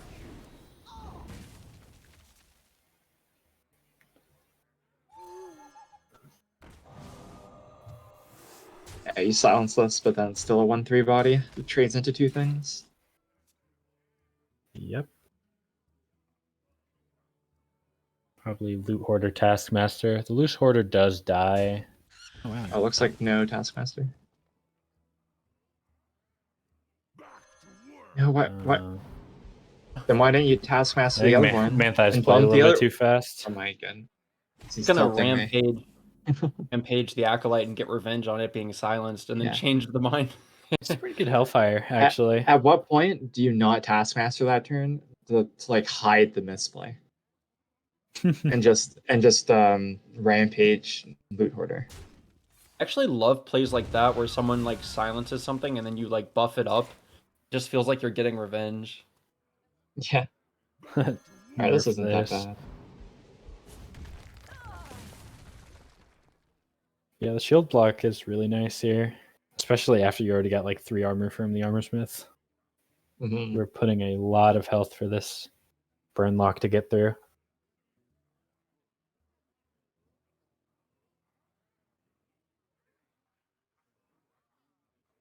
Is that charge in hand? That looks like. Yeah.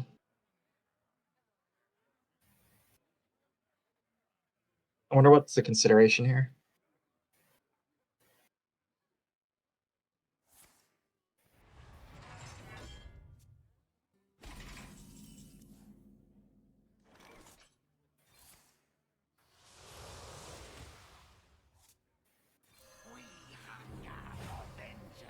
The light protects me. It's a good slam target. You're not really going to get a better one from this deck. Yep. So much rage. You can even spell power the slam just to really It's a bring it very home. powerful slam. Really not kill it. And get a card. This Divine Shield has never been more owned. Yeah, you might want to save the slam for the chargers, I guess. I'm still trying to think about like if War Axe would have been used to kill the 3-1 earlier, how much extra mileage the 3 health on the minion would have gone, because the War Axe has just kind of been, not doing much, been dormant ever since. Yeah, I do agree. Like, we kind of glossed over that, but I think you're correct there. It's like that armorsmith would have gotten so much value. It also would have never really a baited, good option to kill it. it probably would have baited the silence too a little more. Wolf Rider abusive here. Freaks might tap. Let's see what you got. Second Hellfire is not bad. Yeah, it definitely will help clear the acolyte that's surely coming down. Surely. This is actually the double rampage on the Taskmaster.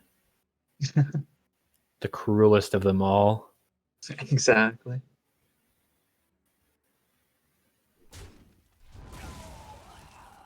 Oh, that's a good card. That's what you don't want to see the turn before you Hellfire. Yeah. When your hand is full burn. Though honestly, if you just see like Armor Smith Acolyte,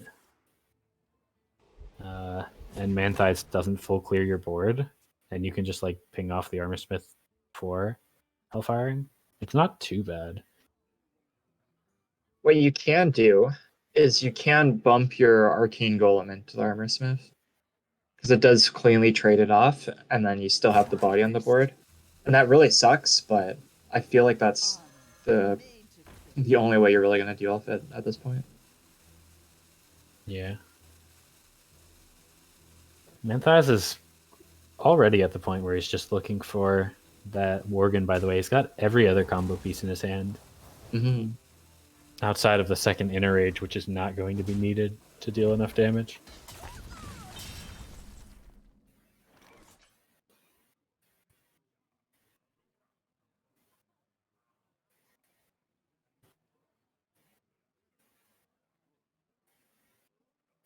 Yeah, it looks like the Burnlock is just struggling to ever get a foothold into this game at this point. This Manthias is always quite healthy, and then always controlling the board. He does have a lot of damage. There's you might quite a bit of actually see damage like from him. a buffed up Arcane Golem just going face. Yeah. Well, the Leper Gnome draw makes it a little bit more, makes more sense. Okay, to this trade. is the play I was talking about where you just bumped it in. Well, if that Worgen was one card earlier, it would have been lethal. Actually, it would have been 22 damage. Yeah, unfortunately, right now you have to just be a little more careful because I think you can die from this position, maybe. Ooh, You're gonna have to that's a good execute. card. That actually is a really big draw. Being able to kill this. Yeah, and honestly, that's probably one of the best execute targets you can get in this matchup. You've got 28 damage in hand. Warlock has to deal 27 this turn, Yeah, or the game is over. And I don't think that's going to happen with what I'm seeing in it's this only hand. It's only one minion in this whole Warlock deck that has 3 health. 6, 8. 17, 19, 21, 22. Well, I think what you have to do here is like, I mean, you lose. Yeah, I don't think there's anything you can do. I am impressed by the amount of damage. I will say that much. Yeah, this deck has a crazy amount of damage. Actually, like 15, it's scary. 24. 8, you 11, can double 13, dip on the Leper Gnome. Yeah, 24 damage is what I'm counting. Obviously, it can't happen because one of the Soulfires would discard the other. But that's how much damage is in hand. Oh, yeah. No hacks. But if one of the Soulfires discards the Abusive Sergeant, you can squeeze in 2 more damage. Oh? Ooh.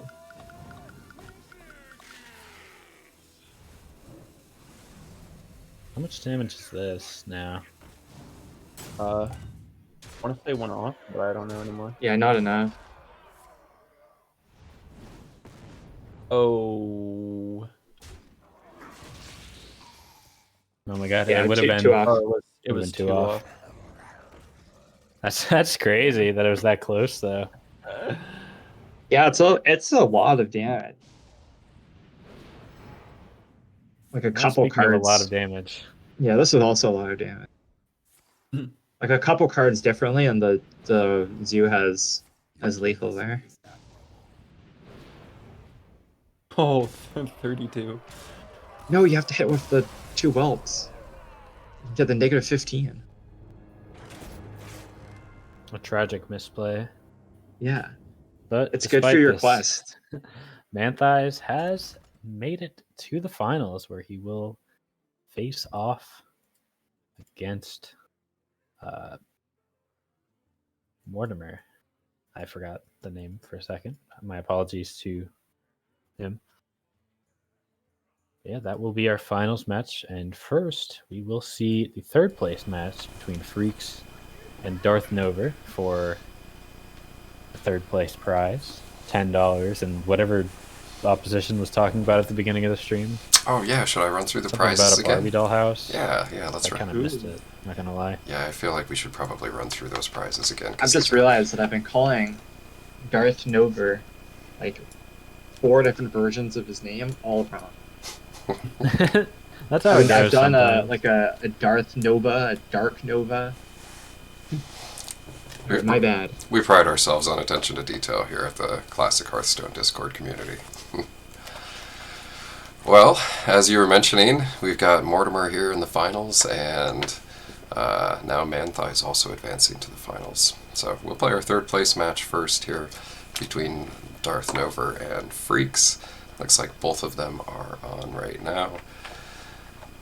And, of course, we do have to share those fabulous prizes that we have lined up. Of course, our third place finisher taking home this illustrious 12-pack of rainbow duct tape. That's going to be a good one. Fix just about anything. There's only 3-0'd going into those finals. Yeah, it's pretty crazy, huh? Wow. Oh yeah, it was 3-0. This is- Two really tenured players as well, so two are no time to cry. Yeah, well, he wants that Barbie doll So, house. Storyline that we will get into after the third place match. That's true. Yeah, I better look at the third place match. Yeah, sadly, I think our producer opposition may be getting some water or something Yeah, similar. that's all good. I'm right here. I guess we do need to spectate Freaks anyways for the third place, so That's true. if he makes it back or not, we will still see it. I'm here. I was just muted in Discord. I was talking on stream without unmuting myself. But yeah, I am here. Ooh. And- We're getting a nice silent view of the bracket while the rest of us talked about whatever we were talking about. Yeah, I was talking, and apparently, yeah, nobody else could hear me except the viewers. Alright. But You yeah. should summarize what you said in 10 words or less. Well, I was showing off those fabulous prizes that we have for our first, second, and third place finishers. Let me send some quick messages here to the players, let them know that they can get started with their game, and then I'll troll everybody with stuff. Alright, so Freaks and Darth Nover going Looks into like this a rogue third- and a druid band.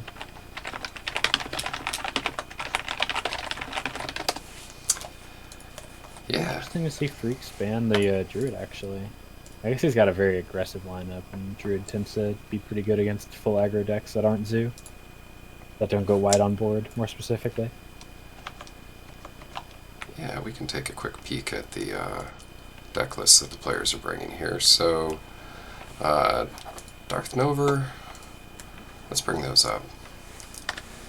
Okay, so we got kind of this mid-range shaman here. Doesn't have Lava Burst.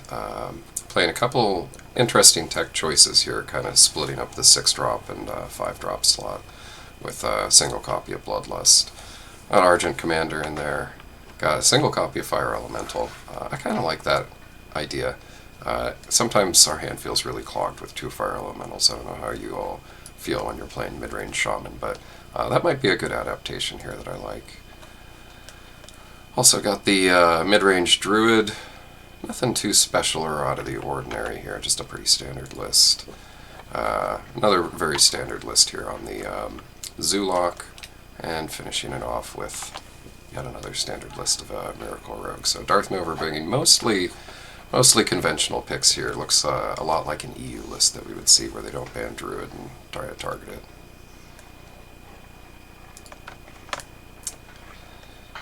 And let's take a quick look at Freaks' list as well. This we just saw, but just a reminder, we got a mid-range Druid with Gnomish Inventor, something we don't see every day, and 2 copies of Ooze. That's the NA special. This, I suppose you'd call it Aggro Paladin with no Mukla, no second copy of Divine Favor, but a couple of Novice Engineers and a Blessing of Wisdom teched in there. Got a Miracle Rogue, and finally this Burnlock that we saw come very close to defeating the Worgen Warrior in the last one. We'll see how that fares. think you've been invited to spectate the game by Freaks. Oh, that's fantastic. I didn't even know you could do that. Huh. Well, there you go. Alright, let's get right into it.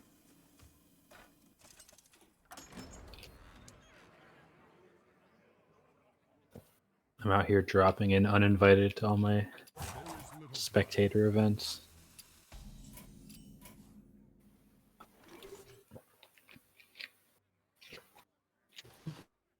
Well, do we see the Blessing of Wisdom getting value?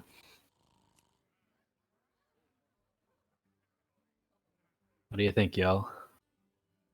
Maybe later. Novice here. It feels bad, but you have Novice Engineer in your deck, so you kind of have to play it in situations like this. It's like just it's like another hero power. Yeah, exactly. You thinned your deck. Really important for an aggro deck, trust me. Guaranteed fire totem. Searing totem. True. Maybe Shaman should be running this. Speaking of Searing Totem, that's a pretty good roll here. A I would say. prediction. I'm a big fan of the healing totem.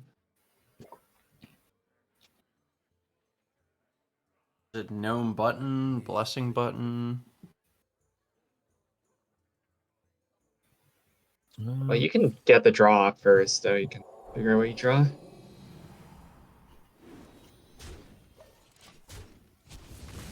Problem is, if you're drawing, you're already like kind of committed to hitting the button in pretty much any circumstance. That's true. But although there is like you can get that novice engineer again. Of a deck True. by one. Feels really nice to put Yeah. up the Blessing of Wisdom now on a turn where Shaman would want to harvest Golem or something, right? Like they'd have to use the coin in order to clear it Yeah. and still play your power 3. I actually don't know if I would have lightning bolted there. I guess you still have like the Harvest Golem and the Harvest Golem, which is really good against aggro. Yeah, it looks like you sort of with one divine favor, like you can sort of hope that this paladin's just gonna run out of cards. And then you get your double harvest, stop them from drawing one more. And then it doesn't get Argent protected or anything. Yeah, on the flip side, that Elven Archer draw was also really good just to be able to deal with said Harvest Golem. Yeah. And technically, you deal with the second one on board. We'll see if Freaks wants to get anything else going, like a Blessing of Might. We could see a Consecration on one minion if he really wants to keep this board healthy. But I would probably advise against it, to be honest. Yeah, against Shaman, Father Totems, 2 HP. Consecration's pretty good. So would you guys cash in the Blessing of Might on a 1/1 here and leave up a 2/1 after you trade the 2 right minions, or would you rather Honestly, just full trade I what's think there I just full trade Leopard Gnome Squire button. Yeah, Yeah, I like okay. that too. Maybe you play all those minions and then just send everything face, but I don't Yeah, think but then it that's gets very punished good. by Lightning Storm. The light protects me. Wow. Or Pyro too. You got like there is Pyro in the deck that you're considering around. Oh yeah, against Pyro, I think that play is definitely a mistake, and even without it, the Lightning Storm is going to punish.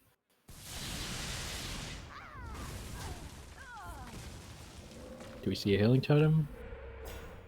Nope, but That's pretty that good might too. be better. It's a good Consecrate, though, at least. Yeah. Some Silver Lining. You have to play it really slow now, though. Yeah, Freak's got Button Lepronome chill. You think so? That's what Freaks did, so... Got nothing else to do, really. Got to get the most out of your cards now. I guess that's the question for Labore and Oppo, or two aggro enthusiasts. How do you respond to Like, how do you play this game out now that your big board just got lightning stormed? What is this shaman play? Like, what's going on here? Cheat. I do Yeah. not like that play. That was weird. I don't understand why you do that. Because if you just play the fire totem, like you still have like a clean traded to both. You can totem like your power yourself, and then if it's healing, then you're in a really good spot. That was just sort of like like you have 2 fire totems. I don't know why you don't have to be so patient with them. Not 100% sure. Well, with nothing to Blessing of Might, this is not great for Freaks. If he draws like a Leroy, though, this is going to flip very quickly. And there's no taunt in Darth Nover's hand. At least no guaranteed taunt. Could see one from Hero Power. Going face bad there. Oh wow! I probably would have gone face. I don't know how you win. I was not almost going thinking face. going face Consecrate there. Because, I mean, it doesn't kill the Feral Spirits anyway. The Consecrate doesn't kill the Feral Spirits. Oh, what is the shaman play again? No, that's the only way you're losing is not taunting. Once again, that player. I don't understand not playing the taunt. You drew, you're out. You know, Leroy top deck is death, right? Yeah, Leroy would have been lethal, yeah. There's just no reason not to play around your opponent's win cons. Yeah, when your opponent has one way to win, you generally want to play in a way that doesn't give them that chance to win.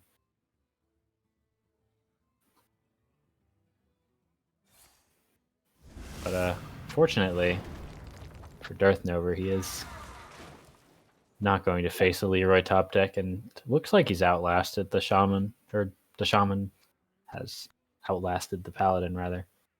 Yeah, it looks like it'll be okay, but just seemed like an unnecessary risk. Yeah, I do agree that that was not a correct play. Let me think.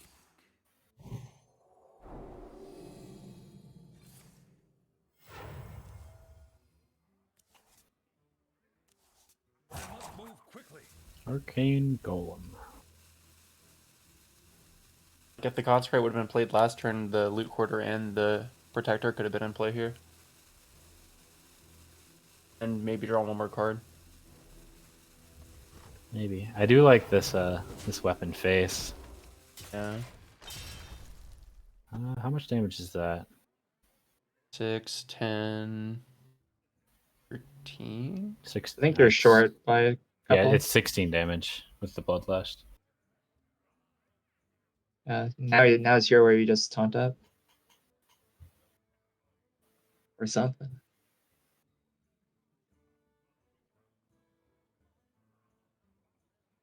Yeah, just Do hero button or power. pyro?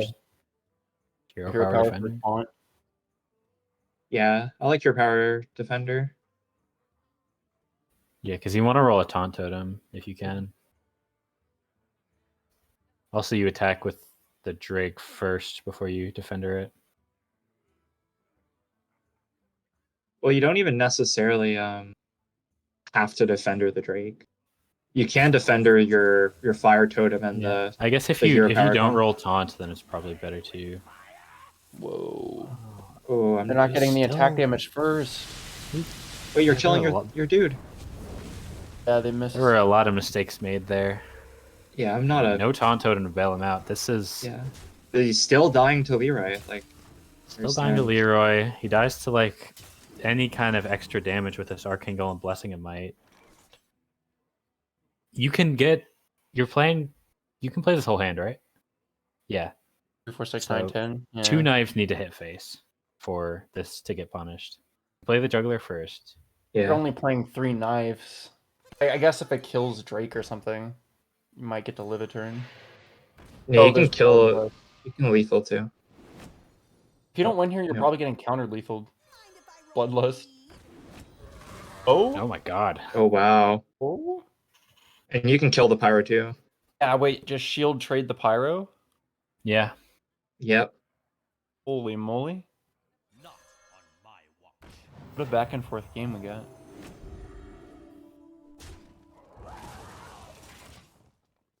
Yeah, Bloodlust isn't quite lethal.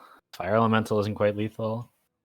taunting up. You have you have to taunt now, but it might be too late. Like these knives are gonna deal damage. You have a loot hoarder to draw an extra card, get another knife in, Yeah. potentially. This looked like it should have been a 1 game for the shaman. Yeah, the shaman should never have been allowed to get this far.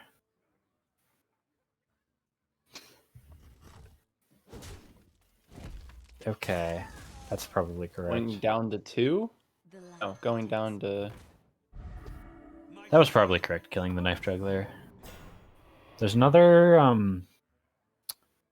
What's the the card? 6 mana card? Oh. Yeah. Ooh. That's a consecration.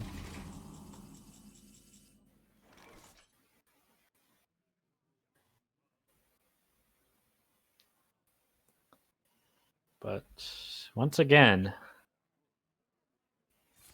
seems the shaman might still be staying just out of reach here. Still not lethal though. I think you actually blessing him might be. Interesting. Yeah, I actually like that play. Oh no, Alright. that's damn. Okay. Okay. Shaman Wow. getting really lucky. That was a really tense game. I think there It's were that a kinda lot of game things you that could have gone wrong watch for Darth again, over there, yeah. Kind of game to review. Yeah, Oh, that yeah. was a really messy game from the shaman. yeah, the Argent Squire draw was actually really big. We weren't shouting it out as much, but that was what gave him enough health to not just die with how much he misplayed the few turns in a row where he could have potentially gotten lethal. Argent Squire plus Defender of Argus is the truest of combos. It is a well-known shaman combo. Technically, you could do it in other decks, but you don't see it as much, Do it in zoo. I suppose. All the time. I just don't play enough Zoo, I guess. I've been playing too I mean, much Argent Unlock. Squire is like the best card in Classic. Argent Squire is a pretty crazy card in Classic. It's kind of surprising how hard it falls off like later on in, like even just a couple expansions down the line. Yeah, for sure. You already start seeing Argent Squire fall off just because it's not fast enough. But in a deck, we're in a format like this where aggressive decks are slower. Like Argent Squire just messes them up. Yeah. You can It's so put hard that, to kill. and it's so versatile. You can put it in every deck. Yeah, there's very few decks where Argent Squire is just a troll play. So we've got Zoo and Paladin. This is a pretty good matchup for the Zoo. I think the Zoo is very favored here. It's time for a little blood. In general.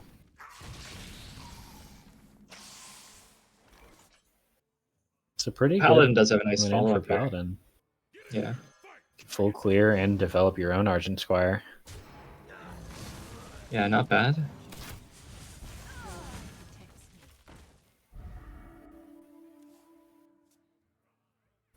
That's a good card too. Just play that down.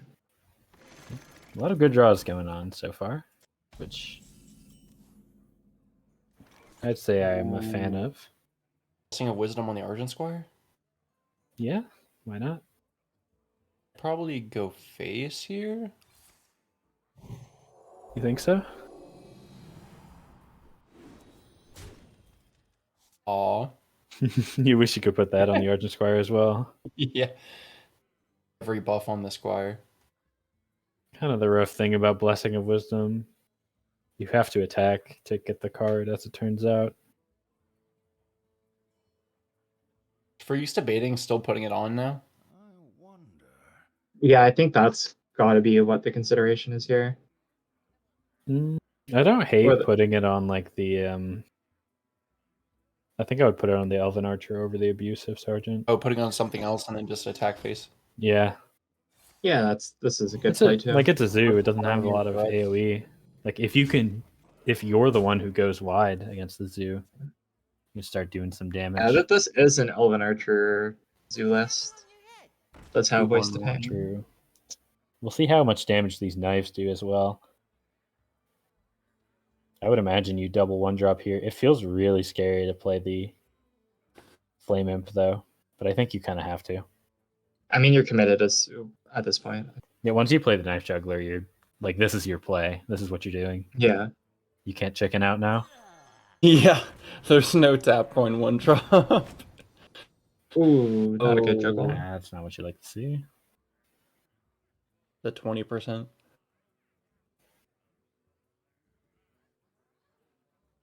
Redemption knife? One good knife, one bad knife? Oh, Two bad knives. Oh. Yeah. Well, you get a Maybe third get one through at an least. Oh, that's actually probably the best outcome. A redemption knife. Oh, but that's a lot of damage from hand. That's a lot of damage from hand, but if you send it all face, like this defender, But then you Argus is get actually going to shut wrecked things by down. Argus. Yeah. Playing Leroy is really scary too because the Leroy will start throwing knives back. That's true. You got to kill the knife juggler for sure. Defender Yeah. might solo. Close out the game. I would probably just trade the Loot Hoarder into the Knife Juggler right Yeah. away before I think of anything Yeah, else. and then you got to decide. That's a sensible option. Yeah, you get another card. You get rid of one of the few things that can disrupt your board. You're definitely playing that True Silver, I think. It's a little, yeah. Right? I would play I it would over say Arcane so. Golem. Yeah. 8. Maybe Arcane Golem was better, I'm not sure.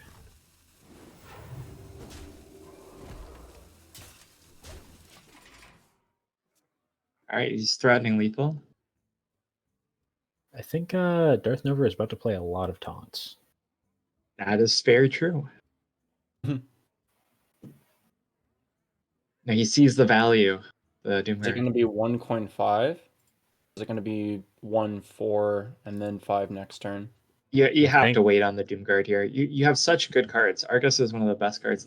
Yeah, you can't afford to discard either of these cards in your hand. Yeah. I like doing that trade here. You Defender of Argus, the other two minions, and then just play the Voidwalker. Then hope there's no AoE. Yep. Yep. All right. And these minions are quite beefy too. So even the Consecration's not the end of the world. Yeah, it hurts, Although but it's definitely not good. You definitely need to get some good draws off the top. you are still alive. If Paladin finds a way Yeah. through here, it's pretty much lights out. That's true. Yeah, the Avenging Wrath would be. Well, Yeah. Avenging Wrath is lethal, right? Just goes all face. All Well, not if you play Doomguard. I actually think No, you it's play 'cause Doomguard here. it's- You probably Avenging trade- Wrath 8 face is lethal. Oh, true. You're so right. I think you just go Doomguard anyways. Yeah, you play Doomguard. I would actually trade the 2/1 into the dude instead of the taunt. Oh, whoa. Wait. Why would you ever do that? You know you're against an aggro deck, right? Huh. Well, Wow. that was a blunder. I believe they call that. Yeah, Can't that beat if was you a don't big have a taunt. mistake. Yeah. When you're at 8 HP into an aggro deck, you need your taunts. If it's just one little guy, you got to keep him up.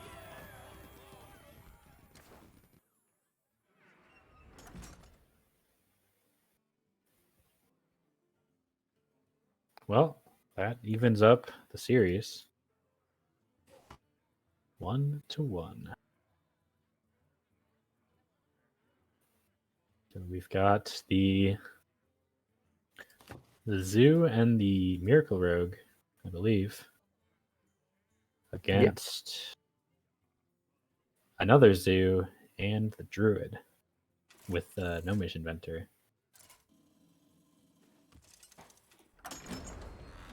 Not my favorite card, as I have mentioned. Watch your back. I must protect the It's a pretty rogue favored matchup. Probably one of the most common human v human matchups you see in Classic. Yeah. Turns out there's a lot of Druid players and a lot of Rogue players. Turns out people gravitate towards the top decks in the format. Turns out if you want to win, playing good decks is usually the strategy Yeah. you want to go for. This is a relatively light Druid list, even outside of the Gnomish Inventor. Got double Swamp Ooze, Blood Mage Thalnos, Yeah. one 6-drop. It's just Cairn and nothing above Ancient of Lore on the top end. It's a pretty Yeah, but light both deck. players are topping out with the Ancient of Lore. That's the only 7-drop. Yeah, Darth Nova's Druid is going to be, or it was banned though, so we will not That's be seeing true. it. But just yeah, for sure. It is worth mentioning though. I agree.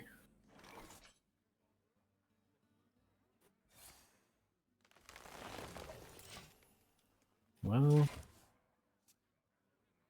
not the best hand for Darth Nova. This Blood Mage actually, if he wanted to play it, I'd actually get a pretty good amount of value because Freaks really wants to just play Azure Drake, and the Blood Mage would have potentially forced him into doing something else, potentially just using like an Innervate or something, but still delaying the or burning resources rather from the Druid. That's a good point. I really would have liked to see the Blood Mage on 3 there. Yeah, now the Azure Drake's kind of awkward to deal with. Yeah, you can play Blood Mage now and just Blood Mage backstab, but it's not great. Not awful though. Just feels bad to get rid of a backstab with Gadgetzan in hand. Which, by the way, the Rogue has drawn Gadgetzan. Yeah, it's a nice card. Pretty good. Yeah, you don't see that card off. You know, funny you mentioned that. I actually feel like I see this card a lot.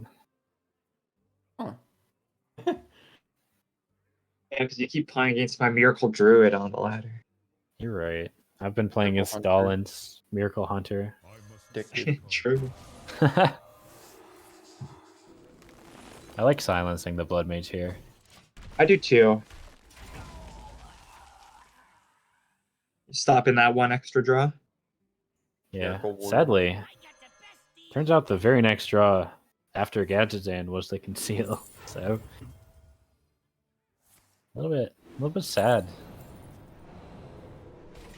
Yeah, and Druid has no hope of dealing with that. It just wouldn't be right if Gadgetzan wasn't stealthed. It's just honestly, he should just have built-in stealth, really. Like, let's just That's cut the true. middleman. You know? Tactical perma stealth. Where shall I strike? Ooh. Going for the Swamp Ooze. Should be one of the like temporary buffs they added in Alterock Valley, where it's like for the next 3 turns, you just draw a card every time you cast a spell. I think that'd be a balanced card. What do you think? Yeah. That'll start of game if your deck is built a certain way. Yeah. If you're playing Rogue, you Yeah, that's spells a all have really draw a card. If your game that looks attack pretty is game ending, by the way. That clear with the double This was a poison. very devastating turn for the Druid here. Because like if I'm looking at the hand, like I don't even know what the Druid's gonna do next. All right, you eviscerate here instead of Cold Blood, by the way, because you can Cold Blood next turn, but you can't eviscerate next turn. Yep. Ooh. Or you do neither, I guess. Okay, that's fine. That's a lot of damage being drawn.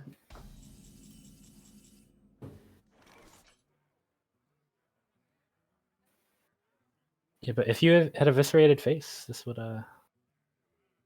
You have to taunt up, and I guess. Well, actually, I guess it wouldn't have been lethal because there would still be taunt, innervate, swipe, which I don't think there's any other play that Freaks can do here.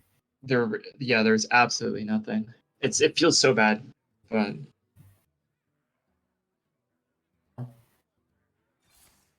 punch. Wait.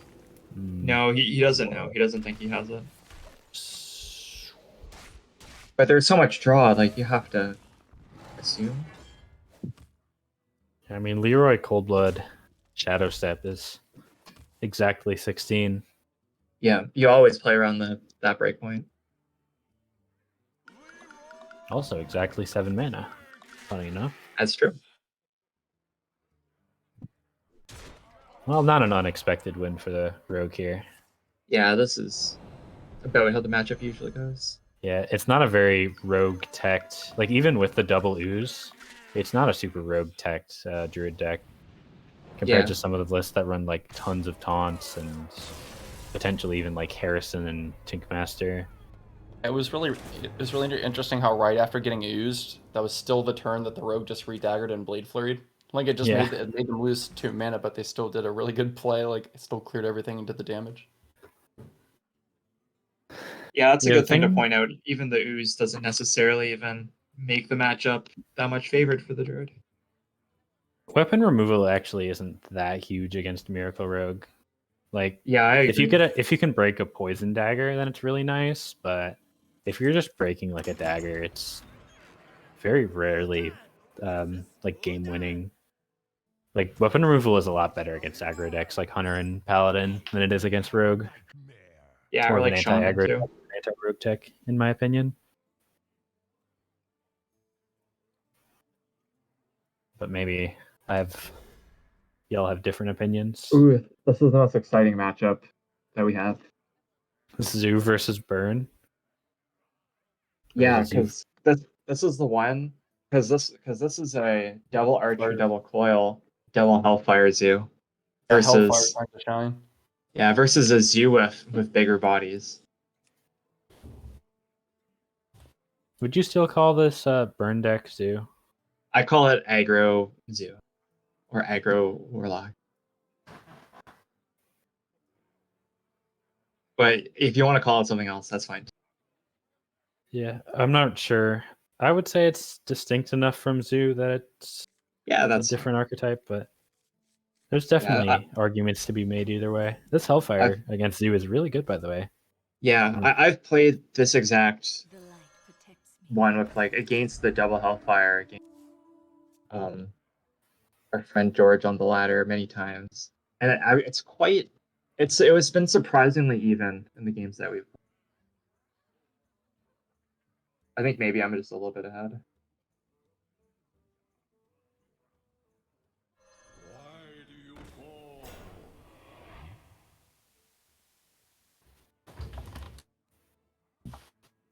Yeah, it does seem like it's a pretty terrible matchup for the Burn deck if you don't draw Hellfire. Oh, I'm surprised you didn't coin out the fire imp, Yeah, I'm surprised as well. right? Because now how is he going to get through this? Oh, wait. I would not have done that. I would not be discarding Oh. my Hellfire here. Yeah, I mean that's an option. It's always nice to soulfire just to get that tempo. You just kill their only minion, but losing your hellfire, that's like a key to this matchup because you have a lot of like your minions are just weaker in this burn deck with all the chargers, and just the hellfire to swing the board back is just kind of necessary, and it does 3 damage to base. Do you use Power Overwhelming to like keep this board as healthy as possible? I would say no and just double I trade. wouldn't. I feel like that's not a good idea. Yeah, you are left with just a 1/1 though, and not really anything to do next turn. Yeah. Unless you want to just tempo Leroy, which may not be great. Do you have to trade though? Because maybe you can sneak away without I guess it. you don't have to, but you're not in a great position. Yeah, you're either really way. not. I think the Amani comes down, and I Yeah, mean this is Monty's why. hard to deal with. Yeah. I mean, this is typically how Zoo wins in these against the sort of burn lock, is by just having just minions are just stronger, bigger bodies. We get another Amani. That's Yeah, I get the second Amani. That's tough. Second Amani with Argus coming down next turn. It might not be so gung ho, but you know. This is Yeah, I mean, you technically could- a full clear if you want to commit the PO. Which honestly might not be unreasonable.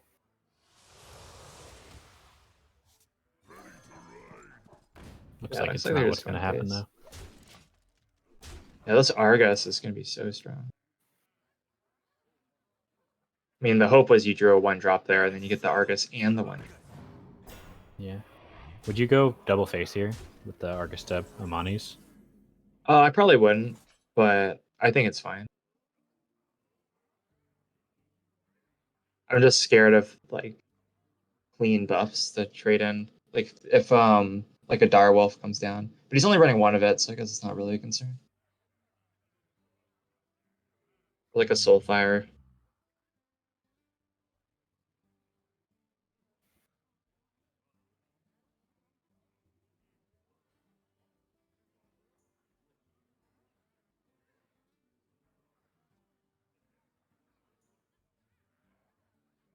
Hmm.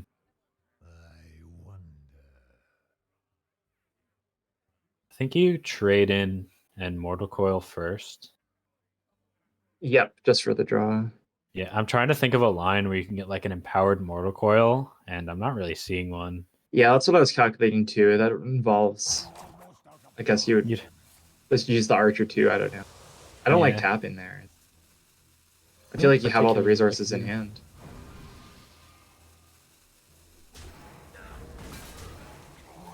And then why wouldn't you draw off the... Oh, no, he's not drawing. Okay.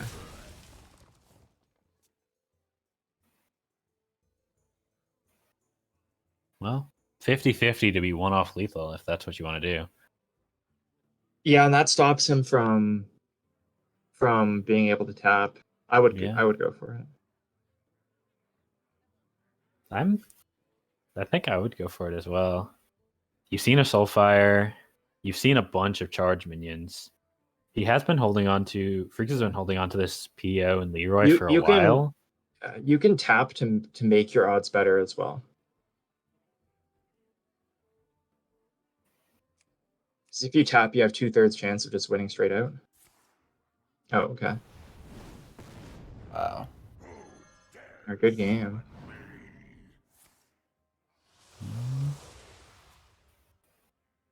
Well, this is 3 damage off with the Leroy PO. Yeah, there's just nothing. And You can't tap. You would kill your own minion with the Mortal Coil. this has to be Soulfire. You have to Novice Engineer into Soulfire. That's your only out. Well, you can Mortal Coil one of your own dudes. Oh, true. But it's still... I guess that didn't have to be Soulfire. It could have been PO. Yeah. So that was slightly better, but sadly, it was still not drawn. And that is the Zoo taking it, I believe. I think it would have been better to tap first in that previous play, because then if you get the Shield Bearer, you can just drop the Shield Bearer and then halt the Burn Lock in its tracks, and then you can even wait another turn on the Doomguard. I don't know. I think that was the correct play. I was actually considering not tapping at all and just keeping my health as high as I could. Like, you've got a That's really fair. tough board to deal with. Yeah, for sure. Oh, I like this play, I think. I like this play too.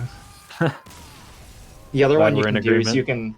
you can hover your Elven Archer to attack your own face, and your opponent will see the arrow. Sure. Or you play Leroy and like go it towards your own face.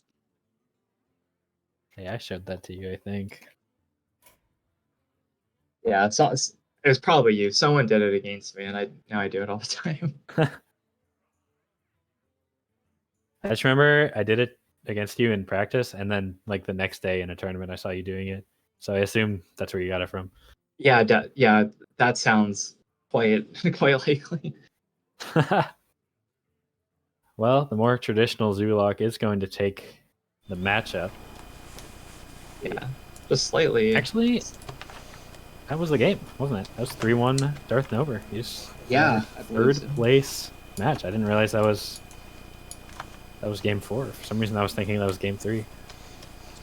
Yep. It was just that Rogue Druid match. I forgot about it, I guess.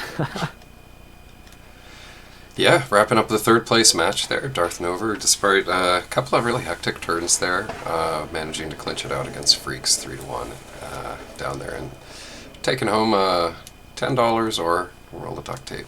You choose which one. Got our 2 finalists now lined up. We got Man Thighs against Mortimer. Both of these guys have had a tough run through the bracket here. Mortimer facing No Time to Cry, previous NA champion, Satur, 2-time EU champion, and Darth Nova here, who just took 3rd place. So Mortimer with a tough path and has 3-0'd his way all the way into the finals. So probably showing some promise there. And Man Thighs here in the bottom part of our bracket defeated Ropsy 3-0 in the first match. Had a close one against Arcuous there, 3-2. Very close match. Another close one against Freaks, edging it out 3-2. So we got the 3-1 hero against the 3-2 villain going into the finals here with Mortimer and Man Thighs. And I will let those players know that we are ready for them. Yeah, I think Mortimer, Peppa Kraut in the Discord, if I'm not mistaken. He's been in the Discord for a while, relatively new to the tournaments. But this is a really good, I think this is a 2nd or 3rd showing. It's going very well for him. Yeah, he's been in a couple of tournaments recently. Yeah. Seems like he's really getting his footing here. Sometimes it can take a couple of tournaments to kind of get the lay of the land. Figure out exactly what the strategy is that you want to employ for choosing deck lists and, even just what decks you play first. As well as some of those good tournament habits like taking our time on each turn, things like that. So, really hitting his stride here. That's nice to see.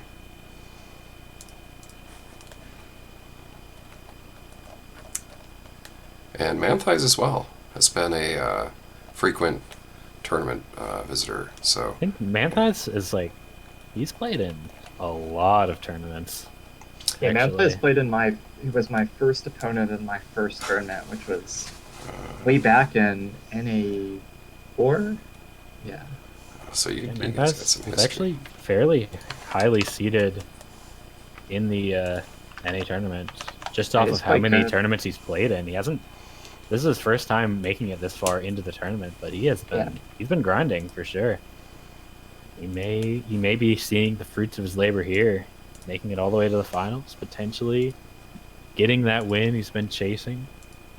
I played against Mortimer once in a tournament. He had 2 control decks into my 2 aggro decks, and it was not a fun time. Yeah, ouch. Yeah, sometimes it's kind of a crapshoot in these tournaments. You bring all aggro and you face all control, or you play all mid range and you face all control and you get just free wins. Right. Yeah.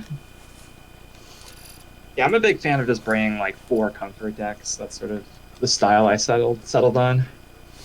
I think that one's a good one as well. Yeah, just saying, if you have the experience, that counts for a lot, right? You may not draw all the correct cards, but if you've been put in that situation before, you may know how to find your outs, whereas a player that's less familiar with them may not be able to do so. You can do yourself some favors, definitely picking decks with which you have a lot of experience. Because if you're playing something you've never played before, then you're more prone to making mistakes. But if you play a deck you've played 100 times on ladder, then you can just play flawlessly. Yeah. Or as close as you can. Yeah, absolutely. So, we can take a quick look at the deck lists here and see what our friends have brought. Get those up on the screen here. So, let's see who we got here with the Priest. This is Man Thighs with the Priest. So Priest, Druid, Warrior, Mage. What do y'all think of these lists? He's got a lot of combo decks. That he does, yeah. We don't see Starfall too often. Seeing a single copy of Starfall in the Druid here, that's always an interesting one. Pretty conventional Freeze Mage, I would say. Morgan Warrior, the list doesn't really change too much. And yeah, this Inner Fire Priest, that's actually been doing pretty well just in general, so that's another cool deck to see. Yeah, it was performing well in I believe the last NA tournament. We saw Crusher and one other person bring it. And they both had a lot of success with it. Something I may have to look into more. Yeah, Seems like it's actually a pretty powerful deck. I think it was Manthias who brought it in the It previous probably tournament. was Manthias, actually. Now that you mention I it. do recall a Crusher Manthias Inner Fire Priest mirror match. That was, Oh, now that yeah. you mention it, that was wasn't that like the 10 cards overdrawn for each player game? Yeah, it was a crazy circle of healing that like destroyed all the decks. Yeah, honestly, maybe a deck I should look into more now that I'm actively playing Classic again. Hey, when I host my class specialist tournament, you Priest in a deck you I can try have out. bad news for you about whether or not I'm bringing Priest to that tournament. You can do Minion Priest, Control Priest, and Inner Fire Priest. Just roll everyone. I think I will be bringing the nature and rising against Ew. any Priest players in such a But then I tournament. run Minion Priest and wreck you No all 3 spoilers, of games. course. I don't want to give everyone my strategy yet. Man, who just gave up his entire strategy. Yeah, this is a fun matchup here. And this is the Rogue into the Worgen Warrior again. Yeah. As mentioned, it's kind of a... The Rogue is usually faster, and we see a Gadget Stand and a Conceal in hand, which This guy's tough. tends to help when Yeah. you're trying to win quickly as Rogue. Yeah, Manthias might draw into a way to deal with that. There's quite a neat way to kill a stealth gadget sound of Pyro. Yeah, he's But he got needs the to draw Pyro it. Whirlwind. And I needs to believe draw it. he's actually running a list with double Commanding Shout, so if he draws into that, then that kills your Auctioneer. And your favorite card was actually just played. Oh, that is my favorite card. I've been a well-known supporter of Gnomish Inventor. Yeah, it's 1 out of range no for the Fiery evidence War of Axe. me talking trash about this card. Hmm. How do you feel about hitting into the Gnomish Inventor there? Yeah, it depends what you feel like is coming down on 5 here. There's a chance you just anticipate having to whirlwind anyways, and it's just gonna die to that. I'm not really sure. I'm gonna 4/4 Edwin going. The Brotherhood shall prevail. Potentially burn out either the Whirlwind or the Yeah. Wild Pyro, and either way, it makes your Gadget Stand a lot safer.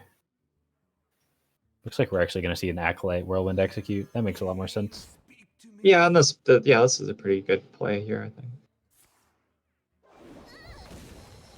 Yeah, still means the Pyro Calm Shout won't be enough without like a Yeah, Whirlwind. you sort of run draw. out of. Yeah. So you're a lot safer now to play this Gadget and Conceal, and I don't really think there's anything else you want to be doing here on turn 6. Yeah, Manthias needs one more spell, I guess, to get rid of it. No Calm Shout anyways means that Yeah. not much to be done. You could Pyro Battle Rage and pray.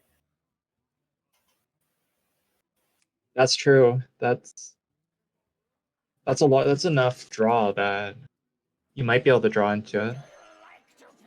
That's what I would go. You don't want to coin Battle Rage. That may be a blunder. Yeah. Although, you could like Coin- Rampage coin Battle Rage. Or coin Rampage Battle Rage, rather. I guess either way, you're only drawing 2 off of this Battle Rage.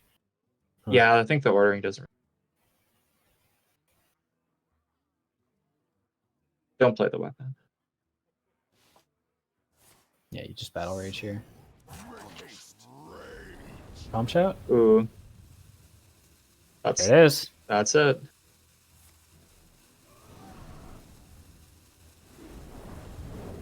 So you have to coin either way. Do you play the whirlwind or do you play inner fire? I think Whirlwind's fine. Whichever one you can play faster. Yeah, at this point, apparently. All right. Yeah, that's the neat thing about this deck. Buys Anyways, little bit there's a of time. second Gadgetzan in hand. There is, but there's not a second still. I'm kind of surprised we didn't see Gadgetzan prep ban. I may have actually done that. Yeah, that's what I would have considered. The only issue is if the Gadgetzan dies, then you're sort of just waiting. And I mean, that's where the Worgen comes back into the game. And might be able to race you. Like a Gadgetzan prep fan Shiv face is a lot of cards being drawn. Yeah. That's true. That's enough to probably beat out the Worgen. And it probably was the better play to do that. Well, there's a clear. I guess here you with can do it Blood this turn. Mage and Blade Flurry. Yeah.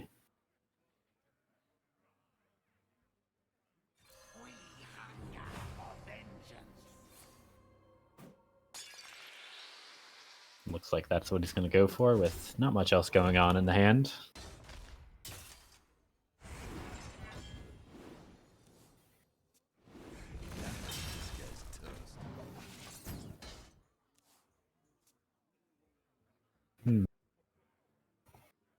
What combo pieces are in hand? It's just 2 Rampages and an Inner Rage, right?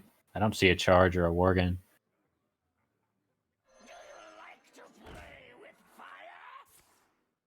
Yeah, I think they're just waiting a little bit. There's the charge.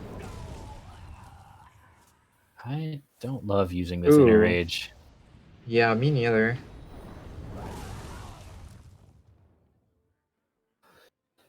Because that's both Pyros as well, right? Yep. Both Pyros, both Whirlwinds have been used. There's one more Inner Rage. But You that's still have quite a bit of damage to get through. Yeah, the Rogue is very healthy. You do have double Rampage in hand. It's just now you have to figure out a way to actually activate your organ. You've got a Slam and your second Inner Rage, and I think that's it.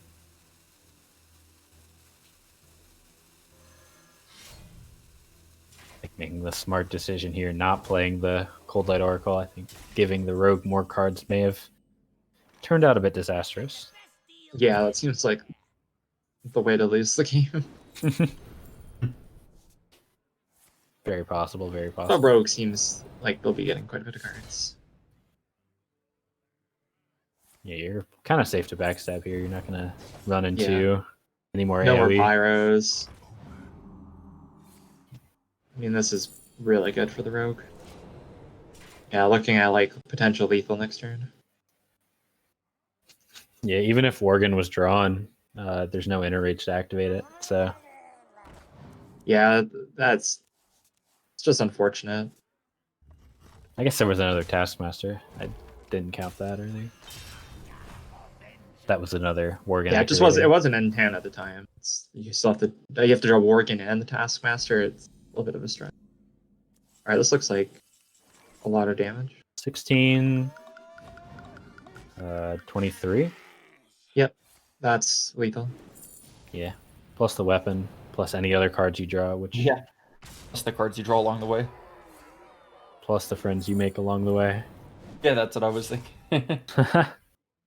What Phasor told me is you always play the cards you top decked. You never play the step on the left. The maximum tilt. That's a level 20 rogue, Mortimer. He leveled up from that win.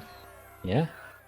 I believe he's French, so he is in fact higher than level 20 on rogue. It's on the North American account.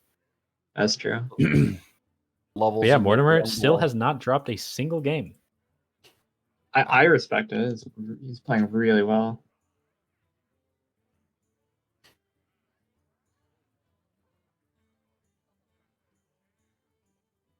Got the Zoo and the Tempo Mage into... actually banned the Freeze Mage, so into the Inner Fire Priest and the Worgen Warrior, as well as this Malagos Druid, which we haven't done a lot of talking about because it keeps getting banned. But it is an interesting list. Double Dragon. Double Dragon indeed. Also a lot of one-ofs. One Harvest Golem, one Farseer, one BGH. Yeah, this One is of the one both that had combo the pieces.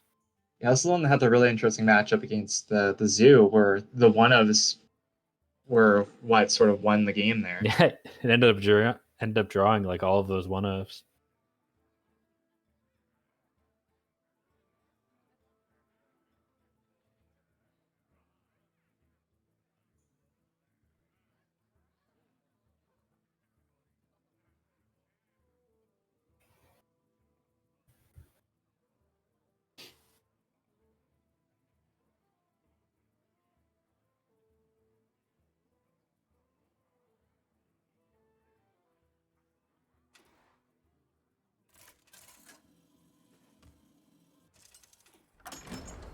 Well, 2 more to go.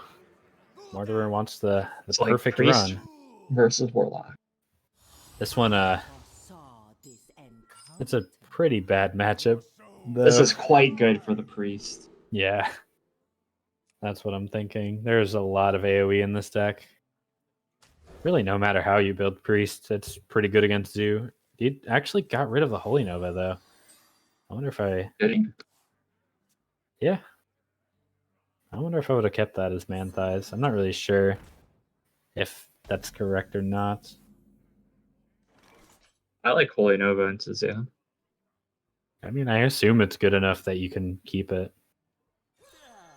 I mean, maybe Zoo will buff their minions past the breakpoint of 2 HP, though.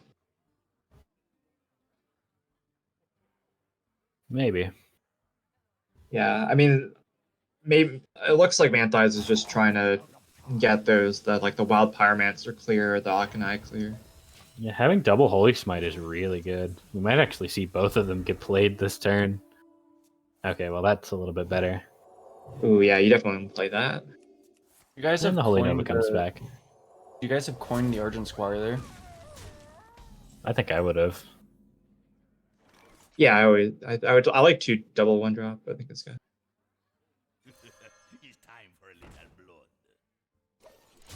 blood. Wow, there's a really good play here. Ooh, I don't think that's the one though.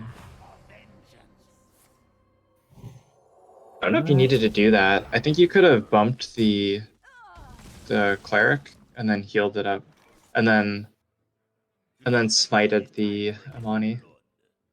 I was thinking about that, but I think this is probably better. It gives you more board. Yeah, but you run the risk of if you're... Guys, I don't think this cleric is dying anytime soon. I mean, it could have died that turn, the previous turn. There's a Soulfire or something, it just dies, and then you don't have any card draw, and you're sitting on Alex in hand.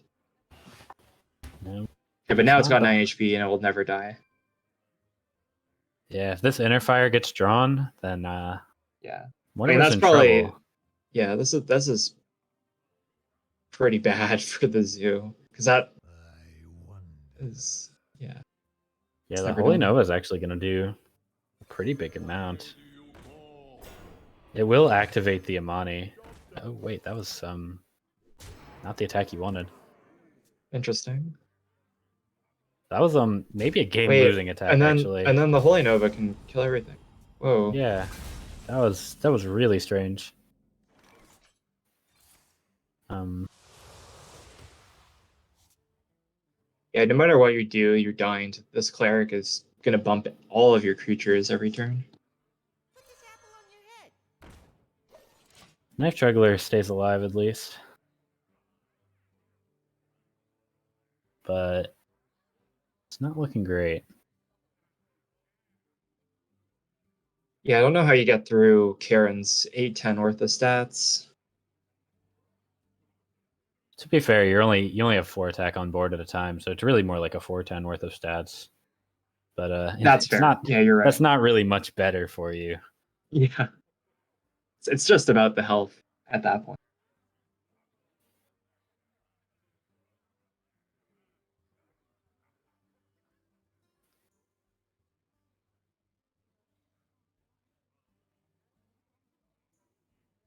We've seen this Interfire list, and then we've seen Crusher's list, which cuts a lot of the back end for a lot more card draw and combo potential.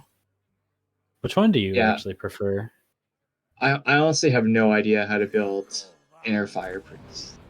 It's definitely outside of my wheelhouse.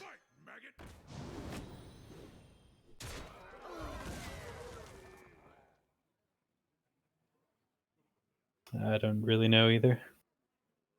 I feel like it just depends what you're targeting.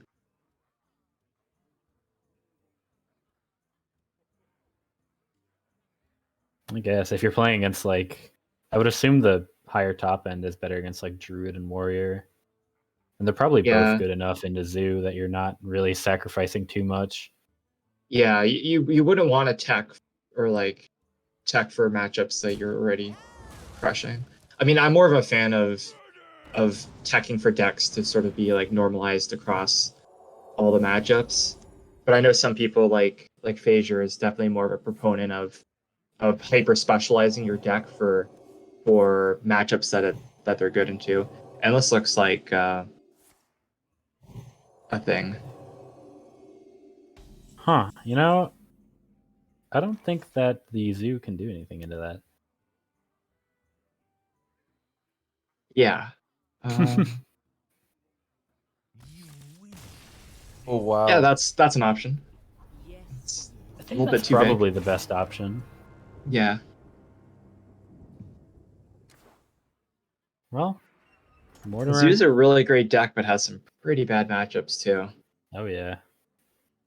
I mean, the next one's not going to get much better. The Worgen Warrior. Yeah, for sure. That's a really good point. Well, once again, we've got Zoo and Tempo Mage into the Mali Druid. Yeah. Oftentimes Most likely. It's possible that oftentimes one of them beats Worgen. these best of fives will typically revolve around the weakest link of your lineup, which seems to be that it might be that Zoo, because I mean even banning the freeze mage, right? If your Zoo is losing to Worgen, You asked for then it's that again. Can it beat that teched druid?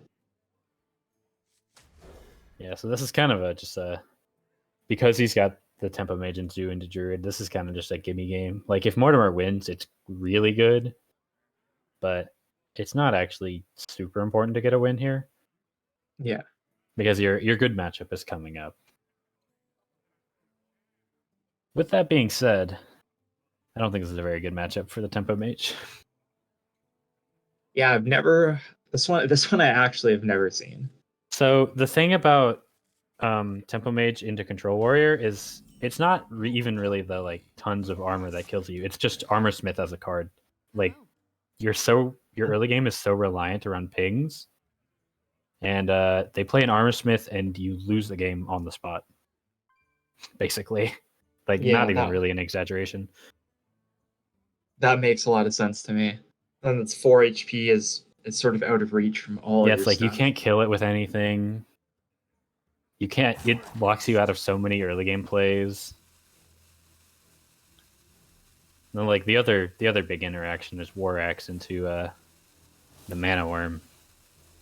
So, More which actions like all also of your creatures. turns out kind of loses you the game because you need your Mana Worm to do damage in the matchup. Congrats to Labore for reaching Diamond 3 in Wild. What? Are you telling me Labore is not paying full attention right now? Get him out of here. Well, there's the Armor Smith you're talking about. Let's see how Mortimer Here's those ends up Arcane dealing Missiles, with which this. may perhaps do nothing right now. Knife Juggler into this guy. Job done. Well, sets Whoa. up a trade at least. Does it play? Yeah, I don't Optimal? like it. Kind of. Although- Surely my juggler will get to hit into the armor smith with no interruption. Clueless. There actually isn't a great way to kill this Knife Juggler unless you want to like Blood Mage Whirlwind, but that's a lot Okay. of resources to commit actually. Can you just rampage your dude? Oh, you know what? That is a good way to kill this Knife Juggler, isn't it? That seems like that'll just be the play. Page is kind of like 2 mana inner fire plus Divine Spirit, just a mini version. Yeah, it's unclear what the best continuation is here, because your next minion's also gonna die. I So don't this know if I like monster of that an more Armor than. Oh wait. Well, now you get your Ooh. Blood Mage Whirlwind. I was gonna say I Yeah. don't know if I like that more than Mana Worm. Now Arcane everything's Intellect, done. but Mortimer got a really good draw off it, and sadly, Manthias has a really good answer to said draw. But does he see it? Yeah, I would be really surprised. I don't like. I guess Yeah, you're worried about getting your Armor Smith down to ping range, but But at that point, your Armor Smith's done enough. yeah, like Say well done. that's a really weird play to me. Not going for that. Yeah, me too. I find that quite strange. Saving it doesn't Yeah. accomplish much, at least in this scenario. Oh Yeah. wow. I actually like this Fireball onto the Armor Smith. I would probably play the Leper Gnome as well. Yeah, I think the Leper Gnome will get played. And Wow. I guess I don't know anything. I who can say? All right, Well, now he you can. definitely do this. Yeah. It's no question anymore. Yeah, it looks like Manthias just wanted to wait and see if he can bait out a little bit more. Well, So, still at 30 HP. Good waiting, I guess. and here we get to the point of Tempo Mage against Warrior, where you've used a bunch of cards and your opponent's still at 30 health because of Armor Smith. Yeah. Didn't even play it perfectly efficiently, I think, and it still worked out.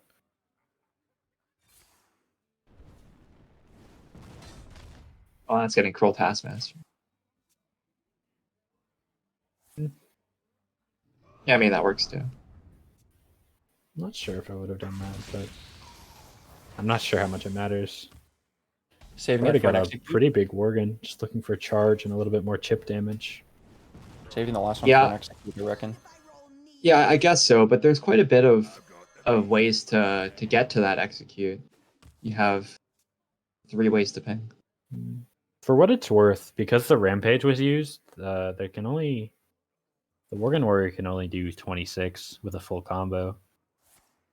Yeah, well, I mean the technically, hope is they have Gotta do a weapon swing. enough weapons. Yeah. right, which will most likely happen. Technically, you can do 30 with the Cruel Taskmaster instead, but I kind of expect the Taskmaster to be used here.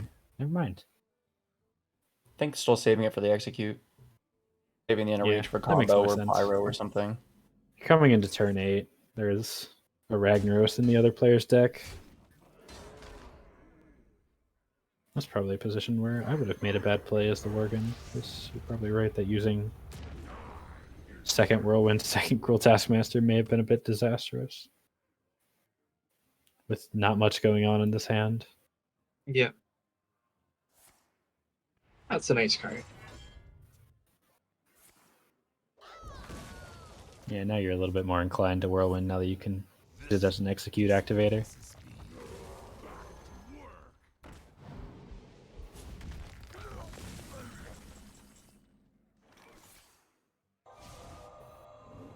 Man, how do you do 22? How does Mortimer gonna do 22 damage? 21 damage? Well, bad news. He's going to have to do more than that. Yep, more armor on the way. Yeah, at this point, you can safely assume the Leroy's in the hand on Manthias' side. It could be a second Fireball, but That's true. It could be. yeah, this But you know counter it's spell is nothing correct. actually surprisingly annoying. It's not a great way to pop it. Like Yeah, you looks can like say they'll- inner rage, but losing an inner rage here is non-trivial.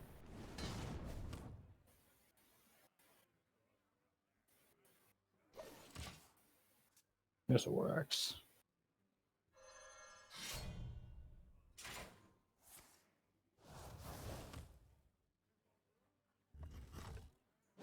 It's still very losable for the warrior, actually. Yeah, Draws have definitely. not been in their favor, in Manthi's favor.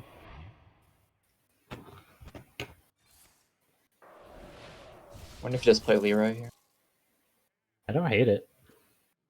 It is protected. Yeah, I may have played Leroy and then pinged one of the whelps off. Yeah.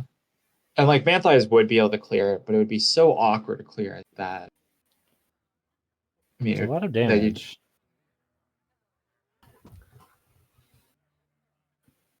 and if your Leroy can get like 2 swings, that's probably the way you win this matchup. From this point. 7, 14, 26 if everything got used on the Worgen. Obviously that Yeah. can't happen, but that's what the damage looks like. You've already seen both fireballs. Already seen a frostbolts from the mage. Kind of No- out of damage. Yeah, no Tony either.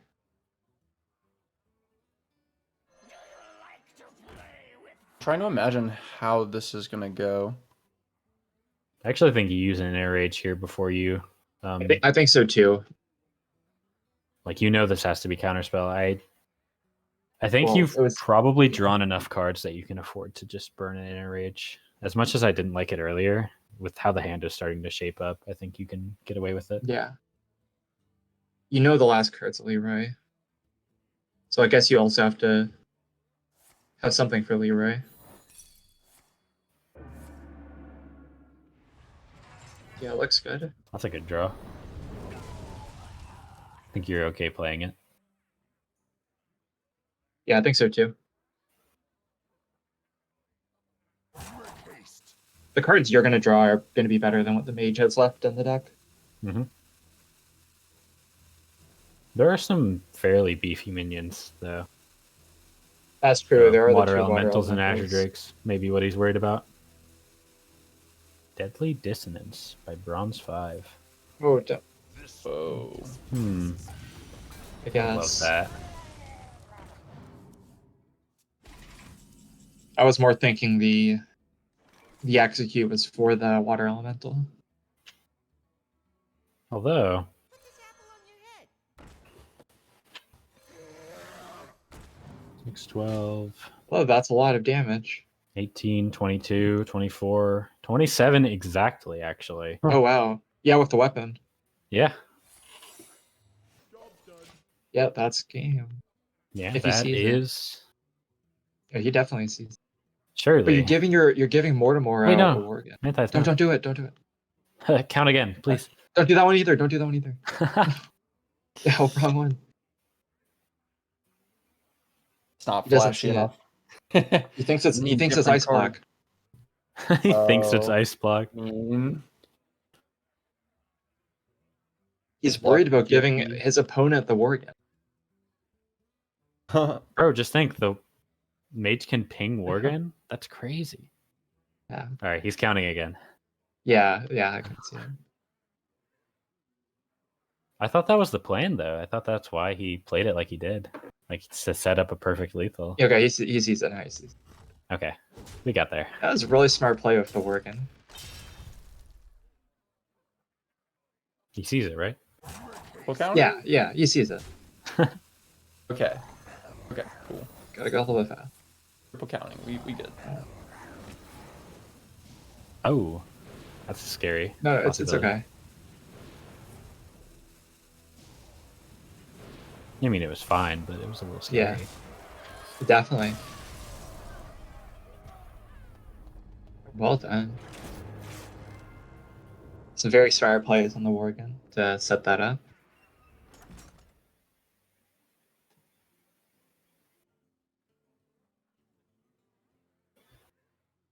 And here comes the final challenge.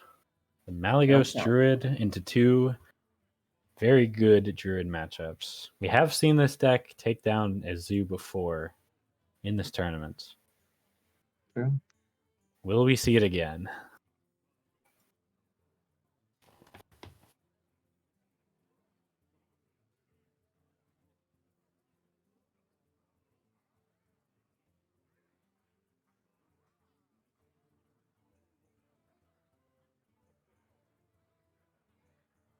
Now, which one would you run?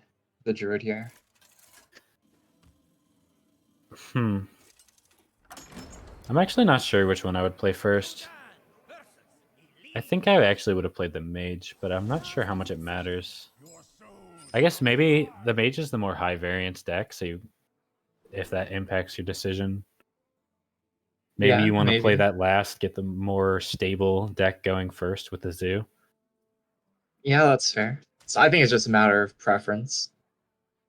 Yeah, I Well, it don't looks think like it's a my situation. yeah, it looks like my friend Gul'dan will be played. Situation where I don't think it I've makes a actually huge difference. recently hit level 60 on Warlock. Really? Yeah. I have like 800 wins on Warlock. Oh. think. That's a lot of wins. There's a lot of minions. I think I had 400 pre-classic. Most of that was from various Zulok builds, to be fair. Yeah. Even though now in Classic I'm more of a handlock player. Yeah, I think prior to Classic, I only played Druid and Paladin, and the occasional Priest. And so when I played Classic, I was leveling up from level 1 on quite a few of these classes.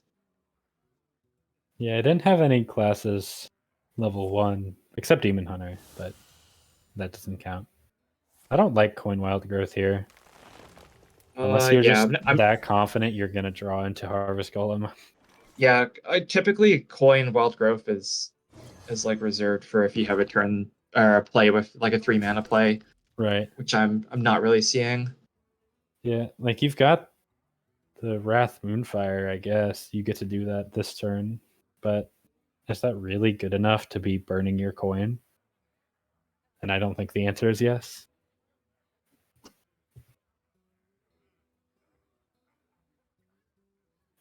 So honestly, I'm not sure if you even play the Moonfire here. I think you just Wrath.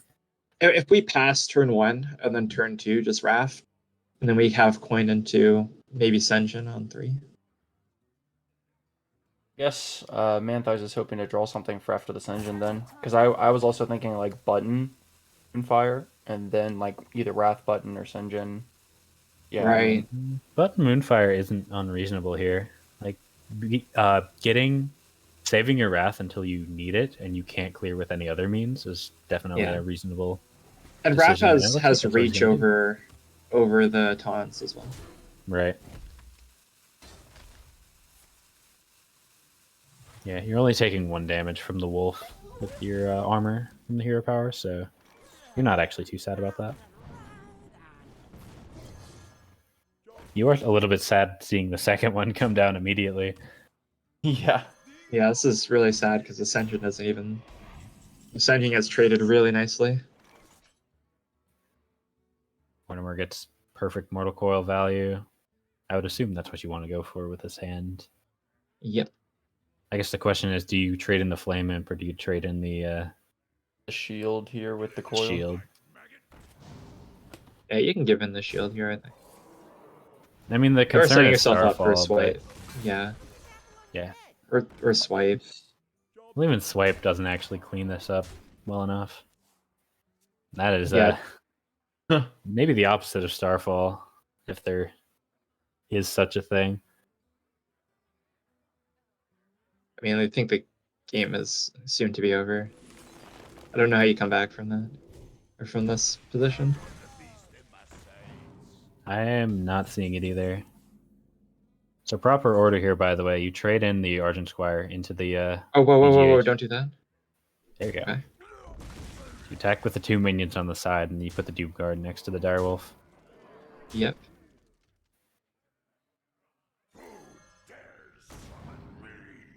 You're not too sad to see the Priestess go. Yeah, no. I don't think. And you tap Soulfire next turn. I think Manthias knows what's up. That's a good play right here. No, it's not a good play. I don't think you're supposed to Farseer there. You just No. Savage Roar hero power in. I was talking about the hero attack. Yeah, that's what I was thinking. Yeah, I'm saying the hero attack was correct. I'm saying the Farseer was a misplay. Oh, true. I see what you mean now. Yeah. Yeah, that's a really tough matchup if you don't have ways to deal with the the Zeus minions, you just get absolutely destroyed. And then you go on the Reddit or the Discord and talk about how Zeus broken deck. Brain dead, 0 skill. Yeah, 0 skill. I'm so much better. Yeah. All right, game 5 of the finals, the last match of the tournament. I've been talking about this tempo mage into druid Yeah, the the entire one we've been time. hyping We're up. finally gonna see We're it. making a prediction. That's why. I was granted the gift of prophecy. It all comes down to this match.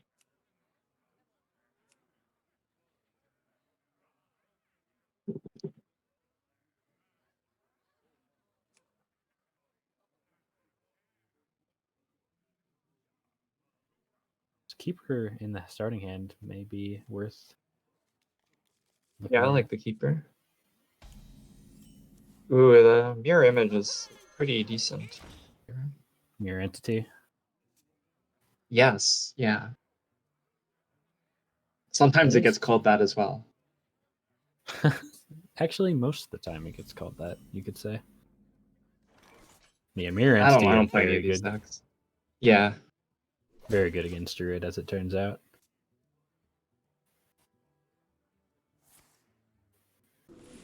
I'm actually not sure if you play it this turn, though. I may be.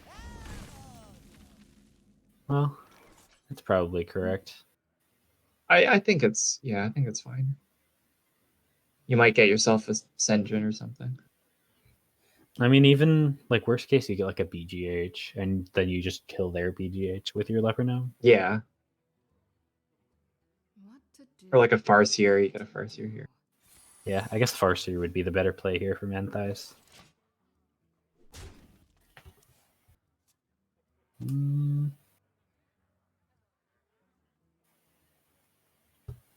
How bad is Wild Growth here? You probably coin first to test for Counterspell, and then Wild Growth Hero Power. I kind of like that play, actually.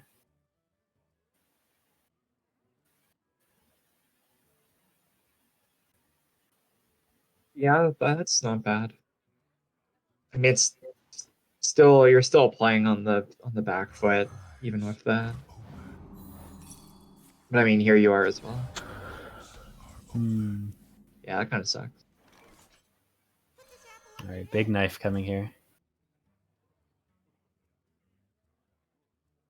Do Potentially. you ever consider Apprentice into Arcane Intellect in that situation? With how the hand worked out, probably not. Yeah, that Okay, makes like sense. I probably would have played the Sorcerer's Apprentice anyways, and if it Yeah, got me unlucky, just too. trade in the Farseer. But that's a relatively minor thing. Yeah, Manthi's kind of out of ways to kill minions.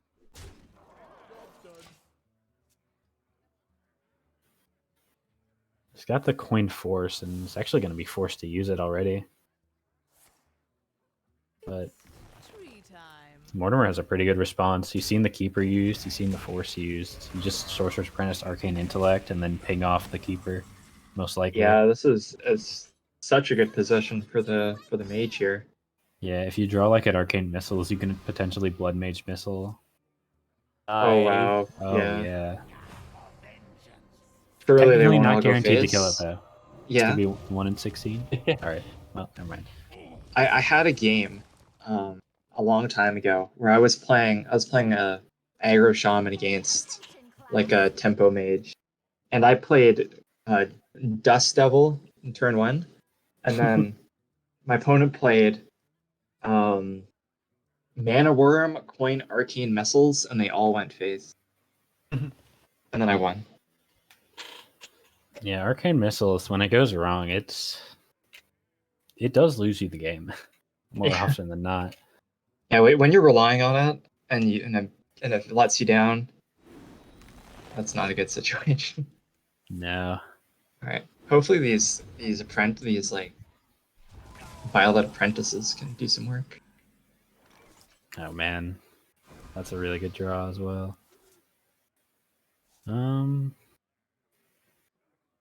isn't perfect. I'd say you said one Frostbolt to the minion, one to face. Oh wow, I don't I don't know particularly about like that. Yeah.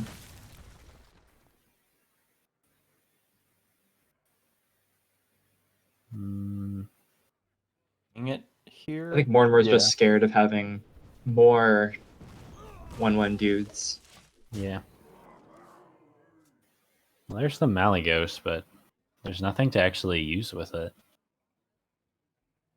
I think both Moonfires have been used, right? Yeah, it looks like it. It is a pretty tough minion to actually kill. It's No basically polymorph. not dying this game. Honestly, I think the Druid might have stabilized here.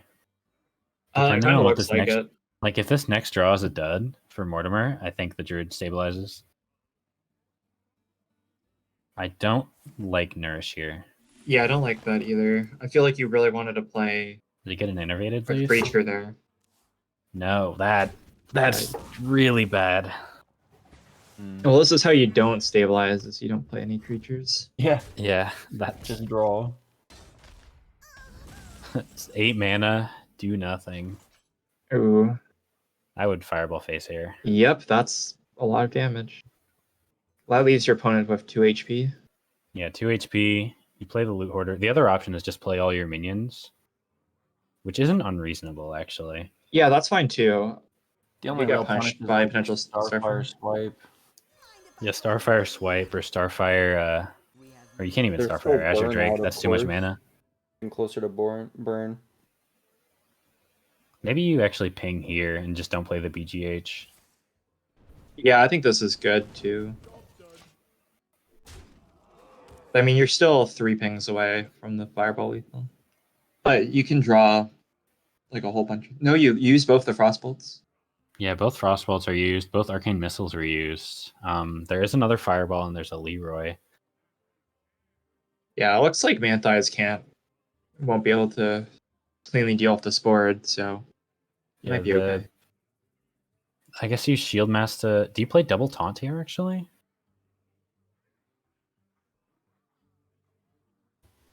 Yeah, if that's how you're losing the game, is if these minions are getting through.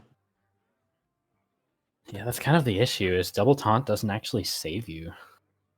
There's still any One of them gets healing and- Fireballed. The other one gets Almost- traded into pretty cleanly. Almost nothing saves you here, though. Is there still healing in Manthi's deck? He has 2 Ancient of Lores. Manthi's can hold on for a couple of turns and then get to that, but Yeah, it looks like just double taunt.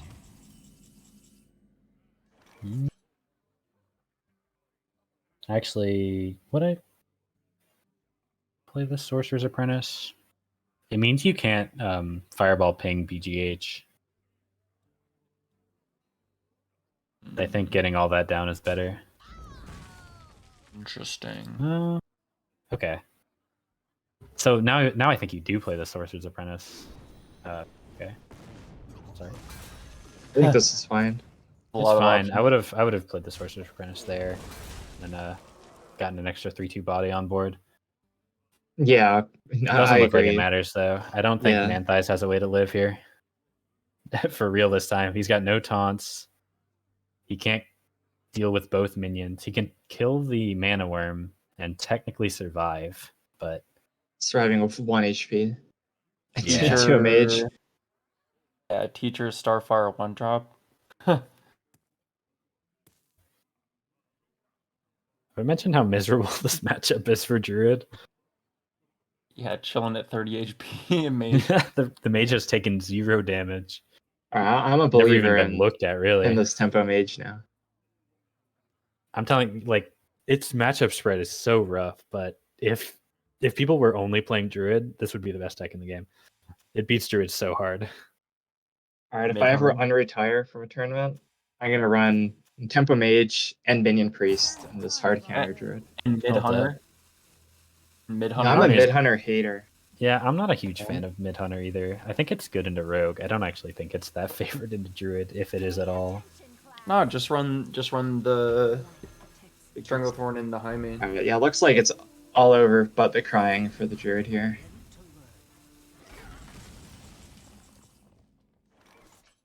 I used to not be a Mid Hunter fan, and then I finally give it a fresh try.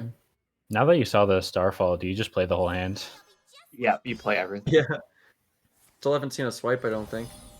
That mean, doesn't obviously it would've been really played by now, matter. Like, Yeah. Azure Drake into swipe is pretty devastating, but then he's But not. think about it.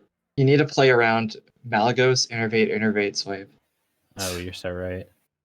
And then he dies to hero power anyways, either way. Like, That's you a good can't. point. Yeah, There's there's just really nothing to nothing. do. It's actually doomed. You're right. It is very doomed. I don't know what the consideration is. I hope the consideration isn't hero powering a minion. No. Oh, it No. was. No. Don't do I it. mean, okay, he's in such a good position that it's fine. It's fine, right? But it gives the druid Right? some more leeway in the plays here. So you nourish into swipe innervate, and then the Yeah. blood mage does it. Yeah. Guys, where's the innervate? I'm not seeing And an the innervate.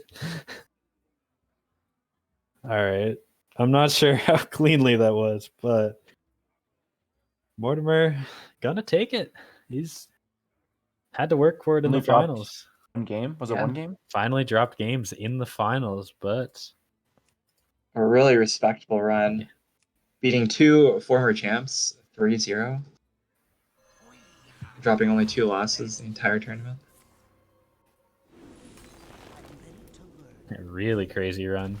You have Yeah. legendary skill, my friend.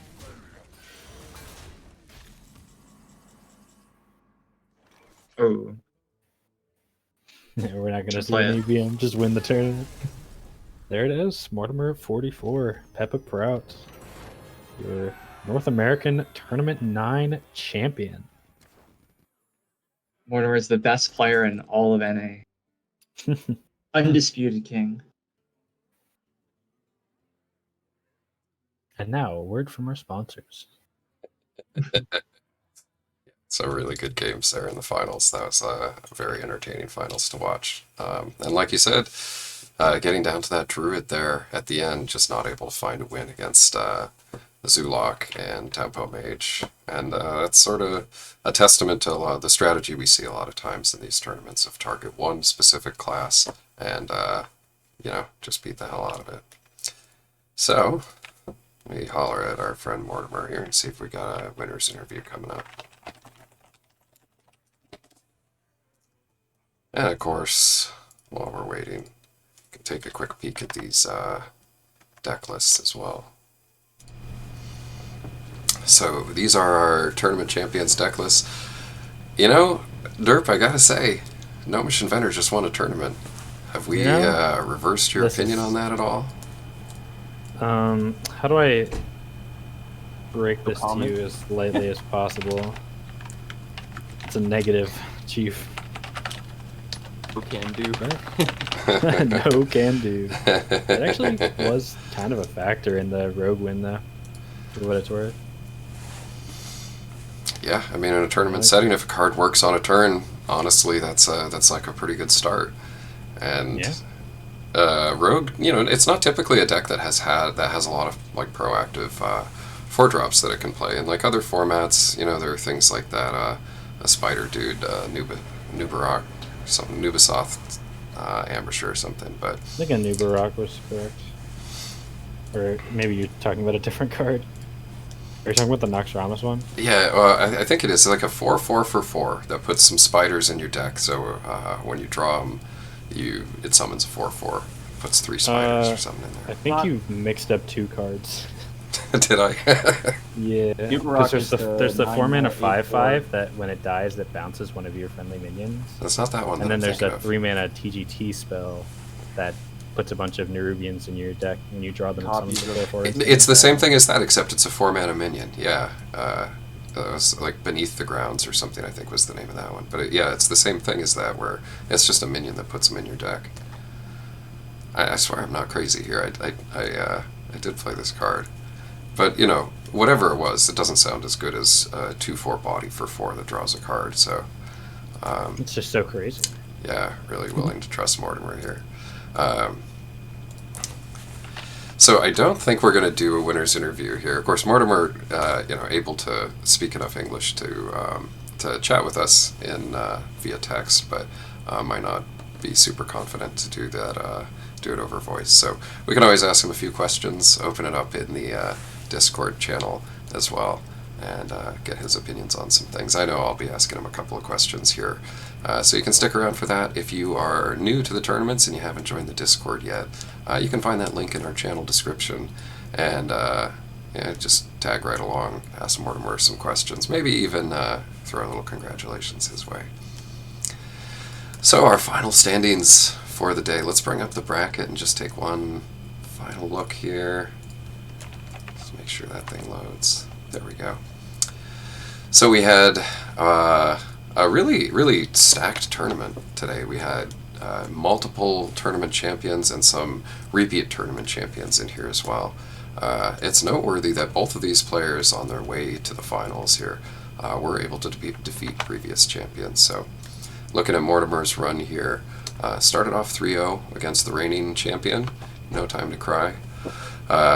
Was able to defeat Satur, who's a perennial tournament contender here and two-time EU champion. Won 3-0 against Darth Nover in the semis. Darth Nover, our third place finisher, and finishing it off there against Manthi's 3-2 in the finals. So big congratulations to Mortimer for that amazing run there.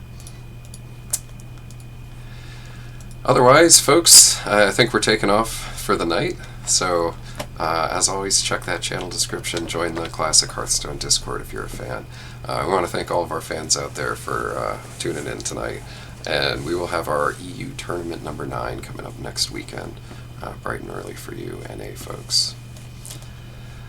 Derp, do you have anything you'd like to add before we sign off? I guess thanks to the people in the tournament for having patience for me messing up the bracket a bunch of times. I think everybody's got patience. This is a volunteer job, and working on, everybody's got a lot of stuff to do. So yeah, I just really appreciate you doing that. And Amber and Labore, thank you so much for coming on the cast. It was really a pleasure to have you two here. It gave me a little respite here. So big thanks to both of you. Otherwise, folks, we're heading out for the night, so thanks again for watching, and we'll see you next weekend for the EU tournament.